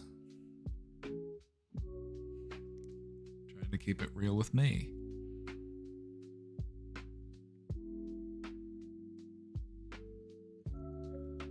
Lastly, and this one's probably the most fun one of all, is celebrate your progress. If you want to stay motivated, if you want to keep up the momentum, this is how you do it. By recognizing your small steps and celebrating that progress. That's how you build up the momentum. That's how you get where you're trying to go.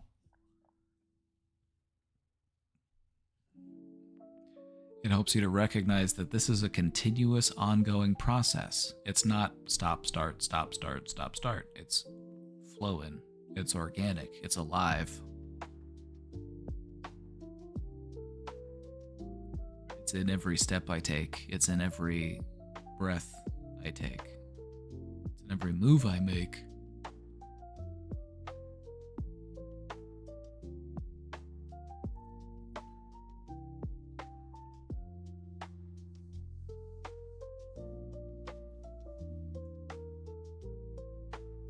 Thoughts? Questions? Before we move on? We're just about finished. I think I got one more after this one. Yeah, one more.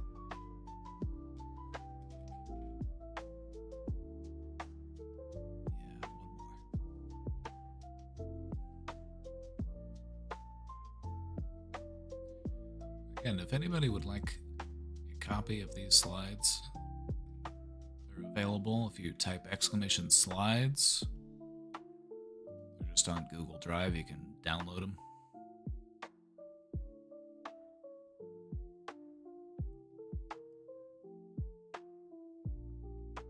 You can print it out and take it to a party. Like, hey, tell me what you think about this. It'll make you tons of friends. Take it to a party and they're like, is this a cult? What is this? Where's this from? On the internet, you say. Sounds like a cult to me. So it's just some guy? And he wears a headband? Ooh.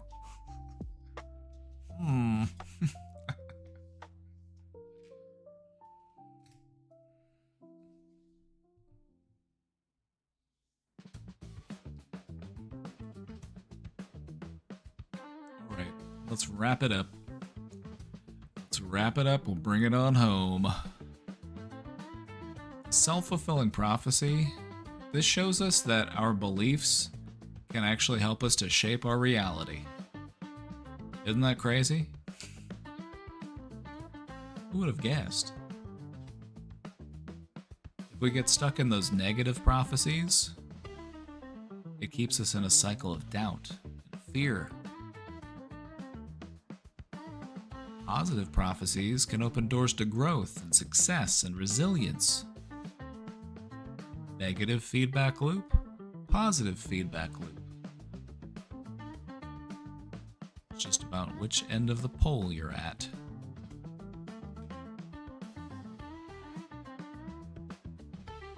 Our expectations are kind of like a script. We want to make sure that we're choosing them wisely, because they often become the story that we end up living.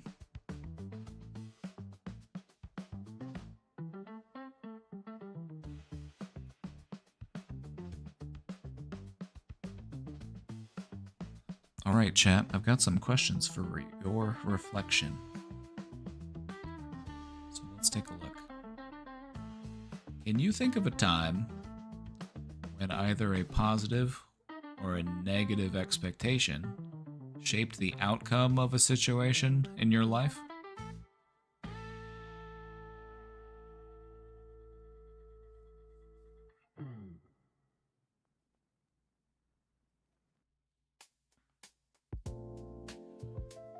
I'll share an example. We recently went on a float trip, and I knew it was going to be a good time. And as a part of that, I made sure that we had all of our stuff put together. We had everything we needed. Everything worked very smoothly. my own positive expectations, made sure that I did everything I needed to do to ensure those positive expectations.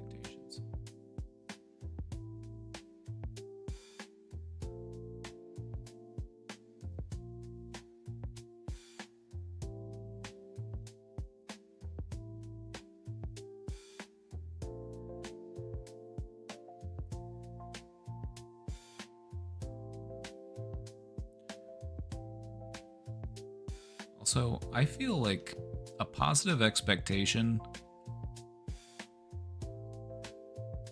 doesn't always feel like, sometimes there is a bit of anxiety involved in that, even. You know, that worry that something might happen doesn't necessarily always go away. But what you'll find is that conscious awareness that something could happen, it helps you to stay ready and prepared and to see through and to actually execute on whatever it is you're trying to do. What you don't want is to be completely ambivalent and to just be apathetic towards it. Like, it'll be fine, don't worry about it, don't think about it, because that's just gonna, like, what's gonna happen then?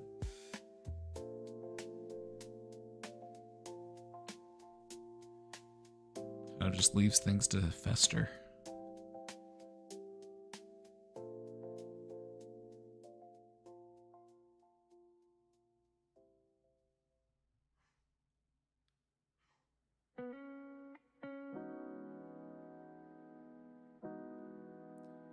Another question for reflection. How might your life change if you were to deliberately plant more positive, self-fulfilling prophecies? What sort of things might happen? What sort of changes might that make? What kind of doors would that open?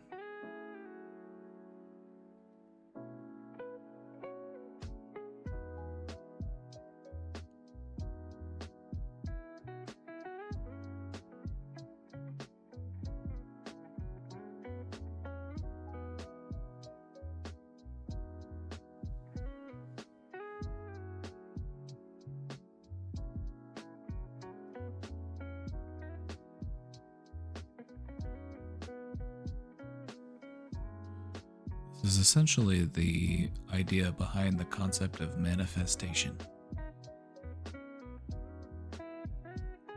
Another word for a positive self-fulfilling prophecy would be manifestation.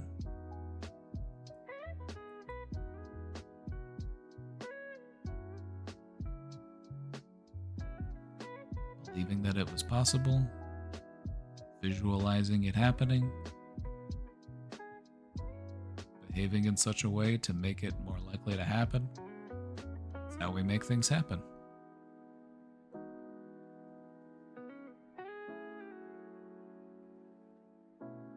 Can't just run in there with our eyes closed and hope for the best. Gonna end up running into something, tripping over something.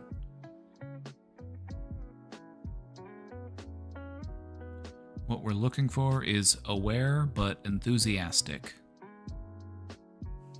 Or maybe that's just me. Aware but enthusiastic.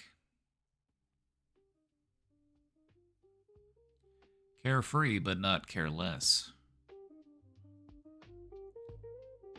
You know, there are people out there who will make a show of just how little they care about things.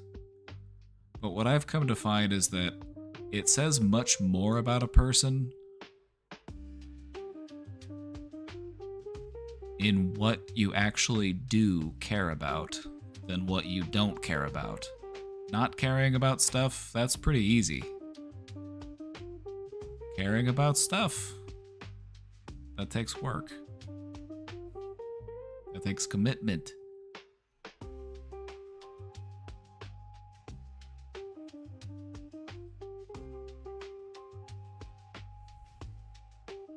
Alrighty, partners. This has been the Self-Fulfilling Prophecies presentation. I hope you're happy because there's no refunds. I'm keeping all of your money. Oh wait, I gave it away for free. I guess I'm the clown here. Any questions about the topic? If you'd like a copy of the slideshow, exclamation slides.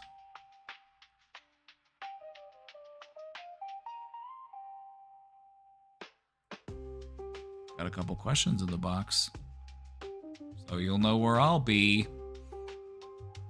We'll be getting back into this question box here in just a second. It's time for my 2-hour stretch break. I'll be right back.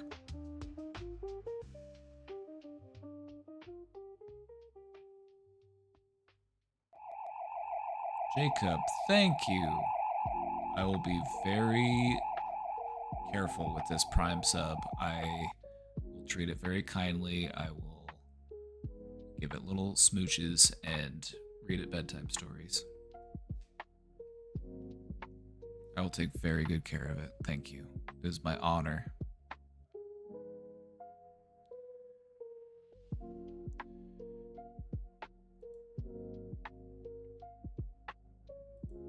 Chat, what were your thoughts on this topic? What are your thoughts on this topic? Interesting? Useful? Confusing? Infuriating? Thoughts? Questions? Comments? Concerns? Oh, wait, not this one. That's not the one we did. It was this one. Hoo hoo hoo hoo.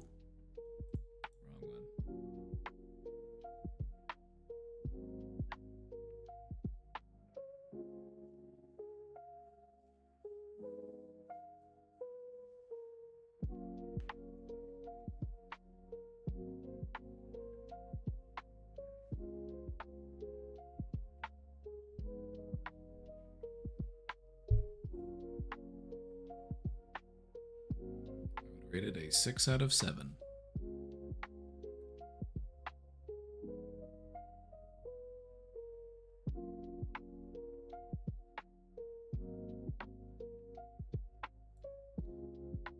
Great presentation. I just think I'm too depressed.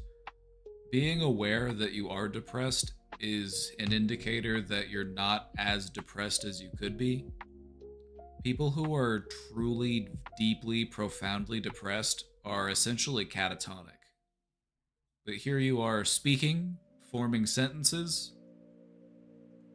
expressing self-awareness. And so depression is there, yes, but it's a familiar foe.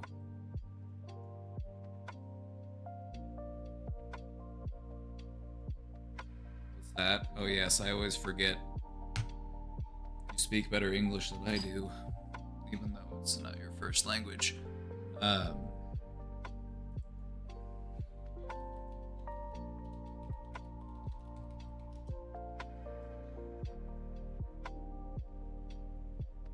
Catatonic. A very severe depression. You're basically just in a stupor.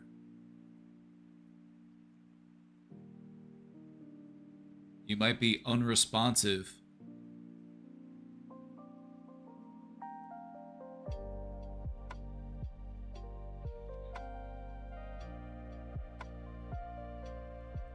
These are the types of patients that they would often use like electroshock therapy. They're like, they're so depressed, we need to shock them.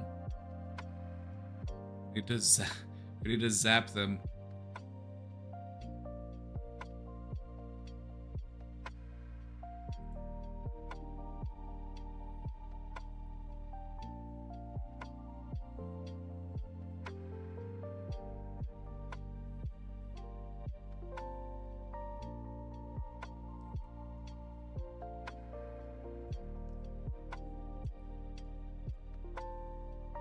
If you're feeling depressed, all you can really do is just think about that next small step that you gotta take to move in the opposite direction.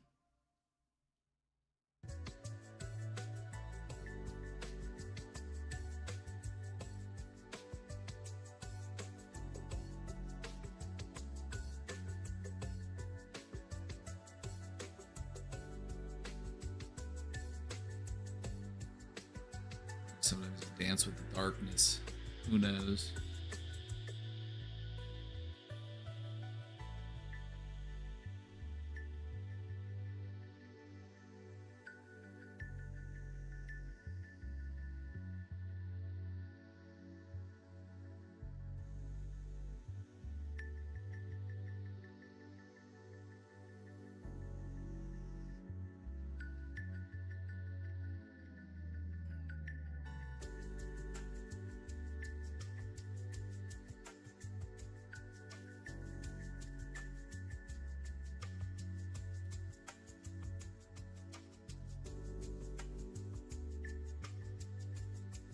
You know what helped my depression? Realizing that some of the worst people in the world benefit from my depression. They want me to be depressed, and I can't give them that. I can't give them what they want.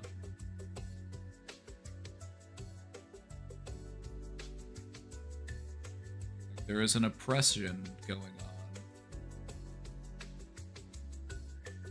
So it's about not letting them break you.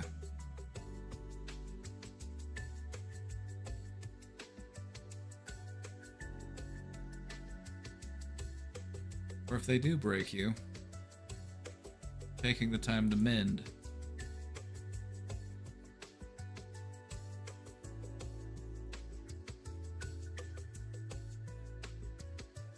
Still waiting to hear back from Mike on whether it's Sheetz or Wawa.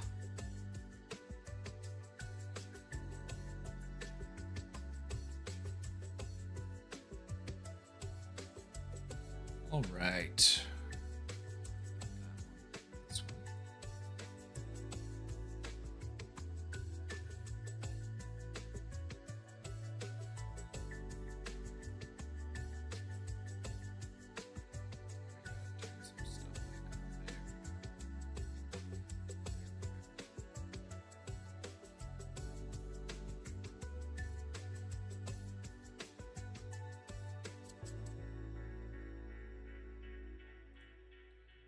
Questions in the box, so let's take a look.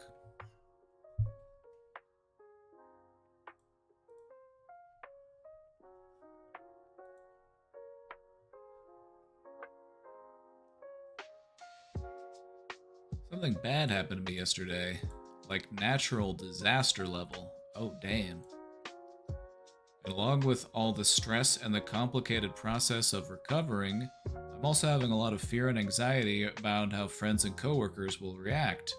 When something bad happens to me, I tend to see people's well wishes or condolences as either looking down on / pitying me, or I assume they're going home and laughing about it behind my back, taking pleasure in my pain or discomfort. That is just your anxiety talking, my friend. That is just your anxiety talking.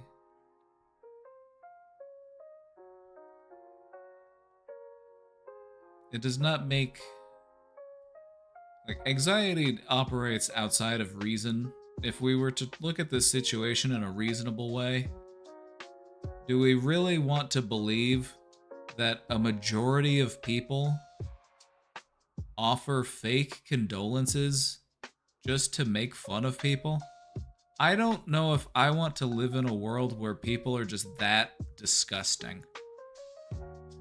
And so I think it's much more likely to be true that these are people genuinely offering you care and support.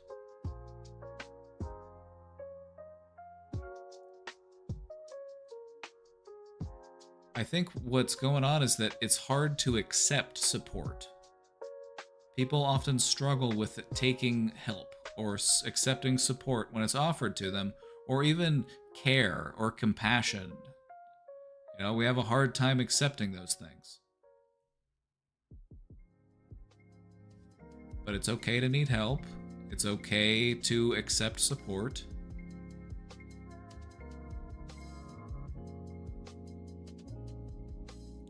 So I have a lot of shame around people's reactions to my misfortune. Any advice for coping with this? Yeah, let's keep talking about it for a minute. First off, I'm glad you're okay. Sounds like something crazy happened, but you're still here, so it could be that you're also in a little bit of shock. You're experiencing a little bit of overwhelm, which is normal, especially for situations such as this one. So let's try to reframe these self-destructive thoughts, because that's what I see them as. These sound like self-destructive thoughts. All of the people that are trying to support me actually secretly hate me. I'm having a hard... that's a very destructive thought. That's what anxiety likes to do, is it likes to assume the worst case scenario and say, okay, let's roll with that. Let's... because it's trying to protect you from pain, but it's end up causing you a lot of pain. That's the irony of anxiety.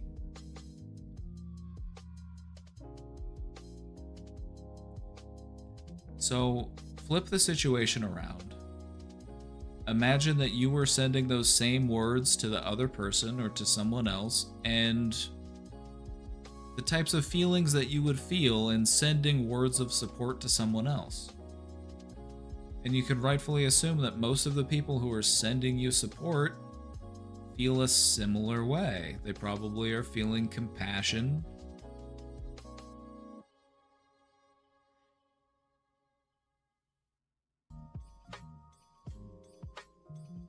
It's not always easy to take support for whatever reason. There are many different reasons why a person might struggle with receiving help and support. They might have been raised in such a way where they had to care for themselves and look out for themselves, and they learned not to depend on the words of others. Or maybe they just are feeling insecure or undeserving.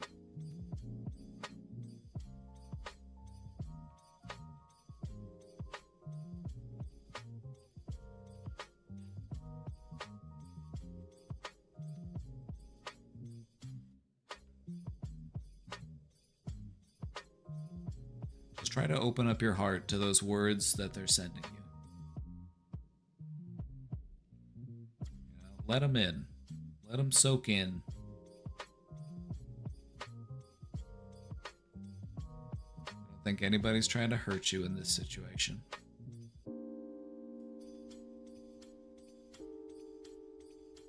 So let that love in, partner.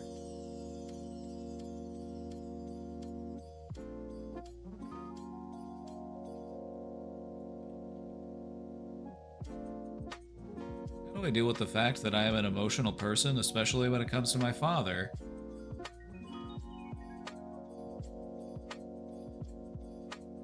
Congratulations, you're human.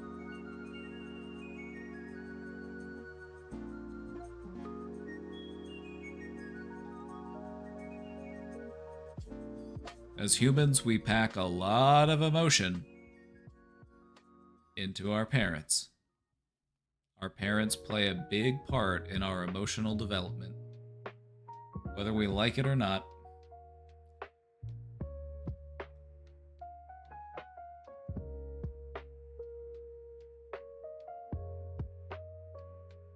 How do I deal with the fact that I'm an emotional person, especially when it comes to my father, and that is how I operate in my daily life, but my father, on the other hand, due to some issues in his own childhood and adult life, finds emotions completely irrelevant to the point where even having an honest discussion with him is a waste of time, according to him, whereas I think of it as the best time I could ever have with him. First off, let him know that. Let him know that that's the best time you spend together.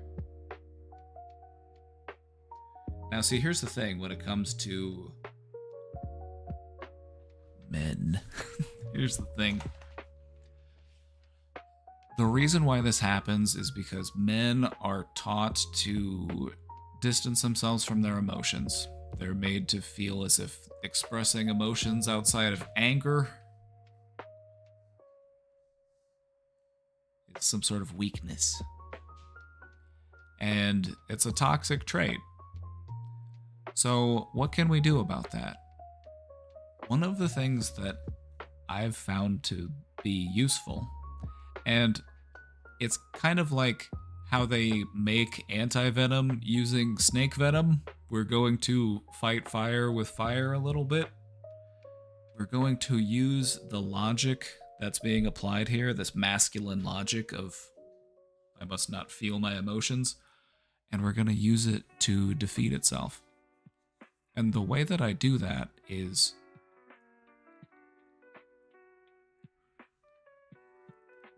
by promoting it as a challenge.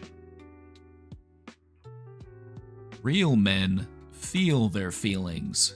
Real men don't run from their feelings.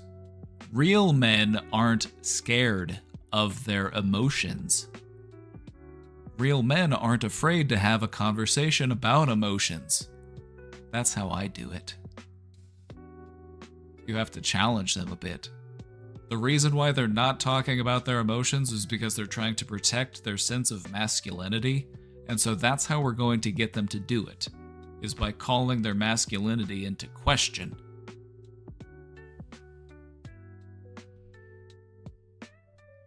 Real men feel their feelings.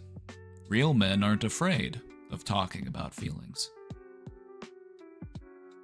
Real men aren't afraid to cry. That's what I found to be effective. Will it work? Maybe. It's not guaranteed to work. Some people are very defensive. Some people are very resistant. But what I found is that it can work. It can get people to at least reconsider the idea of opening up. It might not work in that moment, it might take them some time to think about it, but you're just trying to plant seeds. You're trying to plant seeds and then see what grows.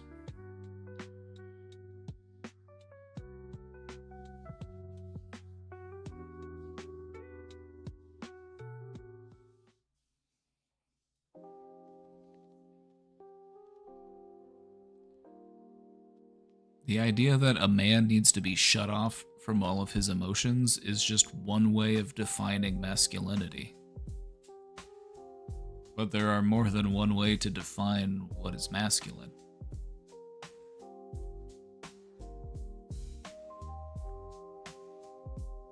So the way I try to look at it that way. Like, don't be afraid of your emotions, man. Open up to them. And what I found is that can do the trick.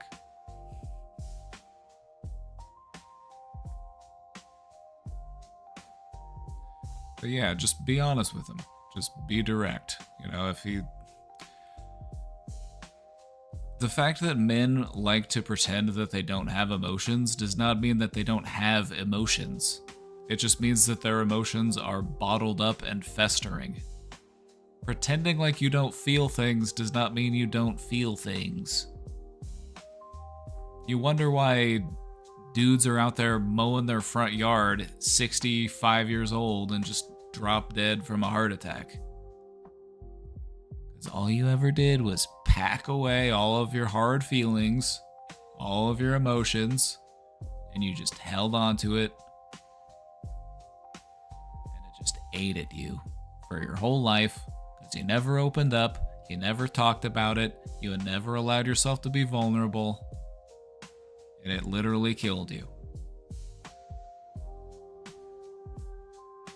It happens far too often amongst dudes.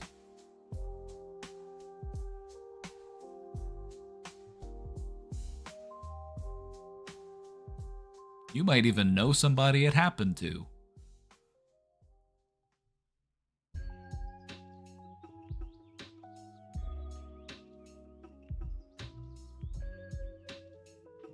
Holding on to all that shit, it does. It eats away at you.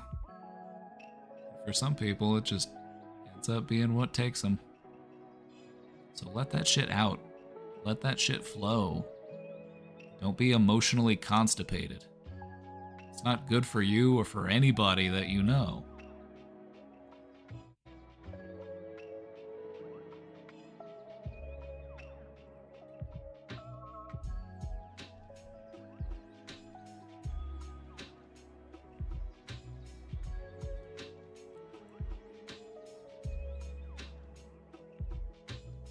Alright everybody, it's taco time. I'm getting hungry, and it's Taco Tuesday, so I'm gonna go make some dinner.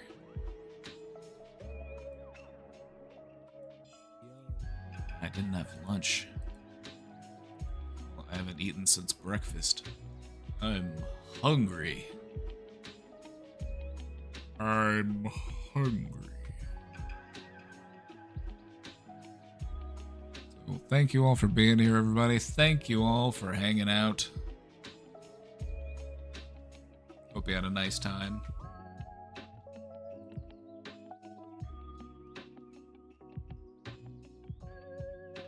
Hope you all had a nice time. I know I did. Thank you for being here. Thank you for being here.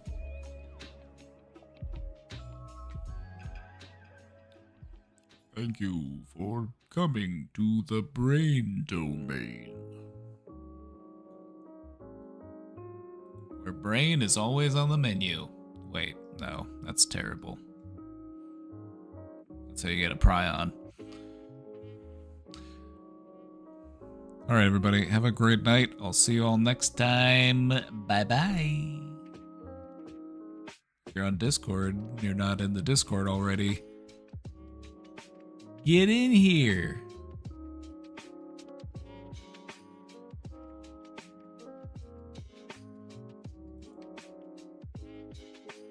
Have a good night, and I'll see you later. Probably tomorrow.